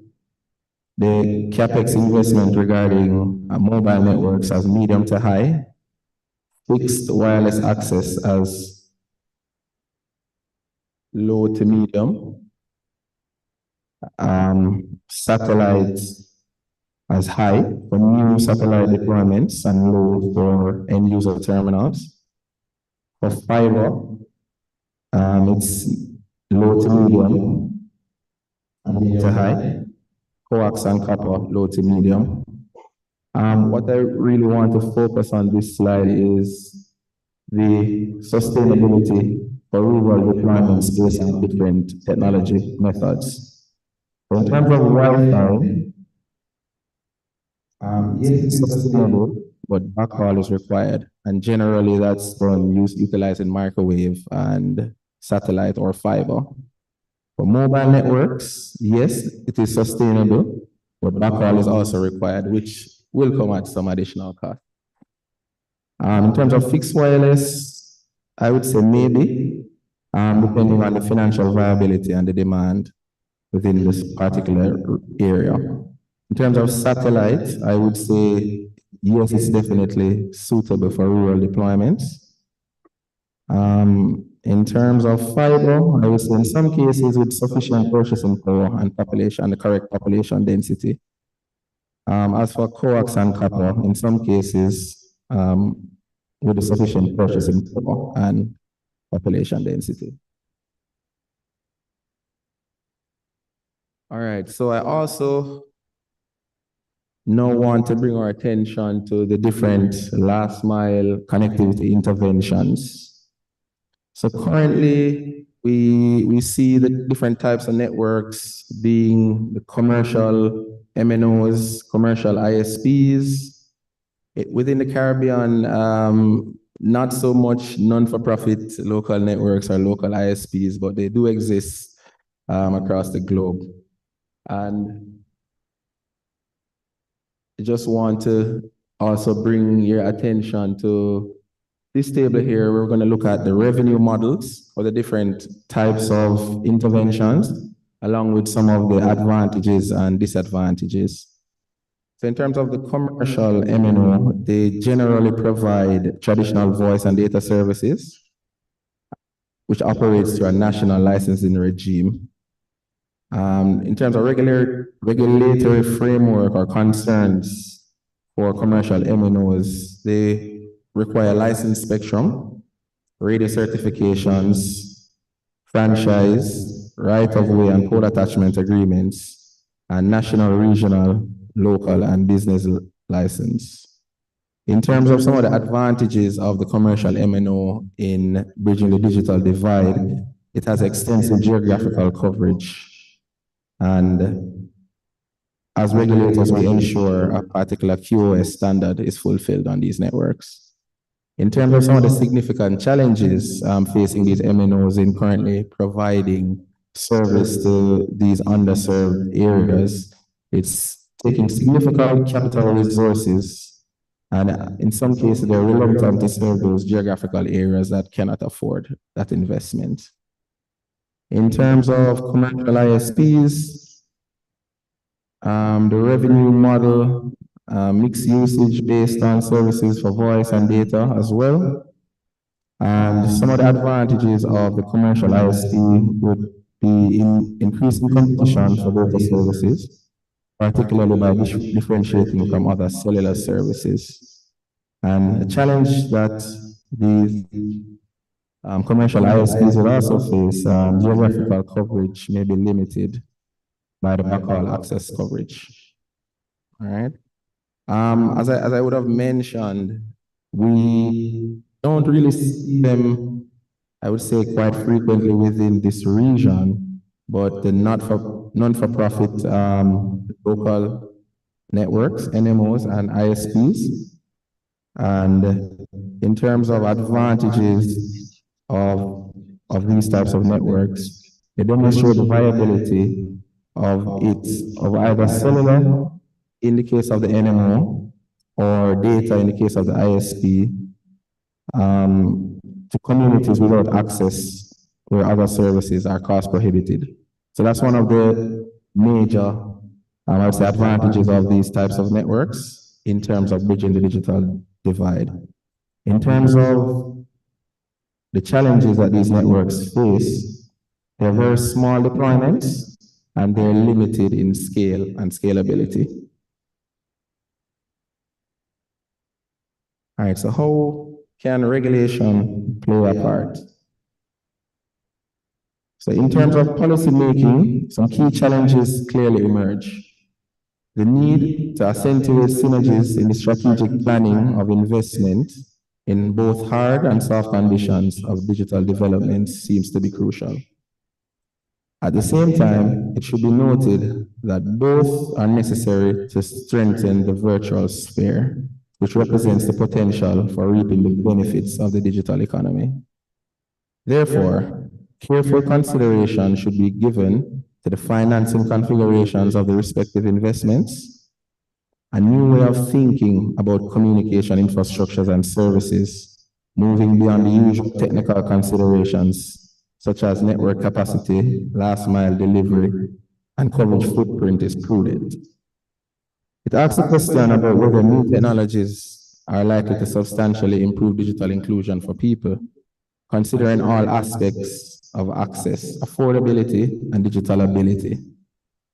With limited resources available to address communication needs in the remote locations, a co-design approach can ensure communication solutions are fit for purpose, sustainable, and have community ownership, and improving long-term outcomes for residents, local agencies, telecommunication providers, and governments.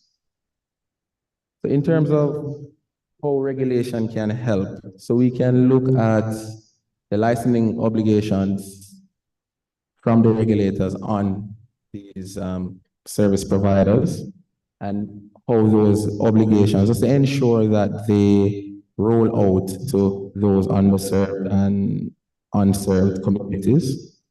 I believe we have to also look at public and private partnerships or partnerships on a whole, whether it be between the commercial NMOs and the satellite companies, which is now a new emerging trend, and to find some synergies there to help to bridge that divide.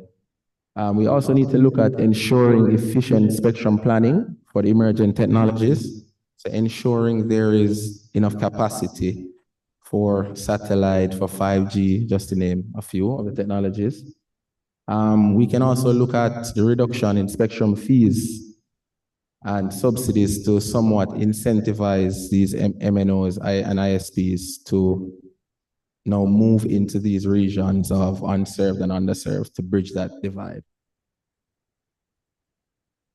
All right, and that's it. Thank you.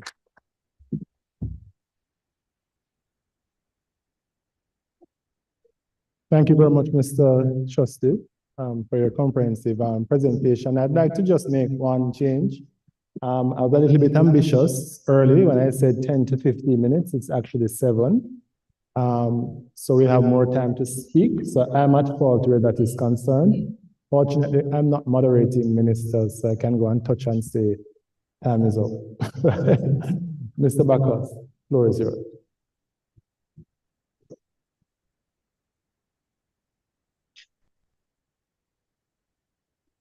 My respect. Good afternoon, dear friends.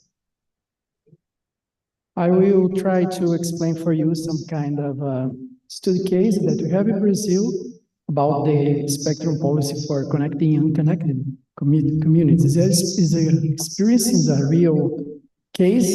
This is a program named the GESAC, the Brazilian GESAC program. And this, in Portuguese, GESAC is Governo Eletrônico Serviço de Atendimento ao Cidadão. In English, is Brazilian Electronic Government Citizen Service. This Brazilian government program provides free internet access and digital services in public places, particularly in remote and underserved areas, to promote digital inclusion and ensure access to information and government services. So as a clear promotion to avoid the digital divide that we have in our country too, because we have a very big country, many rural areas, a very big forest in the middle of, or maybe in the north of our country. I personally know the forest, and it's very difficult to, well, walk inside, imagining to have some mobile phones. This is an initiative from the communications Minister of Brazil, in a partnership with Telebras, that is a state company, Brazilian state company, and a private company named Viasat, that you know very well. The main objective of GSAC is facilitate broadband access in underserved areas, promoting digital and social inclusion. And we can think that we have two public policies. First one, we operate the satellites of this program because we use satellites in an X-band for defense, disaster management. And in the second side, we can talk about a second public policy that's connectivity in Ka-band. So we're using this satellite named the SGDC. I will explain about the name after. And we have two bands, X for defense, management of disasters, some kind of things, and in Ka-band for connectivity. Of course, the spectrum policy is essential for expanding GSAC's coverage, especially in remote areas. This is our objective. This is the government service. This program connects locations where terrestrial networks are not feasible or are very, very difficult. For example, school and government institution connections.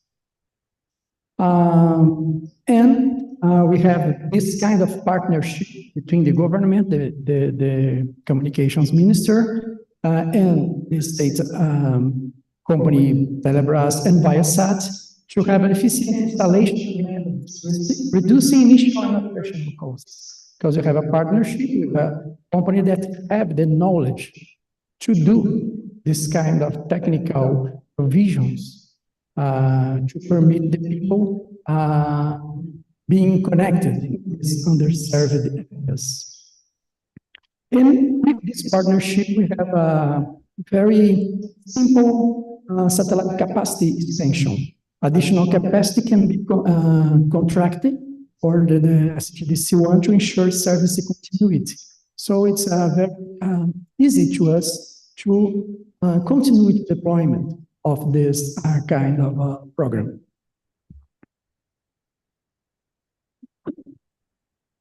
So we have a technical implementation coverage of GSAC, differential broadband provisioning, bandwidth offered according to site needs, optimizing spectrum use. So not, how can I say, develop all this band with the sites, no, according the site needs. And the program scope is activation of more than 20,000 sites. With plans for an additional 20,000, highlighting GSAC scale as one of the largest satellite connectivity programs.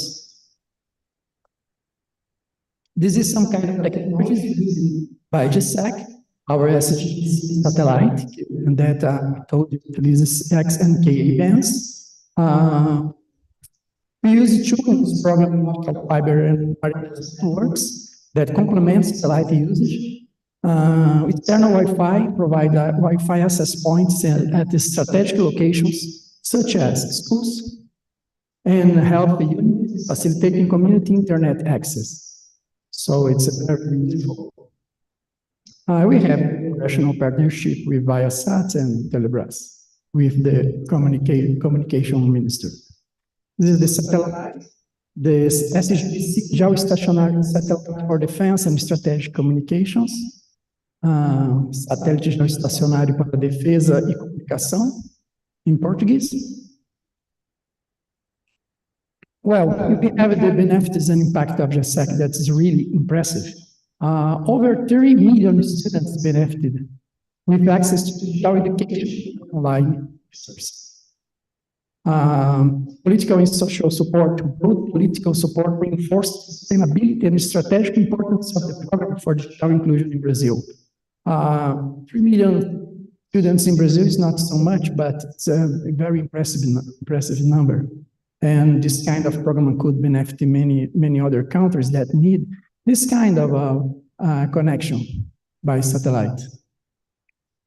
Dear friends, this is the program. I present for you. It's not really my deep area. If you have some questions, I can try to answer, or maybe I can connect to you with satellite with the people that could answer the questions. Thank you for your attention.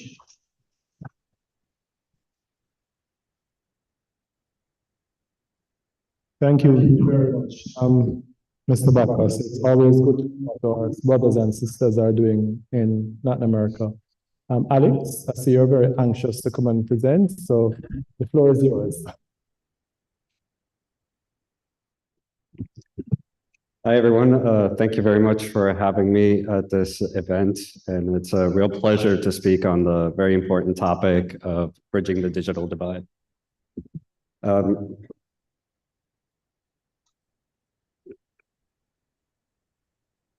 So my name is Alex Epstein. I'm here on behalf of Amazon's Project Kuiper. So if you don't know about Project Kuiper, it's an initiative by Amazon to develop a constellation of satellites in low Earth orbit. Essentially, the purpose of the constellation is to improve connectivity, provide access to high-speed internet access, to affordable internet access to the unserved and underserved. The program is doing really well. We have 2 satellites, 2 operational experimental satellites in orbit right now. They're performing very well. We will start production launches later this year, and we will ramp up quite quickly after that and start servicing in the coming years. So aside from great technology, one of the key aspects to bridging the digital divide and providing connections to the unserved and underserved is really regulation and spectrum policy. Access to spectrum is key, as well as being able to utilize the spectrum efficiently. So as the theme of this panel, there's a large percentage of the world's population that is currently unconnected, and we really need to maximize spectrum use in order to bridge the digital divide and connect as many people as possible. So with that, we need a predictable and operational regulatory framework. For NGSO systems like Kuiper, a lot of the regulations that we use to operate were really developed a long time ago for satellite networks, NGSO satellite networks that were envisioned in the late 1990s, but never really came to fruition. So for NGSO systems, we're really playing catch up at the ITUR to develop regulations and frameworks for global operational and sharing of our spectrum and utilizing of our spectrum. And of course, the key component of developing sharing framework is to protect incumbent services and also to maximize the efficiency in order to be able to serve the unserved and underconnected. So one of the main issues that's being discussed at the ITUR and that we are studying are regulatory provisions that were developed in the late 1990s and early 2000s with the utmost purpose of providing a framework in Article 22 of the radio regulations for sharing between NGSO systems and GSO networks. This framework is to develop a limit called EPFD limits. I'm sure that's a word that's been talked about around the last couple of years, but to define an acceptable interference threshold for sharing between non-GSO and GSO services. So the impacts of EPFD really limit the operation of NGSO systems like Kuiper to operate, to maximize our spectral efficiency and to serve the number of people that we can and maximize the full potential of our network. It also obviously increases the cost of our network, and also in essence, it prohibits us from being able to turn on specific satellites and minimize the opportunity to serve the unconnected that we could otherwise serve. So the ITUR, as I mentioned, is studying this issue. This is a directive from the WRC 27 minutes. We are starting this at Working Party 4A. The first meeting of Working Party 4A actually just concluded last week, and there were a handful of studies on this subject that came into the meeting. And we will be studying this from the entire study cycle, but the themes of the original studies that we have so far essentially indicate that there is margin between the protection limits that we have today to protect GSO networks and their protection criteria. So all that to mean is to say that there is margin available to try to improve the spectral efficiency for NGSO systems, but still maintain a threshold of unacceptable interference to GSO networks, which is the key goal that we are working on. So the studies of this will continue throughout this study cycle, and the studies will be reported to WRC 27. So all we ask from regulators is to keep an objective mind, to take a look at the studies, and to see if there's an opportunity to improve spectral efficiency of NGSO networks while maintaining protection of GSO and other services. And we believe that this is really a win-win for the satellite community. This is a win-win for bridging the digital divide, as we will have more capacity to provide services, more capacity to serve the unserved and underserved, which is the key goal that we're talking about here, as well as reducing costs across the board and reducing timelines for deployment. So this is really a win-win for the satellite industry and being able to bridge the divide, not only the satellite industry, but the global community of bridging the digital divide. So we're really asking folks to keep an open mind, objective mind, and take a look at the study and seeing what the study results will do. And as my predecessors indicate, this is an ongoing study, so we welcome cooperation from anyone in the room, and I'm available to take questions. And if there are any specific aspects of the technical work, we're very happy to provide them. But again, this is a potential win-win to improve spectral efficiency and help bridge the digital divide with additional satellite capacity and spectrum. Thank you very much.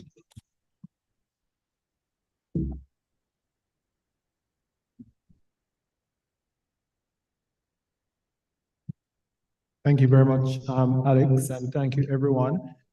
This is a topic that we can all relate to. You know, digital divide related issues is something that has been around from the 1990s.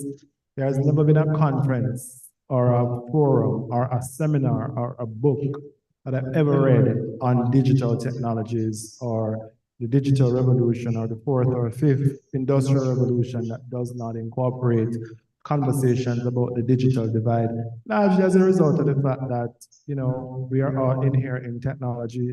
We're all in here with a level of awareness, a level of knowledge, having the financial capabilities to be able to ourselves be a part of what can be referred to as the digital house. But for those who don't, what it does, it perpetuates inequality, facilitates poverty, and from a global standpoint, it keeps developing countries undeveloped and, in worst case scenario, dependent. Of course, all these discussions have a lot to do with deep-rooted, systematic, chronic challenges that small island developing states typically face, and as such, there's not much that regulators or even international organizations or businesses can do about it, but there are some policy solutions that can be incorporated based on where persons are. So I'm saying all of this to just open up the floor for anyone who wants. Oh my goodness gracious. I'm so sorry. Charles, the floor is yours. And he works at Flow, and Flow is my cable provider. So I hope there are no disruptions this weekend. No, absolutely not. I was there with my fingers crossed and said, am I gonna get a pass? Am I gonna get a pass? But alas, it didn't happen. But it's just to say that at this moment, I'm actually representing Canto as a director of Canto, and my colleague director, Melissa Sutherland, would have introduced Canto earlier. So I'm sure we're familiar with our organization. So I'm speaking more generally, and I just suffice to say your service will not be interrupted. No, in our preliminary discussions and so on, we aligned and we saw that our presentations would complement each other. And so I won't have to say that much, except to say that I endorse Trustee's presentation. All the technologies he referred to are being used by all the members of Canto, all the operators, fiber, coax, Wi-Fi, satellite partnerships, the full gamut, and fully support that. And we need that mix if we are to cover the underconnected and the unconnected. With respect to how we understand what is required so that we can address it, you know, they say if you can't measure it, you can't fix it, right?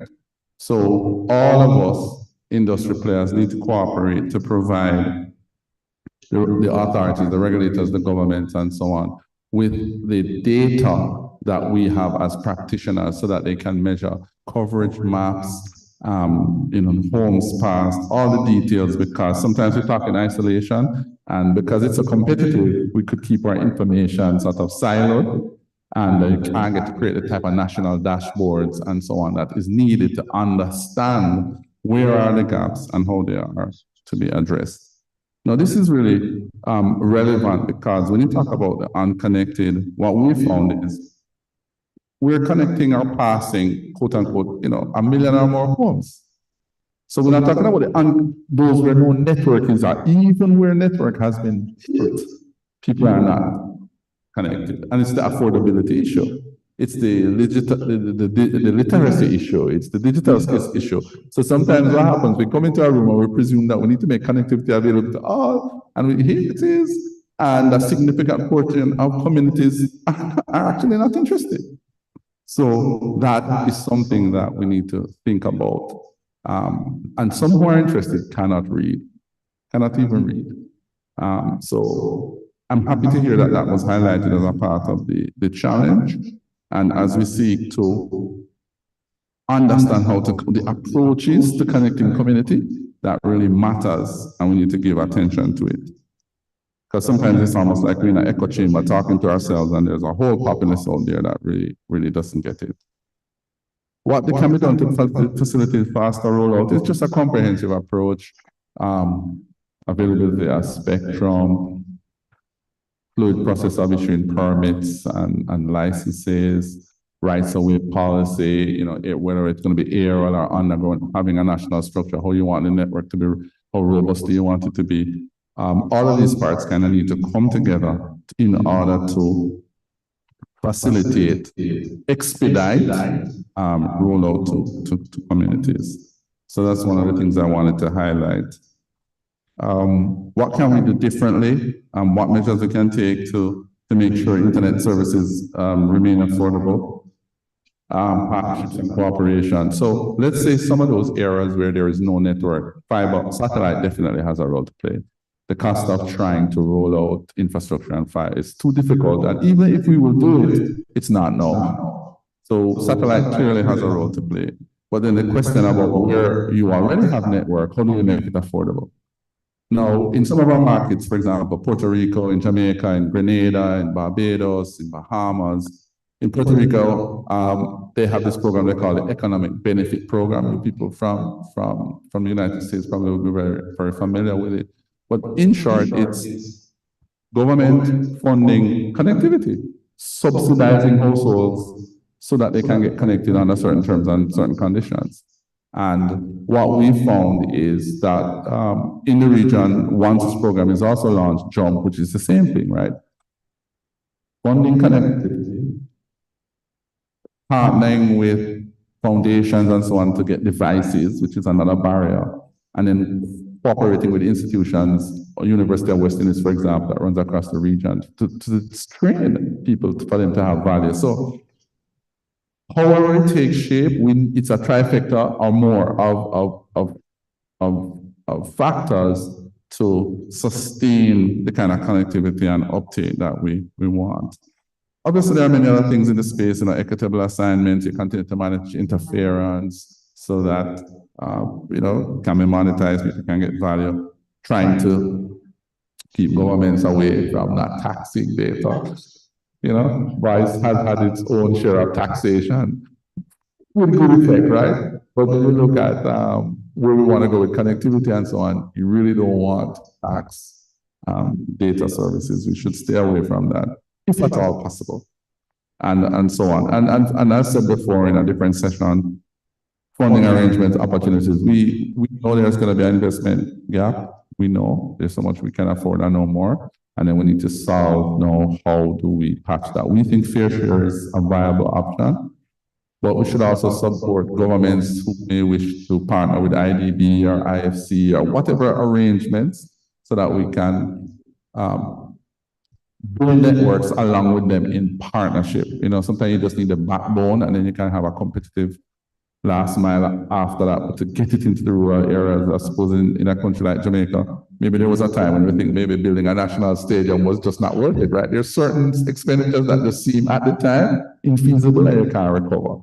But how can a country do without a national stadium? You know what I mean? It's your identity, it's who you are, and then now the stadium is too small, right? So I'm past it. So it's the same with our outlook to solving this digital divide issue. How do we get critical network in places that once it's there, forever and ever onward, it's going to be redound to our economic value and benefit of everybody. So now I look forward to the discussion. I turn back to you, Mr. Chairman.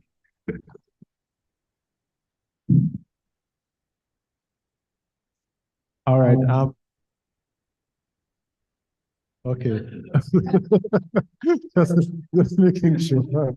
Ladies and gentlemen, the floor is now open for anyone who has any questions for our panelists.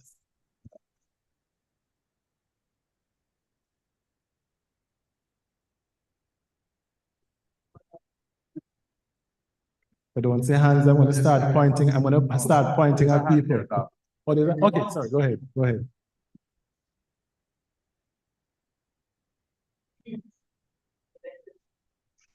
Thank you very much. This is a very important panel, I think, for the people. So as a non-expert in spectrum, I'm representing the people now, right?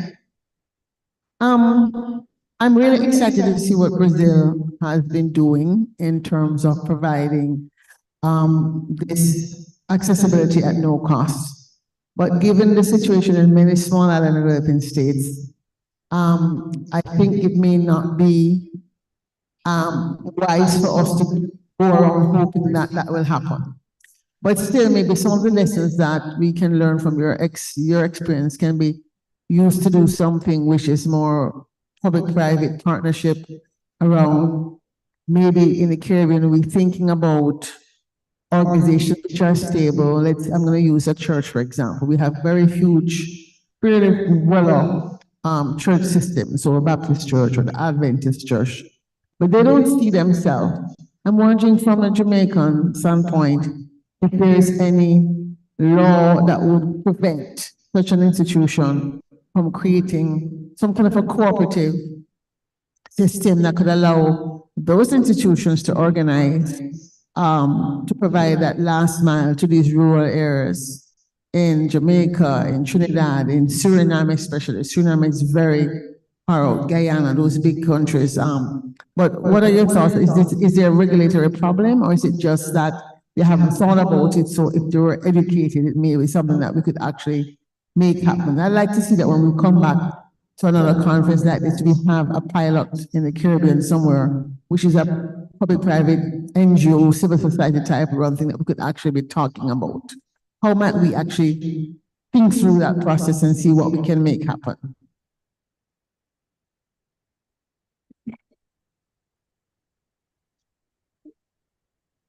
I'd just like to start by saying it's a good idea, but there are many vehicles already in place. So across the Caribbean, you have a plethora of universal service funds who get funds paid into from various operators and so on.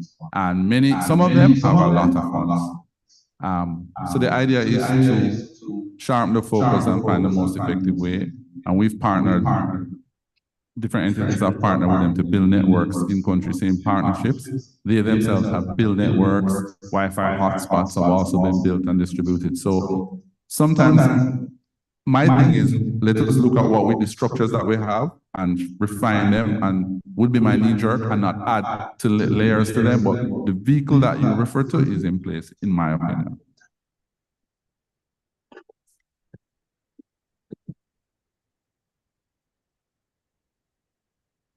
I want to just lend a little bit of support here.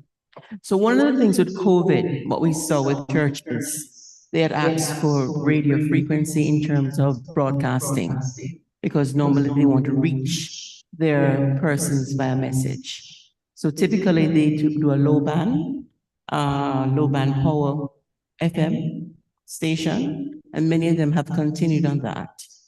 However, just to add, Viasat came in the pandemic and put through ReadyNet over 150 satellite schools. Because again, what we found, there were over, I would say, 200 to 300 schools that were just unconnected in rural parts of Jamaica. Because again, as was discussed, affordability, if the market is not there. And I must add, somebody said that maybe there's nobody living in the cockpit countries, but I tell you, there are people living in every nook and cranny of Jamaica.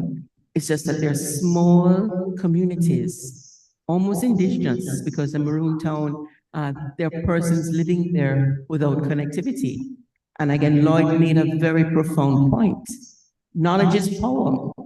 And in some cases, these communities are relatively suppressed because they don't have access to knowledge.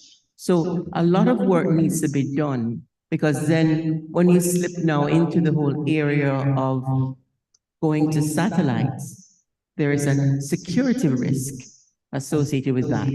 Because again, we can't assume all will use technology, connectivity for the right things. So there has to be a balancing act where government is concerned.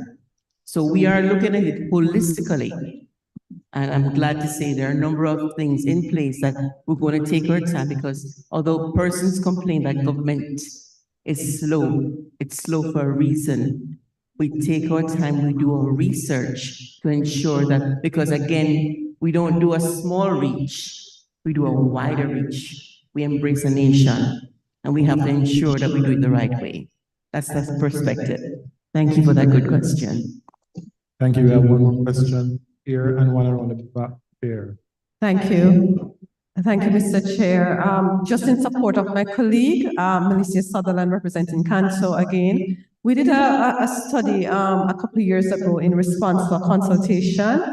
And what we found, as Charles has said, is that we have some well-funded universal service funds that are not being deployed across the region. And it could be that when the funds were originally established, that those objectives have been met and regulators are yet to right purpose the use of the funds. But the funding is available in many of the universal service funds across the region for connectivity. We have also found that the management, the accountability for the funds have not been done very well. Too many of the funds have low accounts. They don't follow the reporting requirements in legislation. There are no financials, so it's difficult to track how the funds are being used. So as Charles says, the vehicles are already deployed, but we need now proper management and accountability so that citizens can see how they can even be benefited and start to ask for the services. And then finally too, when funds are available like that and they're not accounted for, they start to go to different things that are add-ons to connectivity, but not connectivity itself. So as industry, when a segment of our region increased universal service funding, our concern was that what is already available is not being used and it's not being accounted for. So how can there be an increase? In the end, though, the increase did happen and industry just had to pony it up. But that level of accountability is absolutely necessary, and we can do better for our citizens because we do have the resources. Yeah. Thank you, Melissa. And one other point, because again, it was raised about the digital gap and the literacy gap. This is so profound because the Jamaican government started the whole e-learning initiative many years ago. And under the Universal Access Fund, we put internet connection in the schools. But when I did a study, where was the internet? It stopped at the staff room. What were they watching? TV. And a lot of the labs were not being used. So, but again, let's take a pause. Observe that behavior. Why did it occur? Again, it goes back to how were these teachers trained? Were they taught how to use technology in the teaching and learning process? No. So again, the whole concept of thinking about how do we deploy technology has to be a holistic one. It can't be just a conversation about connectivity.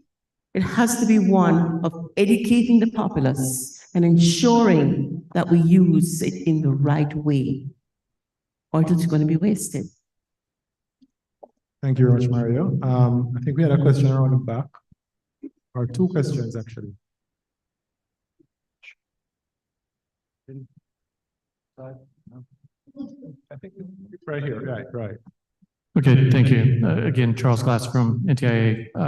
Might be surprising to some to find out that we also have a big issue with connecting the unconnected in the United States. NTIA is currently in the process of administering billions of dollars in grants at the state level to connect the unconnected. One of the things that has amazed me in my career in spectrum management is the innovation that is possible when you get out of the way. Oftentimes we have an idea of how things should be done, but these public-private partnerships that develop under these kind of procedures where we allow people to put forward their ideas, the innovation that stems from that allows for connections and support at the level that Maria was talking about that you just don't see normally. So it is important to make sure that we're allowing for that innovation. And to that end, I would urge people to look at what other developing countries have done. There's lessons learned there that can be gleaned. I was absolutely blown away early in my career in what they were doing in Thailand and other countries in Region 3, where they had absolutely no connectivity and they were using ox carts to take access points around the villages. And they were using Village Center as a place where people could go and do email to have connectivity back for health services and education to the government itself. So I don't think we need anything that extreme in the Caribbean countries, but it shows a level of innovation that you just don't expect a lot of times. So I would urge caution in deciding we know the answer and how to do the connection, and seek out those public-private partnerships and allow them to tell us how we can do it. But we have to make sure, as Maria said, there's good oversight. If there's not accountability, if there isn't oversight on what is being done, quite often those funds will be wasted. Thank you very much. I'm sensing a question over this side. I think I'm sensing someone wanting to ask a question over this side, but I don't want to ask the question. Go ahead and ask the question. Somewhere around the back area there. The feeling shy. Well, we have the senses were a bit off. It's at the front. Just give it. Thank you. Yes, good afternoon. Not so much of a question, but more of a comment and food for thought, so to speak. In dovetailing on what Maria indicated, the deployment of technologies to the underserved. I think one of the questions should be, and there are quite some, but to home in on one or two, the phased implementation of these connectivity measures. So in connecting the underserved, getting technology into schools, that Maria also indicated that the teachers should be also trained in how to implement these things. But not only that too, but if it's done too fast and too of an early age, the child also loses on certain development, natural development phenomena like socialization, their motor skills in terms of, believe it or not, even a simple writing that, eventually that may be lost, that art of using a pen, and particularly socializing, where, we become more isolated and less social, and the problems that develop from it by the means of technology. and underserved communities, what are we actually connecting them to do? Are we going to connect them to be on social media? Or are we connecting them to be part of the society in general, in terms of connecting them to social services, government services, being able to be part of the banking institutions, being a connective citizen of the world in terms of having an electronic ID, so our email and so forth, that they can actually receive services or be a part of the world as we know it to be and going to be. Just having an internet connection of free Wi-Fi, and a couple of months you come back later and then everybody's on social media, YouTubing and so forth. Is that what the intention should be? So these little nuanced questions should also be put in front in terms of what exactly do we want our society to look like after they're connected, and why are they being connected? It puts me in mind of, I was in the conference one time and I can't remember who it was and what the context was, but I think it was similar to what we are discussing now. This particular person, a philanthropist, went to Africa and saw that the village didn't have proper electricity infrastructure, where the kids would have to rush to do the homework before nightfall. And, came with a brilliant idea, I'm going to put in solar panels and put in lights and they can have a normal existence, quote unquote. And a couple of months later, he comes back and they're still in darkness. And he asks, I believe what we do, chief or the elder of the community, is, why are you not using, what I gave you? He said, well, it's a very good gesture. But the problem is, when we put on the lights at night, we get a bunch of mosquitoes. So you kind of solve one problem and you create two or three. So it is the good intention, but it has to be really thought out in terms of what the community in particular, or the person in general, needs to be connected for the betterment of themselves, and not just to say they're connected. Thank you very much. Yeah, and to add to your point, Sydney, I would say you're totally correct. Doing some research and just looking at the general IT framework for bridging the digital divide, it speaks to the importance of surveying and getting an understanding of the needs of the citizens in these underserved and unconnected communities, to ensure that the solutions that are being implemented are of value for the citizens. So just adding to your point. Thank you very much, Mr. Trustee. Charles? I support, but I take a slightly different view, in the sense that I ask myself, connected or unconnected, which, and not try to always work out the outcome to the other gentleman in the middle. He made a point. Charles, it was right. Yeah, my namesake. Because people will devise things. For some in Jamaica, we might say, oh, PowerPoint, Excel, whatever. No, it's music, right? It's creating a beat. It's something creative, something innovative. They will use it for, TikTok can be a thing, right? So I think if 10% of the people, 15%, whatever low number comes through because people have access and they're exposed and connectivity, will be better off. I think the opposite is not giving them the connectivity, and I just don't know where that would take us. This is my simplistic way of kind of looking at. We have to trust the people. Thank you. We have 2 minutes left on the panel, and if there are no other questions, I'd like to take the opportunity to ask each panelist, just in 30 seconds, as a takeaway for everyone, what do you think is that one element, that one variable, that one thing that is needed in spectrum policy to help to reduce the risk or challenge of the digital divide in small and developing states, primarily in the Caribbean? Just that one thing, just one, and 30 seconds. Mr. Trustee? What's the one thing you think can be used to mitigate or reduce the challenges of the digital divide in the Caribbean? So I would say, from a regulator standpoint, we can look at reduction of fees for the introduction of new services, and to ensure that coverage is brought to these unserved and unconnected communities.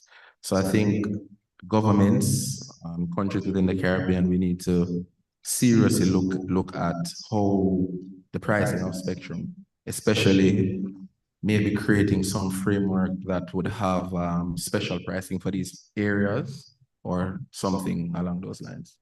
Thank you very much. 30 seconds. Okay, I agree with my colleague. And I think that, well, we need to use all the technologies that we have at disposition to try to connect the unconnected. And of course, after we have a very interesting discuss, we need to have a plan, because we need to give it a connection and try to teach the people how to use in the best way the connection. If someone would like to, well, hear music or listen music, I very like listen music, so I use the connections to listen music every day. So it's good too. And I use for the other things like ChatGPT. This could be a disruption in the life of many people. We need to think to have a plan. Yes, in the Caribbean region and other regions. This is my words. Thank you very much. Thank you. Alex. Yeah, thank you. I agree with my colleagues. I mean, having a plan is definitely good, but an underlying theme of my presentation is really to improve the spectral efficiency of the new technologies coming across. If we can increase the spectral efficiency, we automatically increase the capacity and the ability to connect even more. I mean, just if you want to listen to music, that takes up a lot of bandwidth. And if we can increase the capacity, or if you want to teach schools, increasing the spectral efficiency will just allow existing and emerging technologies to be able to connect more with the same that we have today. It's hard for me because I don't think spectrum is that issue, that one issue. I don't think spectrum, how it's being managed, is the one issue. But speaking in my personal capacity, you know, if I had to pick one issue, it perhaps would be giving operators the chance to get the spectrum for free in lieu of them meeting a rollout deadline. Because what you want is not so much the fee, you want the network built out in the way you want. So if you were to say, look, if you could roll this network in 18 months, you won't have to pay this 20 million that I would have charged for it, but it has to be rolled out. And incentivize people to really try to save, because perhaps the network itself will cost 20 million, right? And the spectrum cost is 40. But if you say, look, if you build this out by a certain time, then we waive the fee, half it, whatever. It probably would make an exciting scenario. And you probably get more of the networks that you really need, right? Thank you very much, Charles, and thank you very much, gentlemen, for your very insightful observations and experience as it relates to the role of spectrum in mitigating the challenges of the digital divide. At this point, I want to put up a little placard that says, "Audience should applaud." Thank you. Thank you very much, everyone. So yeah, thank you so much to our panelists, and Lloyd, thank you very much yourself as well. And yeah, once again, lots of interaction and discussion and comments from the audience in that session. So thank you all so much again for your participation there.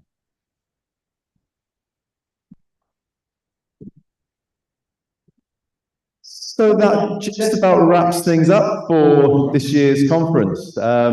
So in a second, I'm going to probably quite fittingly give the last word to Maria here, our host at the conference. But before I did that, I just wanted to just to say a few thank yous from our side. So first of all, I've mentioned Maria there, but most importantly, and I'm sure you'll all agree, we'd all like to say a huge thank you to Maria and to all of her team at SMA.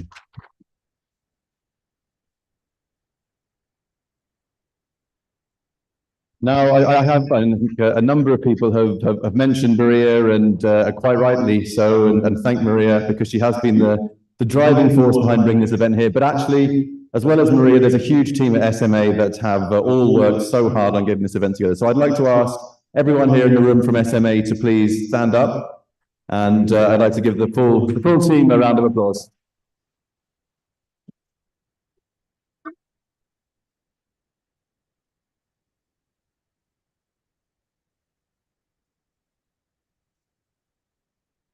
Perfect, thank you.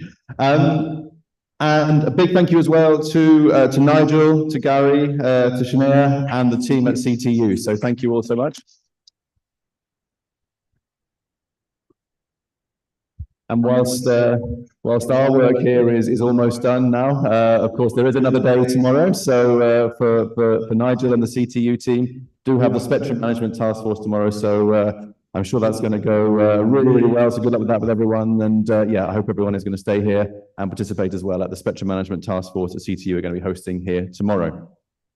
A big thank you to all of our other sponsors and partners. So you can see the logos for all of the sponsor and partner organizations that are involved in the event on the screens, on the banners behind me. So thank you to each and every one of you. Really do appreciate the support of all of our sponsors and partners. And without them, the event is impossible. So thank you very much to all of our sponsors and partners. A big thank you to the sponsors and the hosts for our networking receptions as well. So to Viasat, to Ryan, I think who's in here somewhere at the back of the room there for hosting the pre-conference speakers dinner. And thank you as well to Sennheiser and Joe, I think is somewhere here for there's Joe at the back there,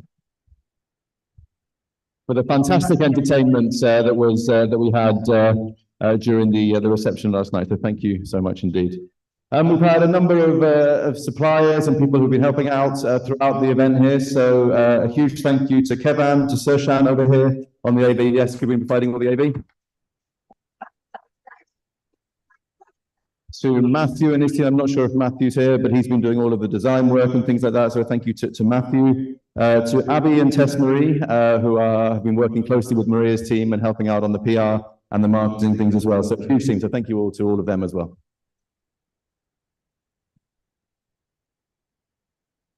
We're almost there. A lot of people involved in this, a lot of people to thank. So thank you, of course, to all of our speakers, all of our panelists. So I think we had about 40 or just over 40 speakers who participated over the 2 days of the event. Lots of discussions. We had 8 sessions in total, and really do appreciate participation of each and every one of you as the speakers, both in terms of the time you've given up to be here today and also in preparation. There's a lot of time that's often spent preparing for these sessions. So thank you so much to all of our speakers, all of our panelists at the event. And of course, thank you to all of you. It's the first time we've done an event in the region out here, and you're never quite sure how it's going to go, what kind of level of participation, how much interest there's going to be in that. But yeah, we're so delighted to have had all of you here. And as I've just said, the level of participation from the audience, interaction throughout the event was fantastic. So thank you all so much for helping us make the event what it was as well. So thank you very much indeed.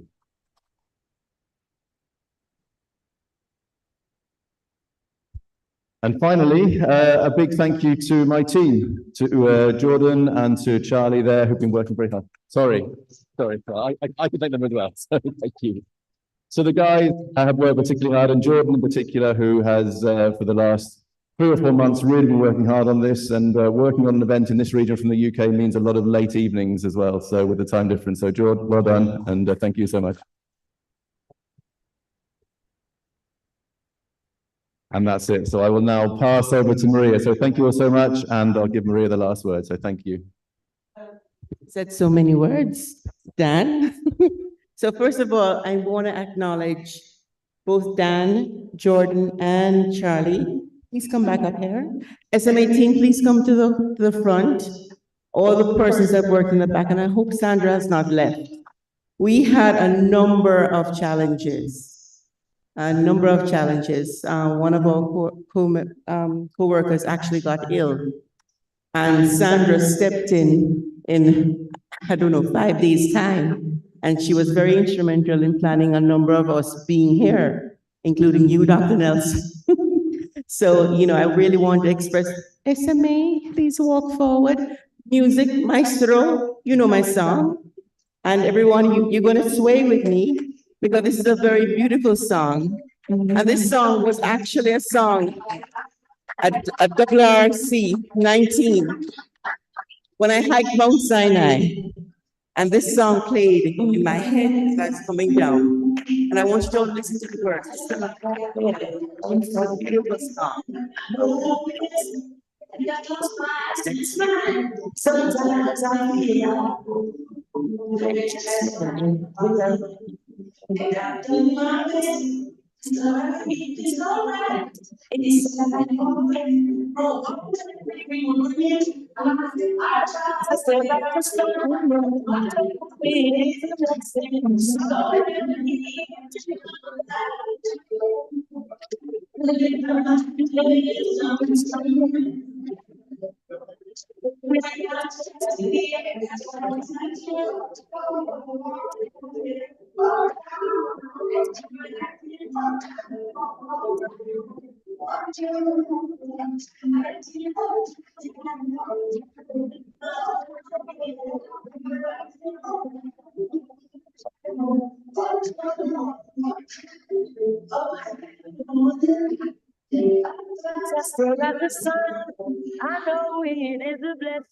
And is a blessing.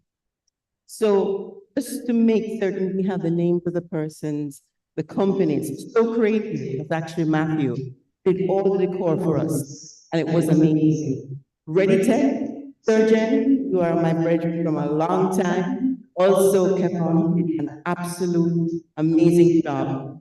Building even when I didn't know when he needed filling. When the music wasn't playing, he said, let me take my laptop, and before we went over to the venue. So again, half moon. Where is Bernice? Bernice, please come forward. We have a small token for you. We could not make it possible. Yes, we paid a bill, but half moon, let's have it up for half moon. Half moon was incredible. The reputation of half moon is always one of service and just catering to special needs. And I really want to thank everybody. Please send our best gratitude from the chef who thought the food was good.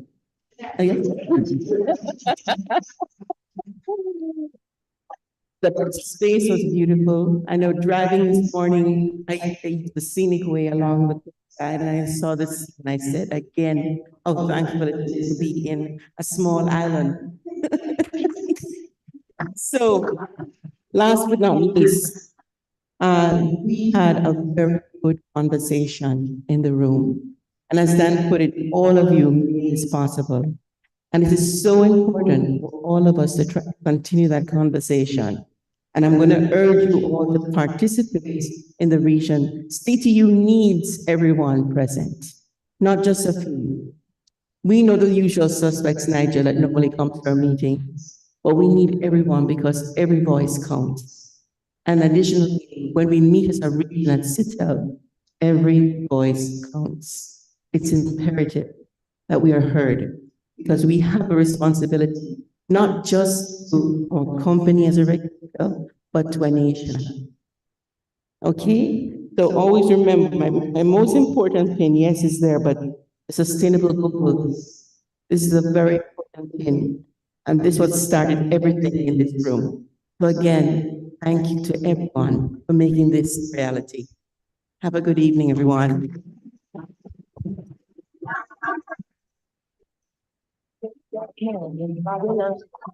And I've done my best. Everything's all right. Could we maybe just invite everybody to come up onto the stage, and we'll have a group photo just to finish off, if possible. So yeah, stage wouldn't take it. Okay, we're told not. The stage might not take it. So that would be a memorable end to the conference. So we'll get that idea. So yeah, that's that idea. Yeah.